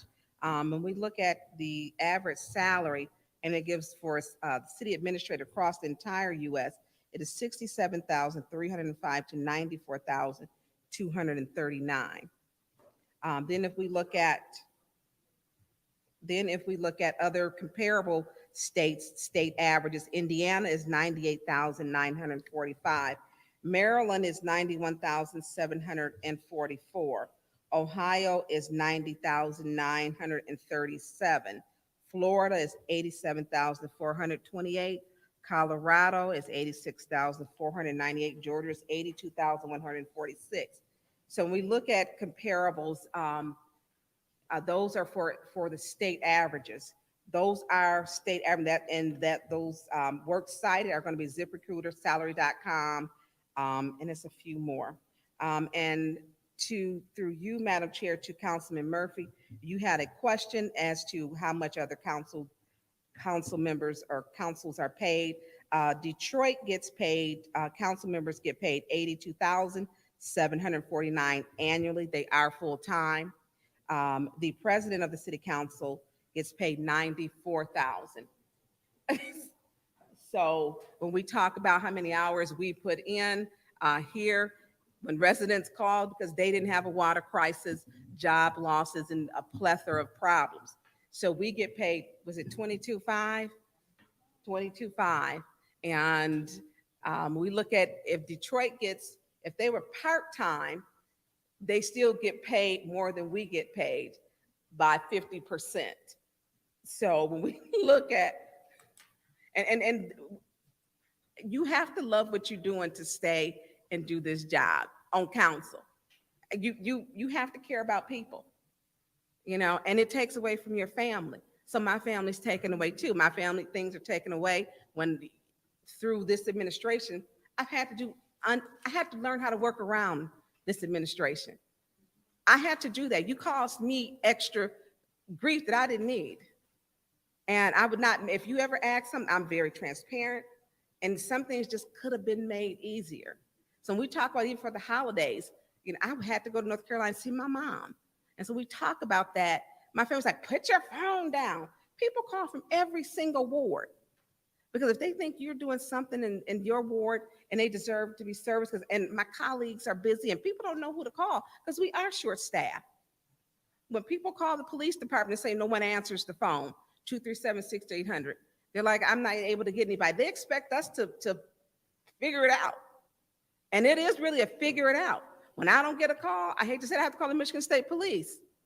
I call the post commander at home when she in bed, and she will answer me on her iPad or her iPhone because I need someone to get to a shooting. So when we talk about, we have had to work around and some of the things because I wanted access to, if I should be able to call the chief, and they were told that they couldn't. I have to go around, let me call this person, a relationship I built with someone. You have made my job harder at 22-5.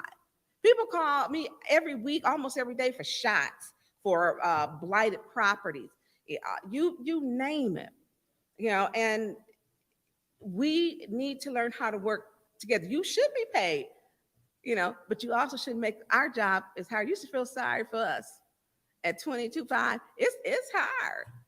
You have to budget. And I'm looking at these comparables. I'm looking at some of the states, and when we're talking about, what it is you can do as far as pay, the average pay is just, we're looking at Detroit, and what they're getting paid. And if we're looking at the average, we're looking at from salary.com is 67 to 94,000.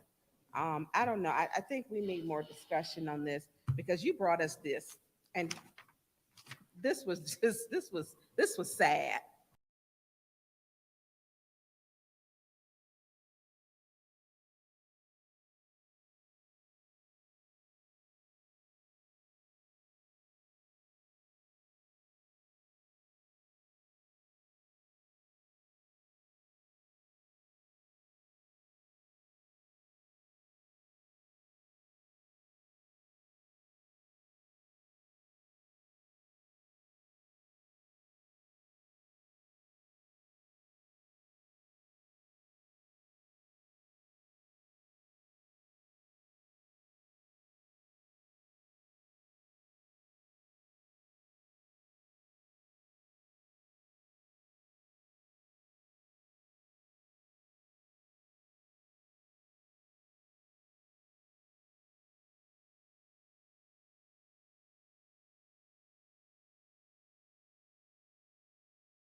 Okay, it is 10:20 and I bring Government Ops Committee to order.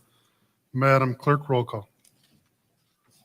Mr. Mays, Present. Ms. Lewis is absent. Mr. Murphy is absent. Ms. Priestley, Present. Winfrey Carter, Present. Ms. Burns, Present.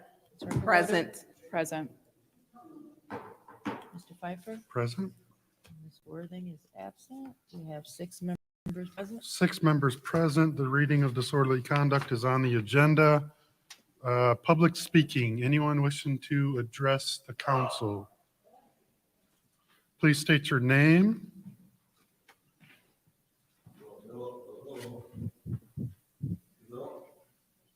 Hello, like I said, my name is Ariel Mitchell. And Mr. President, I want to talk about environment endangerment. Once again, you see the council lady and the councilman leaving us in an environment endangerment situation as the people. Just like they left Council Lady Burns when she moved in her neighborhood. She moved in, it used to be a golf course there, now they turned it into a mott park. That's just like Tiger Woods moving in on the white man game and messing up the golf and the Vina Industries Arena and tennis. And Ms. Burns is right about the situation that she talking about. They call her to call the po-po and then nobody won't give her a raise like the city clerk talking about the raises. I just like, I can go straight down to Pasadena into Fenton, but she advised me not to come out there because the dogs, since new person walk out there, pit bulls dogs seem to jump the fence and come and get certain peoples, and it's up to me to keep the peace. We're not going out there endangerment environment. Like for instance, on the green, that the boys messed up 16 greens after you heard Mr. Frank talk about the president And the lady, she's the type of down there early, the woman who in charge of the putting everybody in Flint under the doctor care, like they can make rules. They're actually talking about running out of money. I'm talking about the lady. That she is back there, can't call her name right now. I mean, Lottie. And everybody knows she's another down there, a finance emergency management, want the people to panic like we ain't got no sense.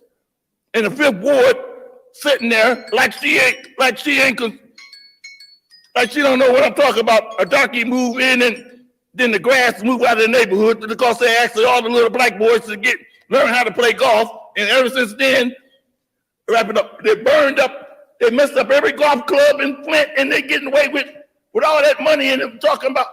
And look at the city clerk, she ain't worried about it because she's gonna get paid big time. Like that is Brown, take that. Thank you, Mr. Mitchell.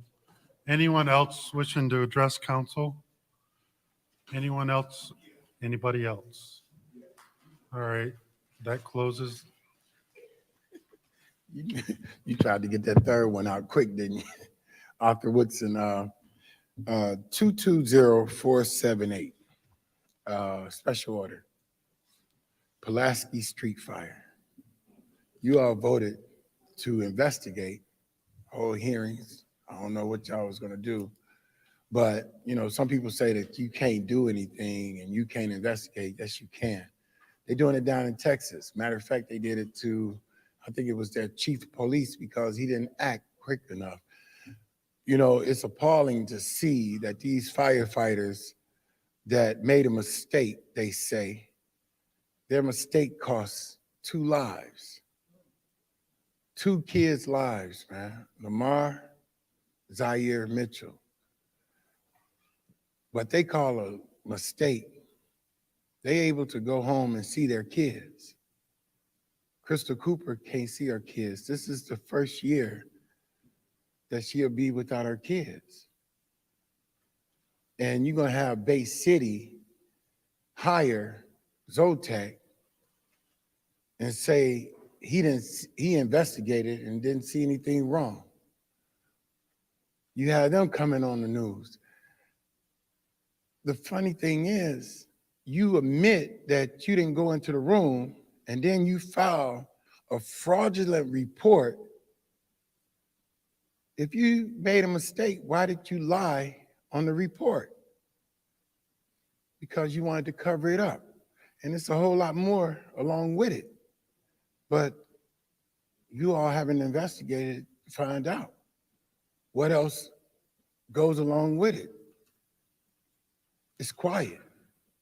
This wasn't about politics. This wasn't trying to get Mayor Neely out of office. We're still talking about it. The mother is still grieving. We didn't come here to tell y'all, man, that Mayor Neely lied or whatever the case may be. Lamar and Zaire Mitchell, mother, want justice. Can you all speak on this special order? All right, I'm wrapping up. Can you all speak on this order to try to get an independent counsel or whatever y'all need to do to get justice for Lamar and Zaire Mitchell? Thank you. Thank you, Mr. Woodson. Anyone else wishing to address the council? I won't be real brief. James Moore, I just want to say thank you for all of y'all Please, giving can you y'all 8 please state votes. your name one more time for me? James Moore, resident of the city of Flint. I just want to say thank y'all for 8 votes that went through tonight. It was my first time ever present where I seen that happen. And I'm glad that y'all can come together and get things worked out. On behalf of the city manager, I had a conversation with him earlier a year about the south side of the municipal building where that tree limb was growing down, where as short as I am, even I had to duck to keep it from sticking me. They finally got it trimmed up, but they closed off the sidewalks. And if we can do something about that bridge out there on Grand Traverse before some kid fall into it and have to float down the Flint River, I appreciate it. If they just put 2 boards on both sides of it to keep them from falling through, or if you all would just ride down Grand Traverse and see that bridge by Promise Keepers, you'll see what I'm talking about. I hope don't nobody get hurt. Thank you, sir. Thank you. Anyone else wishing to address the public? Going once, going twice, and we will close public speaking, council response. Any members wishing to address the public? Any members? Any members? Councilman, Councilman Mr. Chair. Burns, go ahead. Thank you. Thank you for all of the speakers. And if that tree, it's nice that, because trees is a big issue in the city of Flint. They are. And I appreciate you staying here late with us, even though some of our council members have left. Mr. Whitson, we do need an update on what's going on with the independent council. I don't even know where the Michigan State Police, who are supposed to be doing an investigation, I haven't heard anything in regards to where they're at, what they're doing, when it will be done, when will they be submitting some? We don't even know if they're doing anything. So we do need a follow up on that part that they are supposed to be investigating. And yes, she did lose 2 children. I don't even have words for that, and especially during the holiday season with the amount of deep grief. Through you, Mr. Chair, to the city clerk or Janelle, can we request to get some, or maybe the city attorney, I don't know who we get it from, to get an update, where is it at with the Michigan State Police in regards to the investigation? They were supposed to be investigating the fire, what happened. And we have not heard anything. And that was, I believe, like a month ago. Okay, could you please? Thank you, Mr. Chair. Thank you. Anyone else wishing to address the public? Yes, Councilwoman Winfrey Carter. thank you, Mr. Chair. First, I would like to thank all of the public speakers. Thank you for being engaged. Thank you for bringing us your input, your issues or concerns. I want to, this is directed to the young man who spoke about the bridge on Grand Traverse. I'm gonna come out and speak to you. I want to get more information. I believe that's in my ward. So I want to find out exactly where so that I can see that that gets taken care of. And if you could give me a call, can you give me a call? My number is area code 810. I got a card for you and I'll bring it out to you. Thank you for bringing that to my attention. Yes, Mr. Woodson, I'm still concerned about this, and we do need to follow up on who's going to do that that investigation. We did vote to have an independent firm or whoever to come out and investigate that. So I'll be willing and to help, follow up on this. Thank you, Mr. Chair. Thank you, Councilwoman Burns. Anyone else? Yeah, Mr. Chairman. Mr. Mays. Real quick, Mr. Wilson, you referred to 220478. It's on the agenda. We'll see what happened and I'll touch bases on that when we get there, if we have a discussion.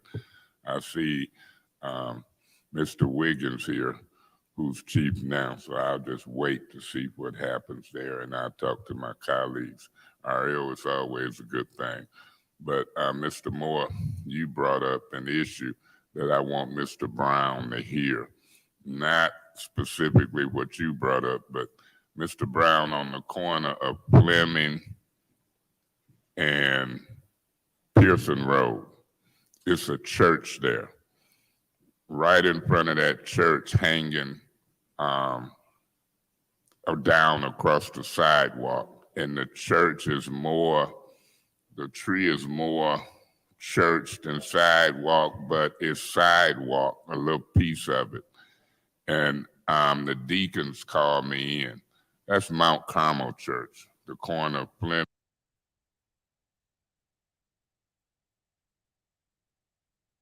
and Pearson.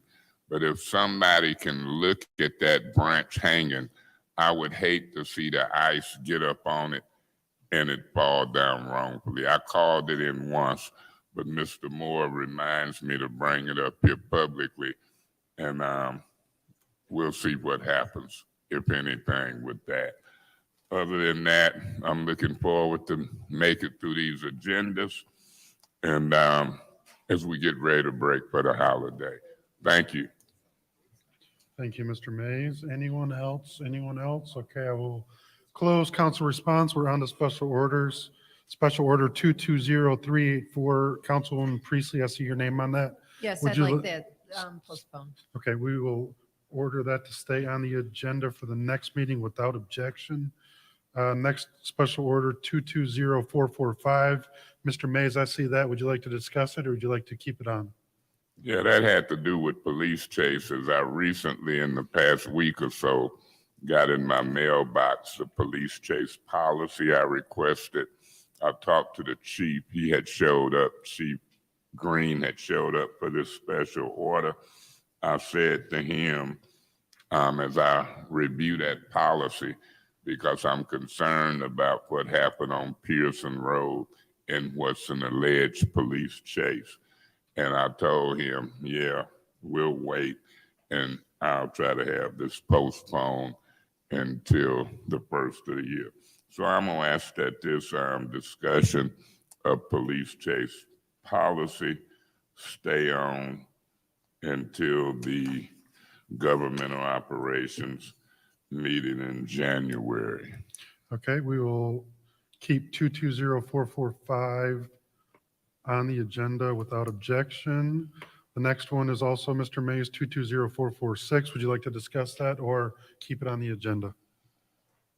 That's a special order dealing with the pipe replacement program. Now, I heard through the news, I guess if I can get this answered right quick, and Mr. Brown, you can either walk or wave your hand, but I heard something about a year extension, and I ain't heard it officially. I heard it on the news. Is it true that them funds for pipe replacement have been given a year extension by the state? Is that a thumbs up? Okay, if that's true, then what I heard on the news, I want some direct communications about that. And I'll ask that be postponed to January without objection, but look forward to discussing it, everybody. All right, that will stay on without objection. Councilwoman Burns, Councilwoman Winfrey Carter, 220478. Would you like to discuss that or keep that on?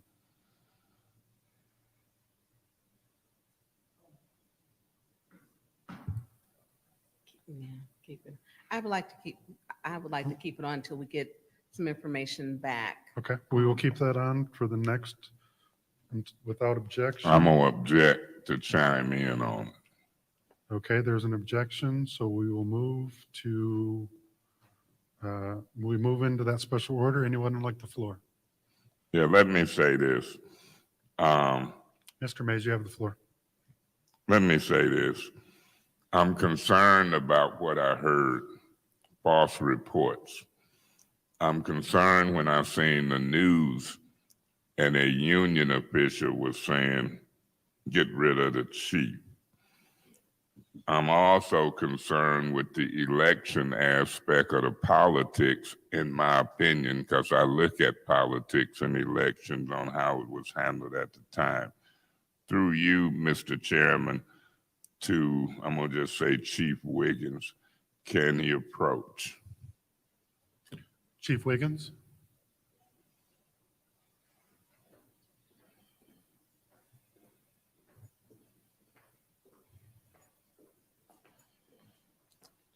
Chief Wiggins, what's your official title right now? Yes, sir. Mr. President, through you to Mr. Mays, I am the interim fire chief for the city of Flint. Okay. And so as the interim fire chief, has any of these issues regarding the Pulaski Street fire, where the 2 children died, have you been involved in any of that in any shape, way, or form since you've been the chief? No. Okay. So the answer is no. You've heard or you're familiar about it though, correct? Yes. Okay. What I'm interested in, when we vote for an independent investigation, who normally does the investigations in a fire like this? Do you know? Generally, it's the arson squad, or it's it's generally the arson squad, or depending on how large it is, we'll call in other agencies. Such as? If it's a very large fire, we'll call in ATF. The ATF? If it's larger than that, we may call in other agencies. Any type of internal affairs investigation in that department? No. Okay. For now, that's some information I need as I try to sit on this council. Thank you, Chief. And unless there's something you want to say, I hadn't talked to you since you became the interim chief. You're here. I'm familiar with you over the years. I'm familiar with you in the community.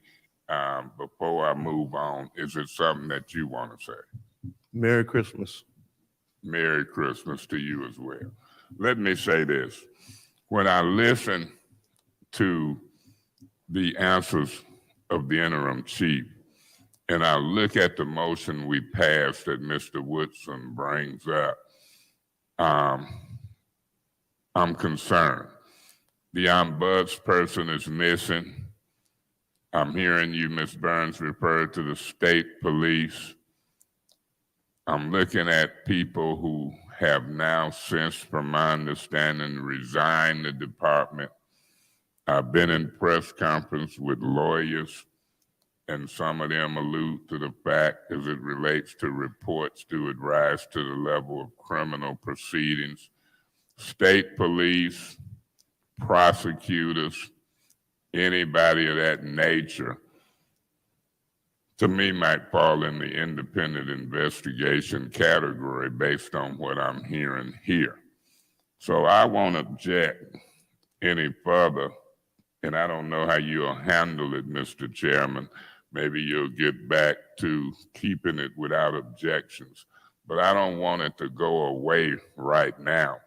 And I don't know how the votes is laying to specifically recommend who I'm thinking without gathering more information as an independent investigator or gators, because it's 2 and 3 dimensional. Thank you. Anyone else wishing to speak on the special order? Mr. Councilwoman Burns. I do have a quick question for Chief Wiggins. Through you to Chief Wiggins. Yes, ma'am. Good evening, Fire Chief Wiggins. Can you tell me, has anyone requested any information or documents from your office from the Michigan State Police? Because we don't even know if this is even moving. No. No. So no one has come and requested anything or records, nothing from the Michigan State Police? You asking me that again? Well, I want to clarify, because so that means, so no, they haven't asked any records, they have not asked for documentation, because I know when we had the former fire chief and the deputy fire chief are not there anymore. So I just want for clarity for myself, because I don't see, if this investigation is moving and the Michigan State Police are supposed to be investigating it, it would, they would have had to have contacted your office at some point in regards to questioning. Point of information. What's your point? Is it possible they could have contacted his office or the city attorney's office?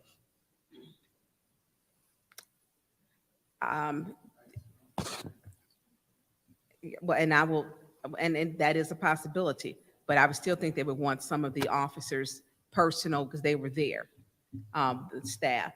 Through you, Mr. Chair, to Attorney Kim, where is the investigation at? Has anyone contacted If I just want to say that I don't want to say anything that would necessarily compromise MSP's investigation, but I can confirm that they've requested records through both my office and the Human Resources Department.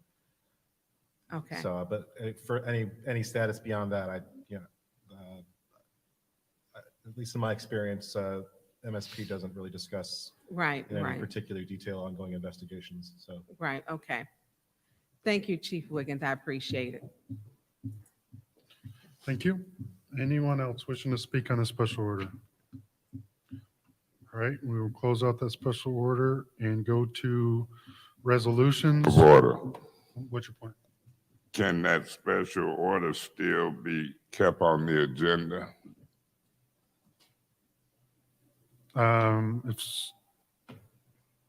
Does somebody want to change that, or we want to keep it the way it is?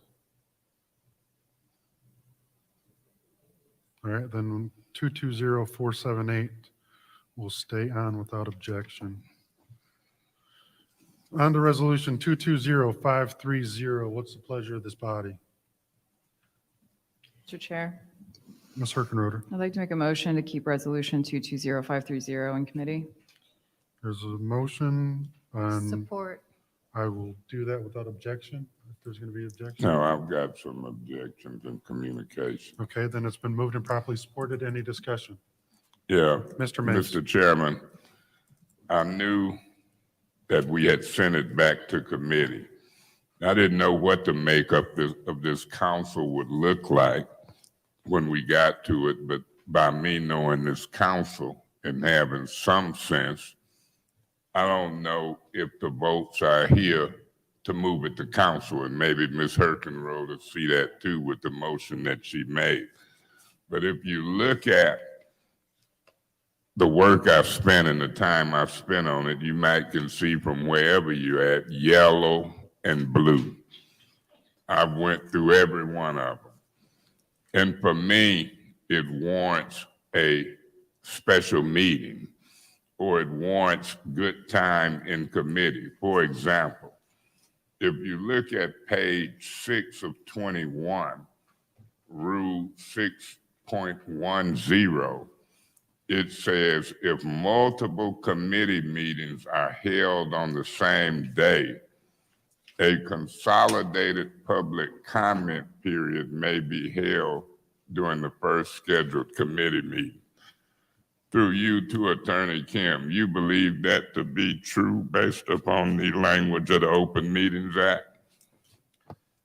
so long as currently structured, each of the council committee meetings are committees that consist of all 9 members, it would be true. However, if that changes, that wouldn't be true. Can you show me the authority that you derived that from? Do you need my request in writing, or you are prepared to show me that authority? It's an area in which the Open Meetings Act isn't entirely clear in terms of the definition of what a meeting is of a public body when the public body has committees that are consisting of all of its members. And is it in the fact that in the last meeting, seemed like I heard who worked on these meetings? If anybody here can answer, on these rules, who was it? Ms. Priestley and who else? And you, correct? It was council members Priestley and Lewis. Lewis. Well, let me say this. Let me say this. It took me a little time to go through them, and I'm just giving you one blatant example. I've got a lot of proposals and things that I see, and I've made detailed notes, and we won't do it tonight. It's Christmas break. The chieftain wished us a Merry Christmas, the Fire Chief Williams. But let me say this. Attorney Kim, I don't know if you can find me an authority, because a council meeting is posted, it's called to order, there are individual meetings, finance, it adjourns. Legislative is called to order, it adjourns. Finance is called to order, it adjourns. I would struggle, and I'll be pleasantly surprised if somebody can label them not as different meetings. This council so far have not seen public comment yet.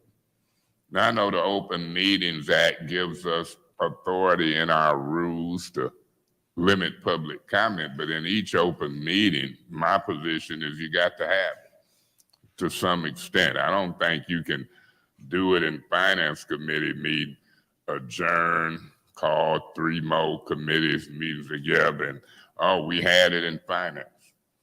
So here we go again. I don't believe they can deliberate outside of a meeting. I'm gonna ask folk that under oath, and I'm gonna show and pull authority and get answers under oath.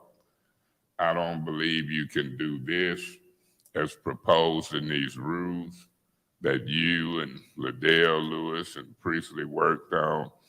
There are some other things. So, Mr. Piper, I kind of objected because I want to put on the record that I've done my homework and looked at each and every rule. And when we postponed it, because it seemed like the majority was ready to move it, I think you pointed out that 10 o'clock deadline. I'm not in favor of that. And it's a bunch of more stuff. And I think the only way we can get to a consensus is if we meet. And so I'm looking forward to the next year, but I'm not looking forward to 5 or more council people putting rules on us that I don't even think some of them is legal. And then we got to go back and change or amend or get sued and that type of thing. So it's all good, and I appreciate everybody's work, but now I've done my work. And whenever we get to it, I'm ready to get to it. But when I became a council person, I knew it paid $20,000 and $19,000 a year. I knew the business of the city as a board of directors take a long time. I know it's 7 days in a week, and we only meet really the second and fourth Monday. And so I'm appealing to my colleagues, if you're going to be on this council, be ready to put the work in, and don't let the politics of people telling you how long it takes and how everybody's brain work and who can talk and so forth and so on. That's all I'm going to say right now. I support the motion to postpone it back and keep it in committee, but I more so support a motion, and I'm not making it, to have a special rules committee meeting with just that. Thank you so much. Thank you, Mr. Mays. Anyone else wishing to speak on the motion to keep this in committee? Anyone else? Anyone else in the second round? Anyone in the second round? Madam Clerk, roll call to keep 220530 on the agenda for the next government ops on January 4th. Mr. Mays. Yes. Ms. Priestley? Yes. Ms. Winfrey Carter? Yes. Ms. Burns? Yes. Ms. Hergenroder? Yes. Mr. Pfeiffer? Yes. Vote is 6 yes, 0 no. 6 yes, 0 no. Now we are on to appointments. 220540. Mr. Chair, Ms. Priestley.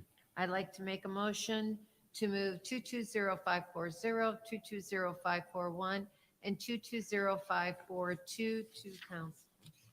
There's a motion to send 220540, 541, and 542 to council. Is there support? Support. It's been moved and properly supported by Ms. Herkenroder. Any discussion? Yeah, Mr. Chairman. Mr. Mays. Have each one of these appointments got a resume attached here? I haven't looked. I see Kristen Stevenson. Is that one of them? Yeah. I don't see Nadine Roberts and Ashini Young. Do anybody see it, and am I overlooking it? I do not see it either, Mr. Mays. I'm not seeing it as well. This is Flint Housing Commission. I'm seeing no address for Asheni Young. I'm seeing no address listed for Nadine Roberts.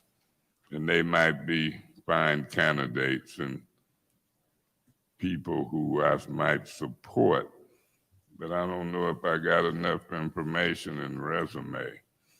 And so at this point, I can't vote for him as a master, and I'll just let my colleagues do their thing and roll from here. Thank you. Thank you, Mr. Mays. Anyone else wishing to discuss? Anyone else wishing to discuss? Mr. Chair, Miss- Mr. President. Ms. Winfrey Carter. It's getting late, I'm tired. I would like to make a substitute motion. I would like to make a motion to separate each appointment. So there's been a substitute motion to add with any separations. Yes. Is there support? Support. I forgot that on my. It's been moved and properly supported. Okay. Any discussion on that amended resolution, or amended motion? Yeah, Mr. Chairman. Mr. Mays. Yeah, I will support the amendment, is what I'm gonna call it, to separate them. Ms. Young replacing Chia Morgan, Ms. Roberts replacing, was that Juana Oliveras, term expiring November 2026 on the 1. But I also want to see if in between now, if it is postponed, did Ms. Morgan resign, and did Oliveras resign? Resignation created a vacancy, resigned recently. Both of them is telling me, so I don't need that now. But then these folks need to show me an address and a resume. Thank you. Anyone else? Anyone wishing to officially separate? Anyone wishing to separate? Well, point of order, are we voting on a motion to allow separation? Or are you looking for separation before we vote on the amendment? Well, so if we think about this, we added, this is the motion to allow separations, right? Yeah, So we should probably separate now? I think we better vote to allow them. Okay. Because the original motion was just to move the council. Okay, agreed. I agreed. Okay, anyone else wishing to discuss? Anyone else in the second round? Madam Clerk, roll call on the amended motion to allow separations. Oh, okay, I just have Ms. Winfrey Carter said that, but there was never a second. So if it was a motion, there was no second taken on that. Yeah, Miss Judy did. Oh, okay. Ms. Priestley? Yes. Ms. Winfrey Carter? Yes. Ms. Burns? Yes. Ms. Herkenroder? Yes. Mr. Pfeiffer? Yes. Mr. Mays? Yes. Vote is 6 yes, 0 no. Okay, 6 yes, 0 no. Any discussion and/or separations? Mr. Chair, Miss Winfrey Carter. I would like to separate 220540 and 220541. Okay, any more separations? I guess that pretty much separates all of them. Then get separated. Any discussion? Mr. Chair, I guess I can discuss. Yeah, so this is, I mean, since, I don't know, was this? Yeah, okay, so this is discussion on 542 only. Yes. Okay. Yeah, Oh, yeah, we're, I don't have any okay. discussion. Any, Mr. For that. Mr. Mays? Yeah, Mr. Chairman. This is for discussion on 220542. Yes. Yes, go ahead, Mr. Mays. Yeah, through you to Miss Priestley. Miss Priestley, are you familiar with this person? It says Fourth Ward, but it don't give an address. Are you at all familiar with this person? No, sir. Point of General information, What's your point? public. which person? No, it's Christine Stevenson. Point of information, it's Kristen Stevenson. She used to work for the city of Flint. She used to be a planner. She works for the city of She Flint. worked, not anymore, but she used to. And I'm looking at the resume, it says Fourth Ward. And so I guess I could take that as a Flint resident. But I'm wondering why they think it's okay to bring these appointments with no address listed. And I'm always conscious of whether I'm appointing Flint people. The only indication I got is on the resume, a Fourth Ward resident. Point of information. What's your point? Do you think that maybe some people don't want to have their address published, which is why they request that it be withheld? Yeah, I can see that. I don't want mine published, but I'm in the public eye.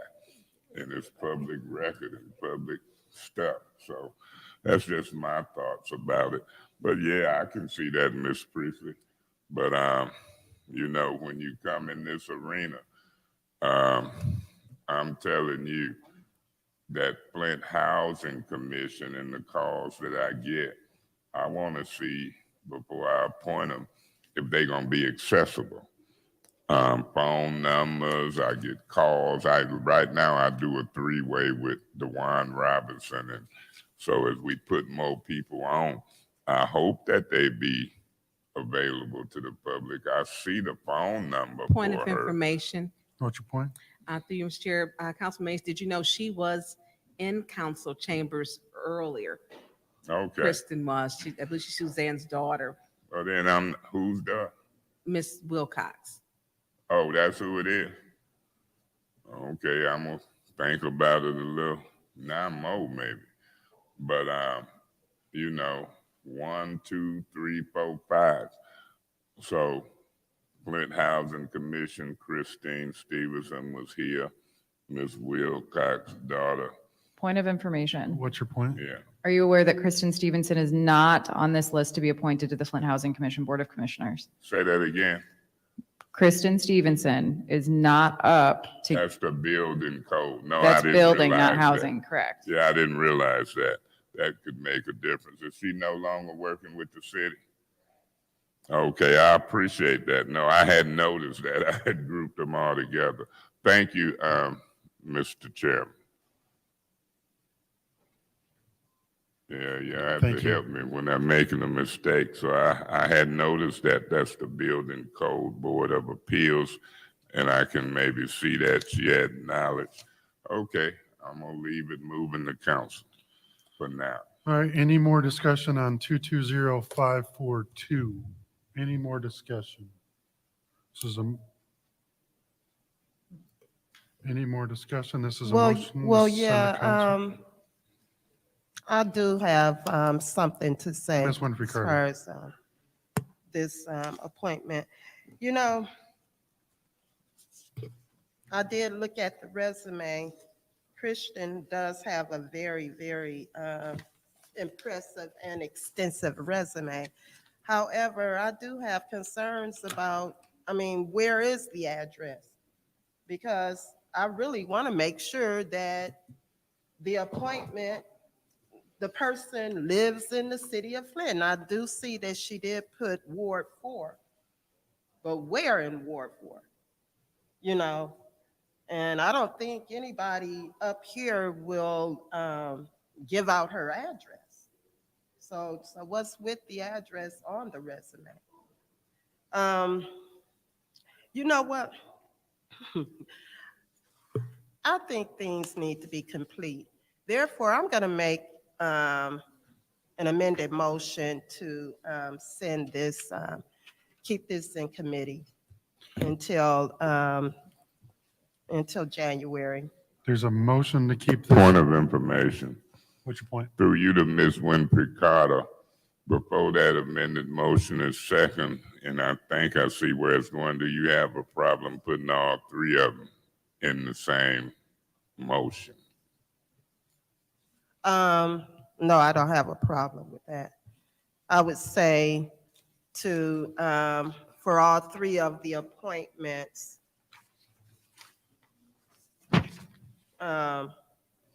appointment 220540, 220541, and 220542. I would like to make a motion to keep these appointments in committee until our first committee meeting of the year, our There's- first governmental There's a operations. motion to keep all the appointments on the agenda until the next committee meeting. Is there support? Mr. Chair, I support that. Supported by Councilwoman Burns. Any discussion? Yes, Mr. Chair. Ms. Winfrey Carter. And I know I'm a stickler for this here. When we get appointments, we need the resumes. And the resumes need to be complete. Because, you know, a lot of our appointments, all of our appointments should be for the residents of the city of Flint. Okay? And it's imperative that we see the addresses. I'm not going to support an appointment and I can't see your address. I mean, I'm just saying. So with this resume, with all resumes, please include your address. That's important. It's imperative. And I mean, so I'm going to be voting to keep these in committee until we can get the information we need to get to approve these appointments. Thank you, Mr. Chair. Thank you. Anyone else wishing to discuss this amended resolution or amended motion? Anyone else? Anyone else in the second round? Anyone else? Madam Clerk, roll call to keep 220540, 220541, 220542 in committee to our next meeting. Ms. Winfrey Carter? Yes. Ms. Burns? Yes. Ms. Herkenroder? Yes. Mr. Pfeiffer? Yes. Mr. Mays? Yes. Ms. Priestley? Yes. That was 6 yes, 0 no. 6 yes, 0 no on the discussion item 220385. I will keep that on without objection. Mr. Chairman. Mr. Mays? Yeah, I don't have an objection to that, but this is governmental operations. It's a discussion item before my colleagues make a motion to adjourn. I wanted to say this and put it on the record seriously. I mean, when I get communications, I take them seriously. And when I try to speak in confidence, I try to do it. After 10 years, I really don't go out, and you can't find people who say that I talk about what's being talked about in closed session. You can't find people who have served with me on council who will say I talked to 3 and 4 council members outside of a meeting. And so what I'm saying in this discussion not about this, but about the operation of our office. I'm proud to have voted for Ms. Donahue to be the city clerk. I'm proud to have voted for her to be interim clerk. I'm glad she gonna still be around our office. But it's certain folk, I ain't glad if they bettering themselves, moving to other departments, when in fact, we got a lot to say about folks' salaries around here. And I don't really want to hold nobody back from moving, because when I worked 30 years for General Motors, whether I'm in the trim department, whether I'm in the body shop, whether I won committee person, all of these changes helped me get through them years. But if I was gonna make 50,000 in the trim department, 80,000 as committee person, I look at that. And so we have control in my opinion, over the people who work in our department. And I'm as serious can be. I want to try to introduce a resolution or ordinance, a job description, whatever it takes to get our office and our staff in order. I wouldn't care if we had a position that paid $80,000. I don't care if we gave an increase of staff to keep them from 50 to 60 to 70 or 80, but I'm ready to have some discussion about it. Now, this information that I'm referring to is just coming to me today. And so I don't know what's being planned and what we might gain and what we might lose. But I didn't want finance to adjourn without discussing it, but I done snuck it in governmental ops. And so what I want to do, and I'll let you decide as governmental ops chair, I want a special order to discuss it, or I want a discussion item to discuss it. I kind of shy away from them discussion items because we got some folks here who make motions to adjourn whenever they want to. And so that's what I'm requesting now. In the interim, I'm gonna be finding out if anybody leaving, how much they making, where they going, what we might have to do to even try to make our office right. But I might try to buy time, just like we did with the public health group. And I'm willing to spend money to do it.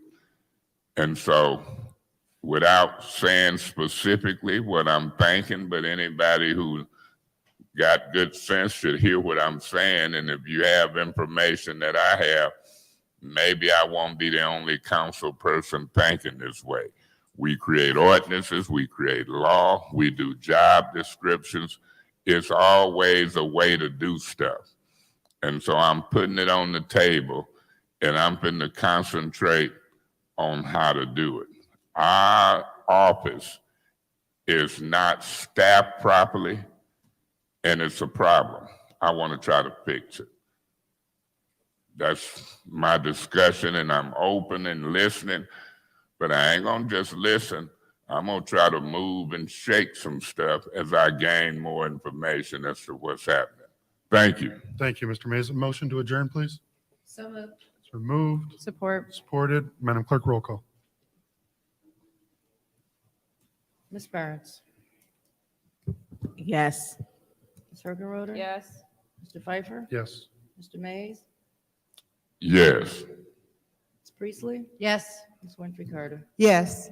Vote is 6 yes, 0 no to adjourn. 6 yes to adjourn. We are adjourned at 11:11.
Mr. Mays? You good over there?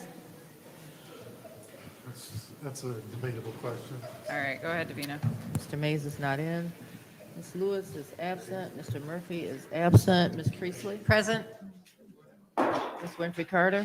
Present. Ms. Burns? Present. Ms. Hergenroder? Present. Mr. Pfeiffer? Present. Ms. Worthing is absent. You have 5 members present. There are 5 members present. Is there any member of the public, or I'm sorry, that brings us down to the reading of the disorderly person city code subsection, section 31-10, disorderly conduct, assault and battery, and disorderly persons. It will be subject to arrest for misdemeanor. Any person who prevents the peaceful and orderly conduct of this meeting will be given one warning. If they persist in disrupting the meeting, that individual will be subject to arrest, and violators shall be removed from the meetings. Is there any member of the public who wishes to address the council?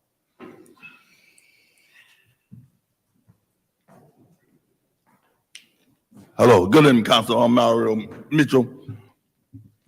And Madam Chair, I'd like to address you about the House of Esther. As you know, as the fire chief said to us, Merry Christmas. And since he said Merry Christmas to us, as a citizen of Flint, I ask you to do a kindness for the House of Esther over on Pearson Road to value the property after Suzanne Wilcox devalued the property of Texas because people don't want to buy it now since people been getting killed. The man, the owner, the trustee's son was killed right in the doorway of the property. And since the chief of fire department say he know nothing about the situation over there, I'm asking you to do a kindness for that property and save them 30 homeless women out there with their babies and tell them Merry Christmas for Mitchell. And Happy New Year to all. Member of the public who wishes to address council?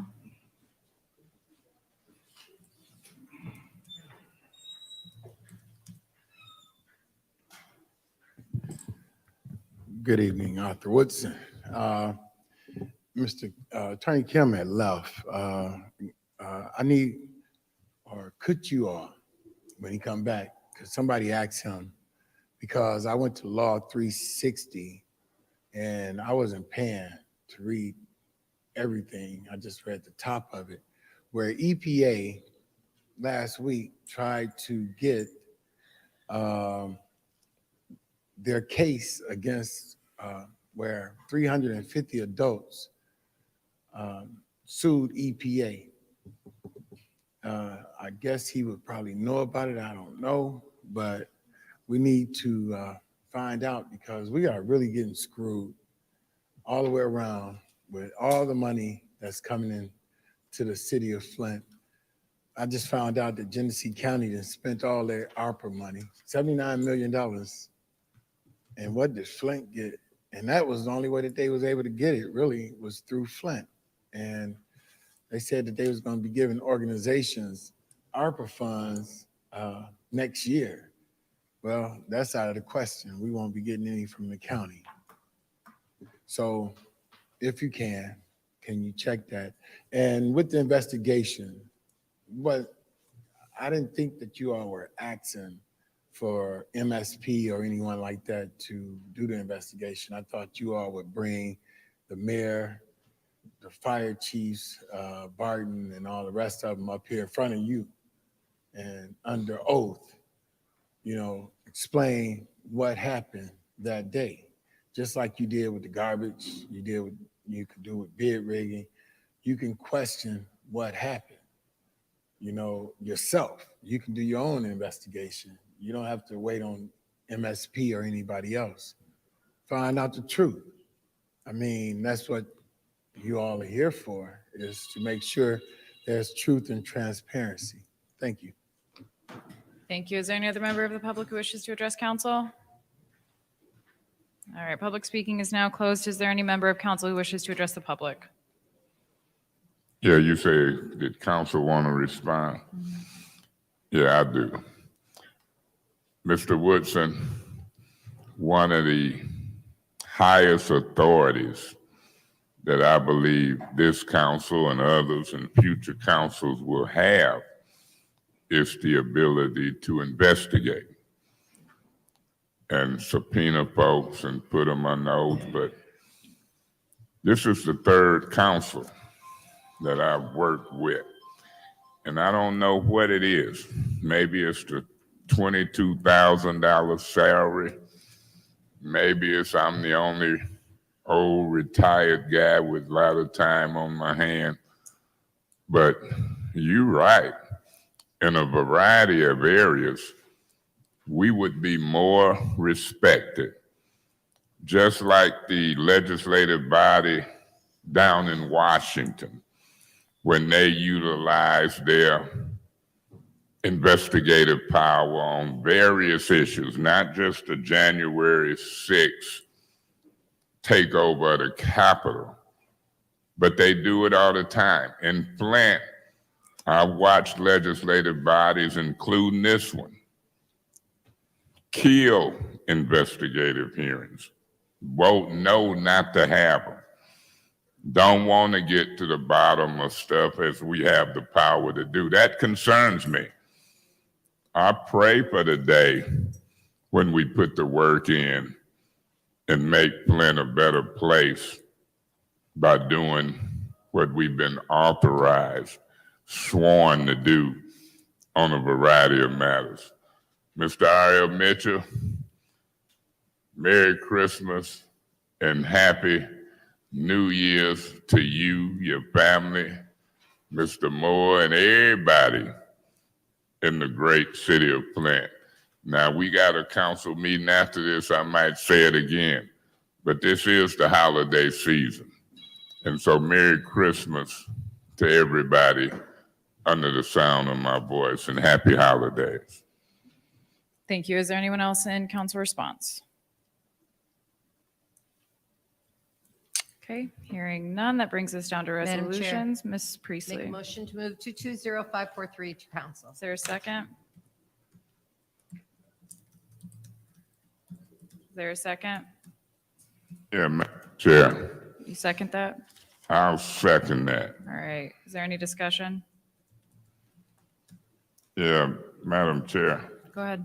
I see Ms. Ferguson hung around. She said something about that. This was the only resolution on grants. This is a Charles Stewart Mott. Look like grant. What is it, 500,000? And what is it for, through you to Ms. Ferguson, real quick? Let me look at this. This resolution 543, the city of Flint, Jasper, Mount Ware, help maintain and secure the city of Flint Parks Partnership. Have we ever had this through you, Madam Chair, to Ms. Ferguson? Have we ever had this grant before? And if so, who used it? Yes, sir. Every year, we get a grant from CS Mott Foundation for park maintenance. For park maintenance? Yeah, I can talk about that grant in a general sense, but Ms. Wilcox would Do have a you lot know more who's been detail on using that. it each year? The money typically goes to Genesee County Parks to help support the city park maintenance. Say that again. Genesee County Parks to help support Flint Park maintenance. And you know that's where it's been went each year? I am pretty certain of that. Again, Ms. Wilcox will be a person to ask about details on this. So it ain't going to our parks department per se? No. And I we don't ain't believe so. splitting it up, using it on our parks? Again, Here come Ms. Wilcox, you- don't let it yeah. creep up on you. Now, my position, I'm gonna accept it and vote to accept it, but I still try to learn as much as my brain can allow me to know and hold. Anything else, Sis Ferguson? So you got me. I said Mrs. Thank you. Mrs. Ferguson. Anything else? If not, I'm gonna go to Ms. Wilcox. Through you, Madam Chair, to Ms. Wilcox. You know how we've been using this. We got this grant in the past. We have. And how has it been split up and used? Do you know? It goes exactly as Ms. Ferguson described. Say that again. It goes exactly as Ms. Ferguson described. And what did she say? The funding comes to the city of Flint, and we subgrant it or enter into a contract with Genesee County Parks, who maintains all of the city parks on behalf of the city. So you telling me, now, correct me if I'm wrong, you just told me that it go toward maintaining all of the city parks. That would include Hasselbrink Park? Hasselbring Park, and I thought I brought the list with me. I provided it to you before, but Hasselbring Park, I believe, is one of the parks that's listed. It goes to the parks, not the recreation or the community center, but yes, all of the city No, parks. but what I'm getting at, so some of this money, if it goes to Hasselbrink Park, it could be going to them in the form of what, grass cutting maybe? It goes for maintenance. We actually use millage money for the mowing of the park. So this Okay. is for maintenance and operation, trash pickup of the city parks. This is beyond our regular mowing That contracts. type of thing. Yes. That's what I was getting at. Okay, I'm gonna support it, but I always want to know how that money is broke up and allocated. So you figure that's one of the ways. Correct. And you say you had something to show us, but it's not here. I thought I grabbed the actual partnership agreement that was approved by you and has been approved by the city council, because that actually lists every park. So I meant to bring that with me because that was a question that had been asked before. One of the questions I remember the last time was Councilwoman Winfrey Carter wanted to know if Hidden Park was one of the parks. The answer was yes. It's actually all of the city parks, all of the neighborhood parks, the riverfront, all of the parks are actually now part of this Parks Partnership Agreement, and the money comes from CS Mott to pay for that maintenance. If you get a chance, I ain't gonna trip off of it and I won't come back later and say, I thought you was whatever. But if you think about it, drop that document to our office and have them at least put it in my mailbox. Yeah, But I have it. If you don't worry about it. Nope, I can 'Cause send it right I away. got an idea of what's happening, but that's what I want to know, that type of detail. Okay, thanks. All right, is there any other discussion? Okay, in the second round, is there any discussion? All right, hearing none, that brings us on the vote to send resolution 220543 to council. Roll call, please, Madam Clerk. Mr. Mays, Yes. Ms. Priestley, Yes. Ms. Winfrey Carter, Yes. Ms. Burns, Yes. Ms. Hergenroder. Yes. Mr. Pfeiffer. Yes. Vote is 6 yes, 0 no. 6 yes, 0 no. That motion passes. The chair will entertain a Motion motion to for adjourn. adjournment. Is there a second? It's been moved and properly supported. Roll call, please. Ms. Priestley, Yes. Ms. Winfrey Carter,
in January, because it has to be no sooner than 10 days after the presentation of the budget, no longer than 20. And I believe that that Thursday following the first Monday's council meeting, it would be too late after that. So you pretty much have to do it on that first council meeting. So that would be on the 11th? No.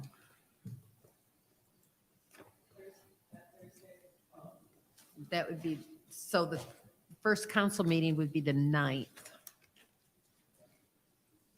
Yep, the 9th.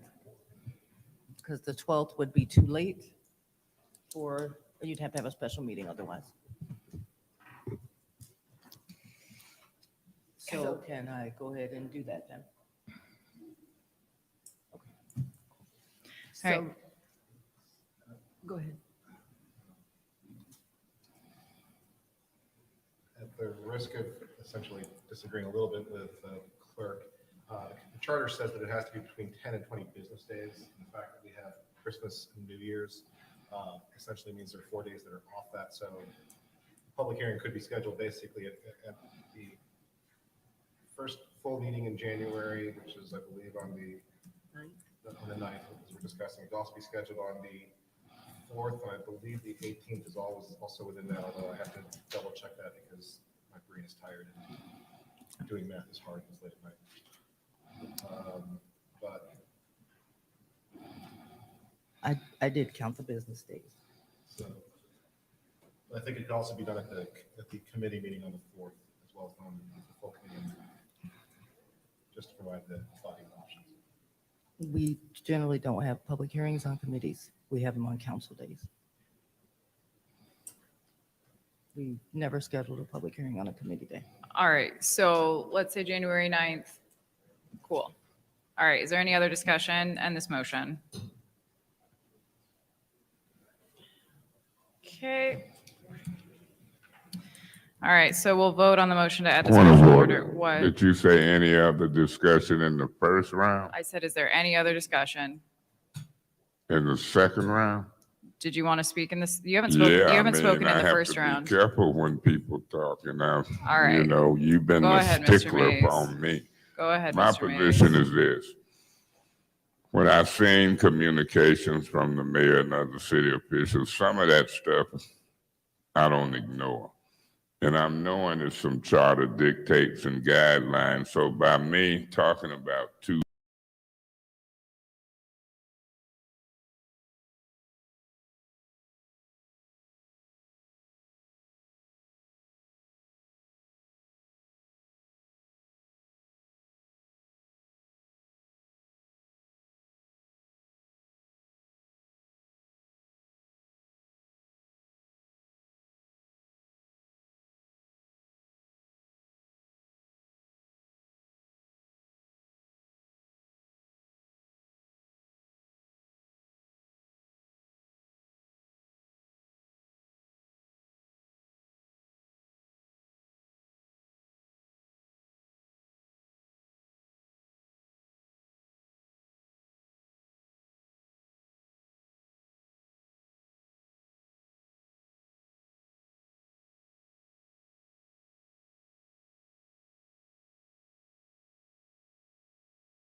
220534, 220535, 220536, 220539, and 220544. The chair will entertain a motion to approve the resolutions with any separations. It has been moved. Is there a second? Support. It's been moved and properly supported. Are there any separations? I've got some discussion. Or do you have any separations? Let's do separations first so we don't. I'll separate if I may. What are you separating? Yeah, 220529.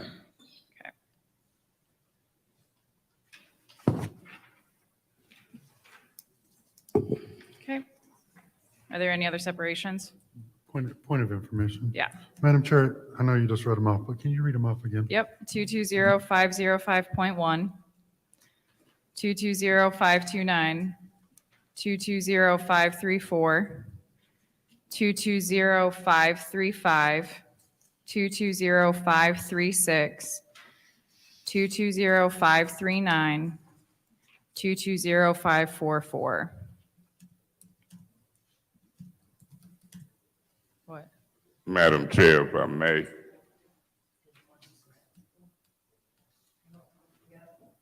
I'm also And trying hang on, Mr. Mays. And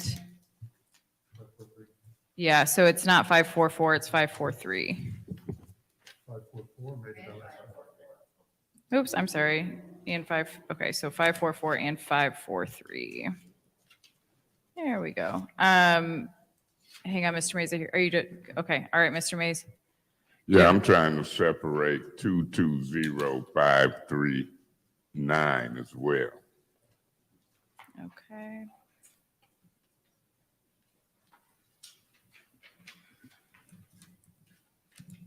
All right, any other separations? All right, is there any discussion on the master resolution? Madam Chair, Go ahead. 220505 is really 220505.1, correct? Yes. Okay, is there any other discussion? Is there any other discussion? Okay, hearing none. That brings us on the vote to approve the master resolution. Madam Chair, point of information, can What's- you repeat what is left in that master Yes, resolution that that will is- be voted That on? is what I was just about to do. So in the master resolution, it's 220505.1, 220534, 220535, 220536, 220544, and 220543. Roll call, please, Madam Clerk.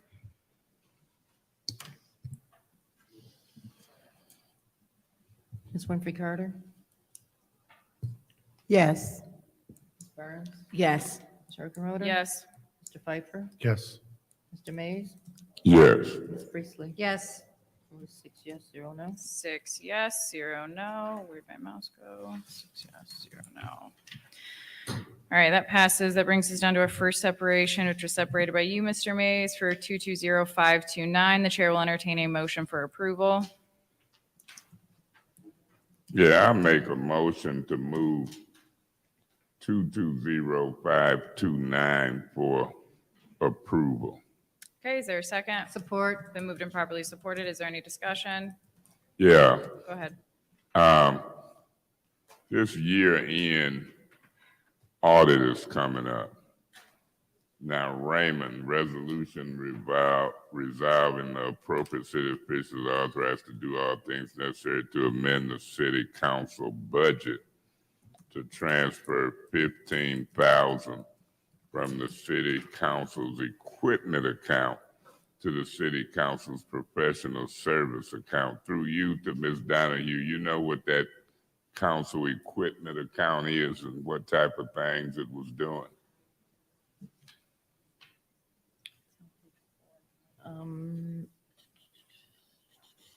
If I'm not mistaken, it's an account that has just sat for a number of years, but it could be used for. I can't hardly hear you. If I'm not mistaken, it is an account that was not utilized for a number of years. That was what? Wasn't used. It was just money in there that never got used for a number of years. So Was any of it used? to my knowledge, just looking back a couple of years, no, I don't think so. And we don't know what it was for. I think it Nah. was used before to do the same thing for Raymond. in the Okay, I'm gonna past. go ahead and probably approve it, but see, it's problematic for me when I don't deal with the foolishness of finance. I'm gonna probably get around it and start requesting the presence of the deputy chief financial officer or something. But I refuse to deal with folks. Is something funny, Miss Attorney Kim? It's not really funny, but the deputy chief finance officer, I believe, is, Rob's having issues with that. Is what? You can ask Mr. Whittigan about the status of the deputy chief finance No, I officer. can't hear you. Say it a little loud. You can ask Mr. Whittigan about the status of the. Yeah, I don't deputy fool chief with Mr. finance officer. Whittigan. But we do have a deputy chief financial officer, don't we? We don't? She gone? When she leave? She's been on leave for a while now. Man, well, oh, did she? Well, congratulations to her if she had a bit.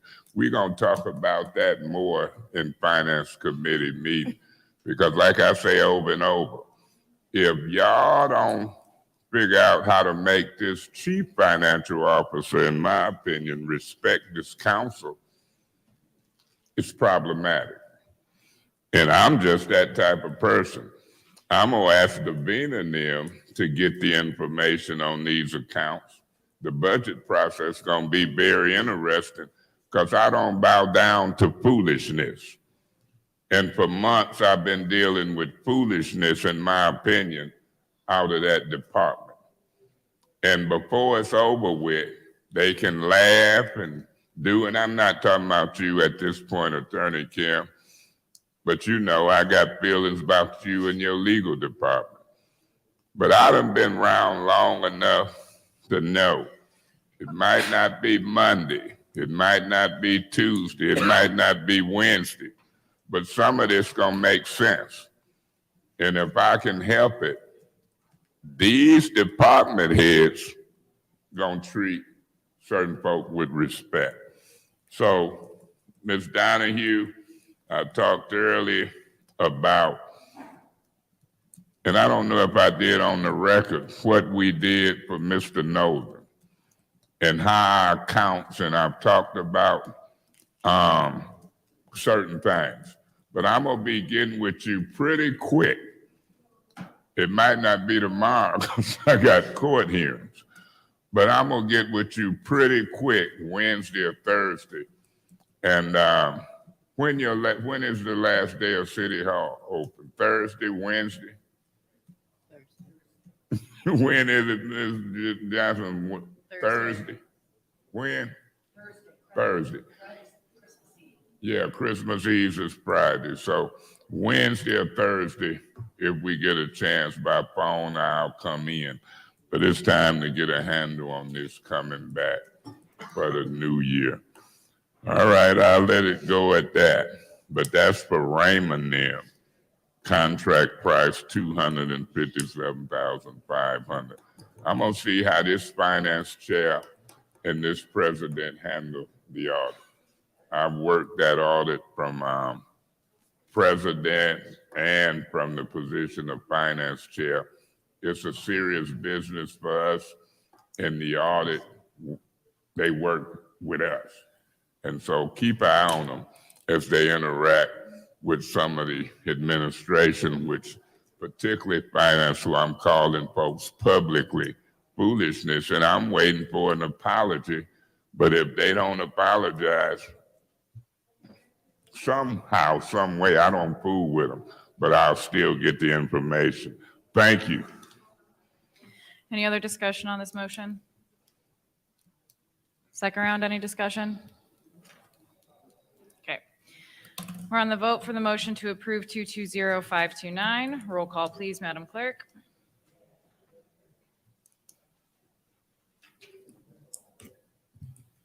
Ms. Burns?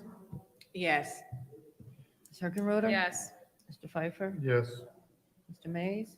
Yes. Mrs. Priestley? Yes. Ms. Winfrey Carter? Yes. Vote is 6 yes, 0 no. 6 yes, 0 no. That motion passes. That brings us down to our separation, our final separation, 220539. That was separated by you, Mr. Mays. The chair will entertain a motion to approve. Yeah, Madam Chair.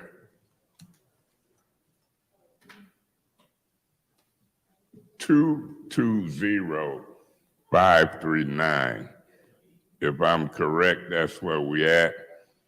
And I would make a motion to postpone this until the January. Well, I would move to postpone it to the Finance Committee meeting in January, and I so move. Okay, is there a second? Madam Chair, Yeah. I'll support that motion. Okay, is there any discussion? Yeah, Madam Chair. Go ahead. I listened to the discussion on this very closely. And I want to emphasize to this council and to the public, attendance means something. Now, I could be wrong, but I watched the discussion on this and I kind of made an analogy about the bully keep taking folks' lunch money. And I heard that a contract was forwarded to council members in email during the meeting. Everybody know, or those who know and work with me, I like hard copies. Didn't know hard copy hit me. But it was forwarded to people I hear in emails. It might have satisfied Mr. Pfeiffer. It might have satisfied Ms. Herkenroth, but it didn't satisfy me. Now, I guess we got a good legal department. Mr. Edwards, I guess that as we move toward contemplating these raises, we got a good city administrator. Somebody tell me if the day is, what's the day, Monday, correct? Technically Tuesday, but yes. Well, it's Tuesday technically after 12. I can go along with that. Who can argue with that? But my point is City Hall closes on Thursday. That's what we just talked about. And so if it's Tuesday at 12 a.m., somebody should know the answer by 4 p.m. Tuesday. And if it's that time sensitive, they got Wednesday and Thursday to let me know, along with some other folks. It's called proper notice. And then if they find out I'm right, maybe it'll show up in January. Maybe it'll move and approve now, but it ain't gonna move and approve with my vote. And I know who voted in committee and what was being said, but guess what? Attendance means something. You can talk a good game, but being a council person ain't a sprint. In some cases, it's a marathon.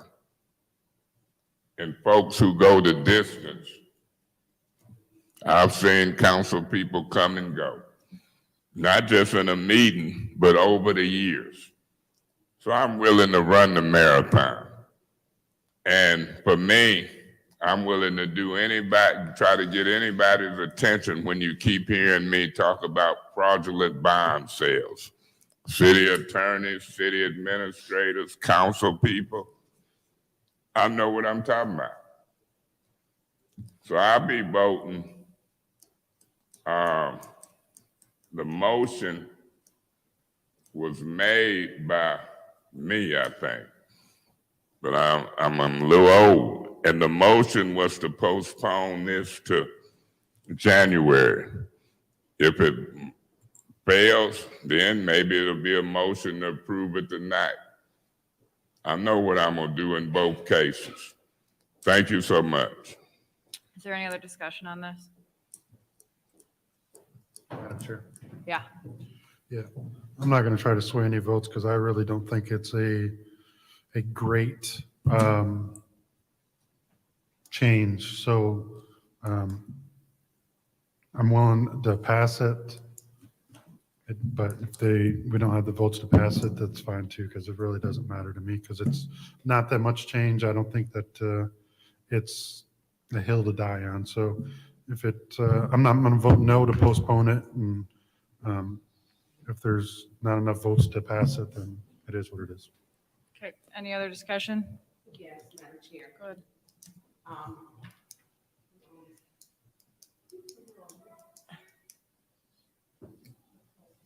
We're on the motion to postpone Resolution 220539 till the January 4th committee. Which is the water, right? Yes. Through you to Mr. Brown, could you come up, please, sir? Thank you for staying.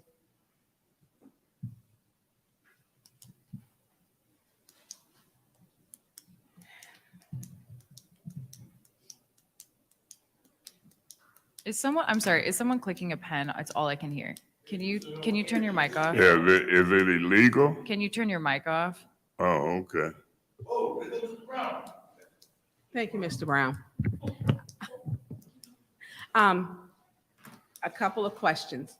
So we are paying the $7 million GLEWA is for the bond, correct?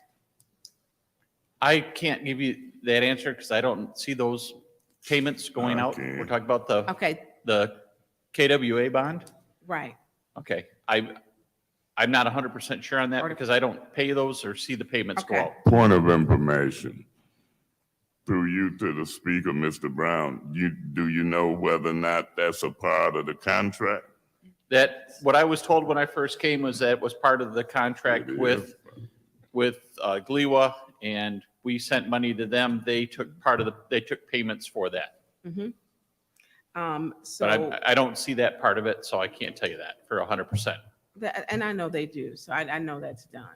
And I know it's late and we're all tired. So when we're talking about the water, we're talking about for the rate, you said it'd be a savings about what, 32, or was it?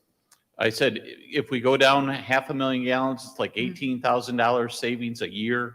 And if we go down 1 million gallons a day and say we're not going to take any, they won't let us take any less than 13.5 million gallons, then that'd save about $36 million for the whole year. Okay, and so, 36,000. I'm getting tired. me too, and I'm trying to figure out where people live, that are my complaints, but, so so you have a peak day and the peak hour is what you have to have your peak day. And then peak day, is it correct that the peak day for Flint is in the wintertime because of water main breaks? It can be, but when we have water main breaks, that if we report them to GLEWA, then it doesn't count against our peak day numbers. Right. Most of the time, our peak day numbers will be in the summer. Okay, because I thought it was our peak days were in the winter because of our older infrastructure where we have more water main breaks. There are times that we could have a large number, if you get really cold and we get a lot of ground shift, then we could have it. Last year, we didn't have much of that because it didn't get that hard cold. Yeah, but we And had Court Street. Court Street's a whole different story. Court Street was like lakefront property. And so our peak hour. So. But when we have a main break, Mhm. we report that, To- the water plant reports that to GLEWA. So to let them know that's why we're taking more than our normal flow in a given time frame. If we had a lot of main breaks, like we had back in, I don't know, probably 8 years ago, they had like 100 going at once, then again, we would notify GLEWA and that wouldn't count against us. Right. And so whether we switch over to our secondary, I can't even talk now, secondary source or not, the flow meters or water meters monitor how much water is still being dispersed. Is that correct? Are the water meters? Right, at the water plant, because one of the Yes. concerns was that, how do we know what's our peak day and our peak hour? Because we're switching over to KWA, which we did, I know, twice. I believe when the big water main break that looked like a tunnel had broke, and then when we were doing the repairs, or was it getting the chemical feed building up? We've did testing originally, then we did take the Gliwa line down to get control station 2 on the plant grounds to put in the new valves so that we have actuated valves and bring the signals back into the plant better for better control. Then when the line broke, and it's not KWA, but it's GCDC, KWA sells raw water, GCDC, they have the water plant that then turns that raw water into drinking water. Okay, and so, I don't think it's a big significant, when I'm listening to you, Councilman Pfeiffer, what I don't like is the time that we received it to make a decision. Also, even if you take it down to the lower part, at any time in that contract, you can renegotiate to have it, if when the Ashley site on the old Buick City, you would just call and say, or I don't know who would call and let them know, we have an industrial site that's they're building, we're going to need to increase our water. You can renegotiate at any time within that 3-year contract. I probably should be talking to you about that then. That,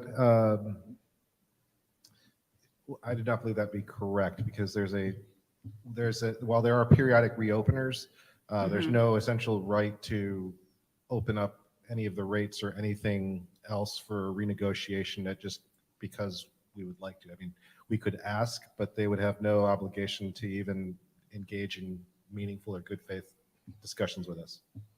Okay, and that's really because I talked to some people which are pretty high up, and they said that it wouldn't, you just killed my vote for me, Attorney Kim, because I would have voted for it.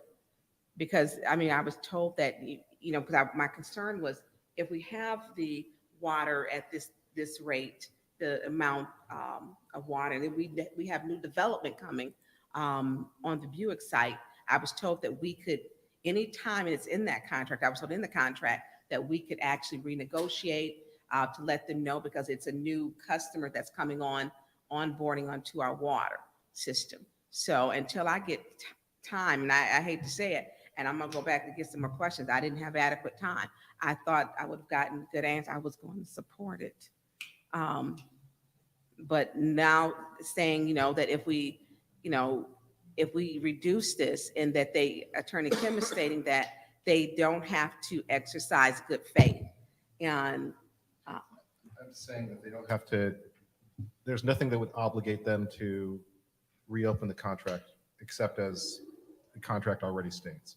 So they could do it, they couldn't do it, but we would have no way to force them to come to a table or to consider that. They could always choose to do that, but Point of order. Madam Chair, if the speaker, in this case, Ms. Burns, is talking and you didn't give Attorney Kim the floor, if he can hop in and just throw in, unless I missed it, let me start doing that and you say nothing. All right, go ahead, Ms. Burns, Ms. Kim. Thank you. Mr. Kim, So that was my concern, because I know we do have new construction, and to make sure, although I know the facilities are there to carry that type of water and the major construction that they will be doing. I don't like getting this at the last minute in this administration, putting our backs up against the wall. I was going to vote for it because I had gotten some I thought very good information, who said they will, you can go back in within that 3-year time, whether you need to lower it or up it, and that generally that is what they will accommodate you with doing. I need more time. Thank you, Mr. Brown. Thank you. Okay, is there any other What else? discussion in the first round? Second round. I said, is there any more discussion in the first round? And I just called for the second round. Okay. Is there any other discussion? All right. In the what round? As I just said, in the second round, Yeah, I got some discussion in Go the ahead. second round. Through you to Mr. Edwards, can you approach? And then I'm gonna ask Mr. Kim, Attorney Kim, a similar question. And it's relevant to my vote.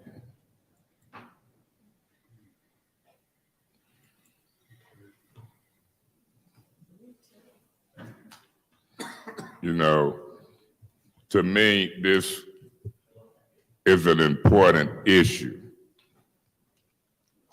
And these important issues have to come, in some cases, before council. And the administration can call council members. They can rely on Worthing and Murphy and them and Liddell Lewis and them to be here talking stuff in some cases. But Mr. Edwards, some people might not think this is relevant, but for me and my vote, it is. Do you know who authorized Whittaker to send that letter if it was sent to the Genesee County Treasurer as it relates to the other important business? that's not germane to the motion. Oh, to it is to postpone. me. That is not germane to the I'm gonna motion. appeal you, and you ain't got the votes to sustain it. You Mr. might Mays. need to give me some latitude. Mr. Mays. Yeah, just- Ms. Birkenrow. Okay, just because you have the votes to win an appeal does not mean that you cannot be germane in the Let middle of me a say discussion. this, it's relevant. Mr. Mays, for I'm not finished. Point of order. I'm not finished. Point of order. I will entertain your point of Point order. of when- order. I will entertain your point of order when you let me finish. When I say point of order, you stop talking or you remove this chair. You shall be. Point of information. So I'm on a point of order. You can leave. Assalamu alaikum. Goodbye to you. Amen. She didn't want to stop talking when I called a point of order. Now, if Miss Priestley gonna chair, we can proceed. If Miss Priestley ain't gonna chair, we can leave and go home. I could care less what she do. She gonna entertain a point of order, or she can take her marbles and go home. And if she keep talking, she shall remove herself on a point of order. Man, no, I wouldn't baby her.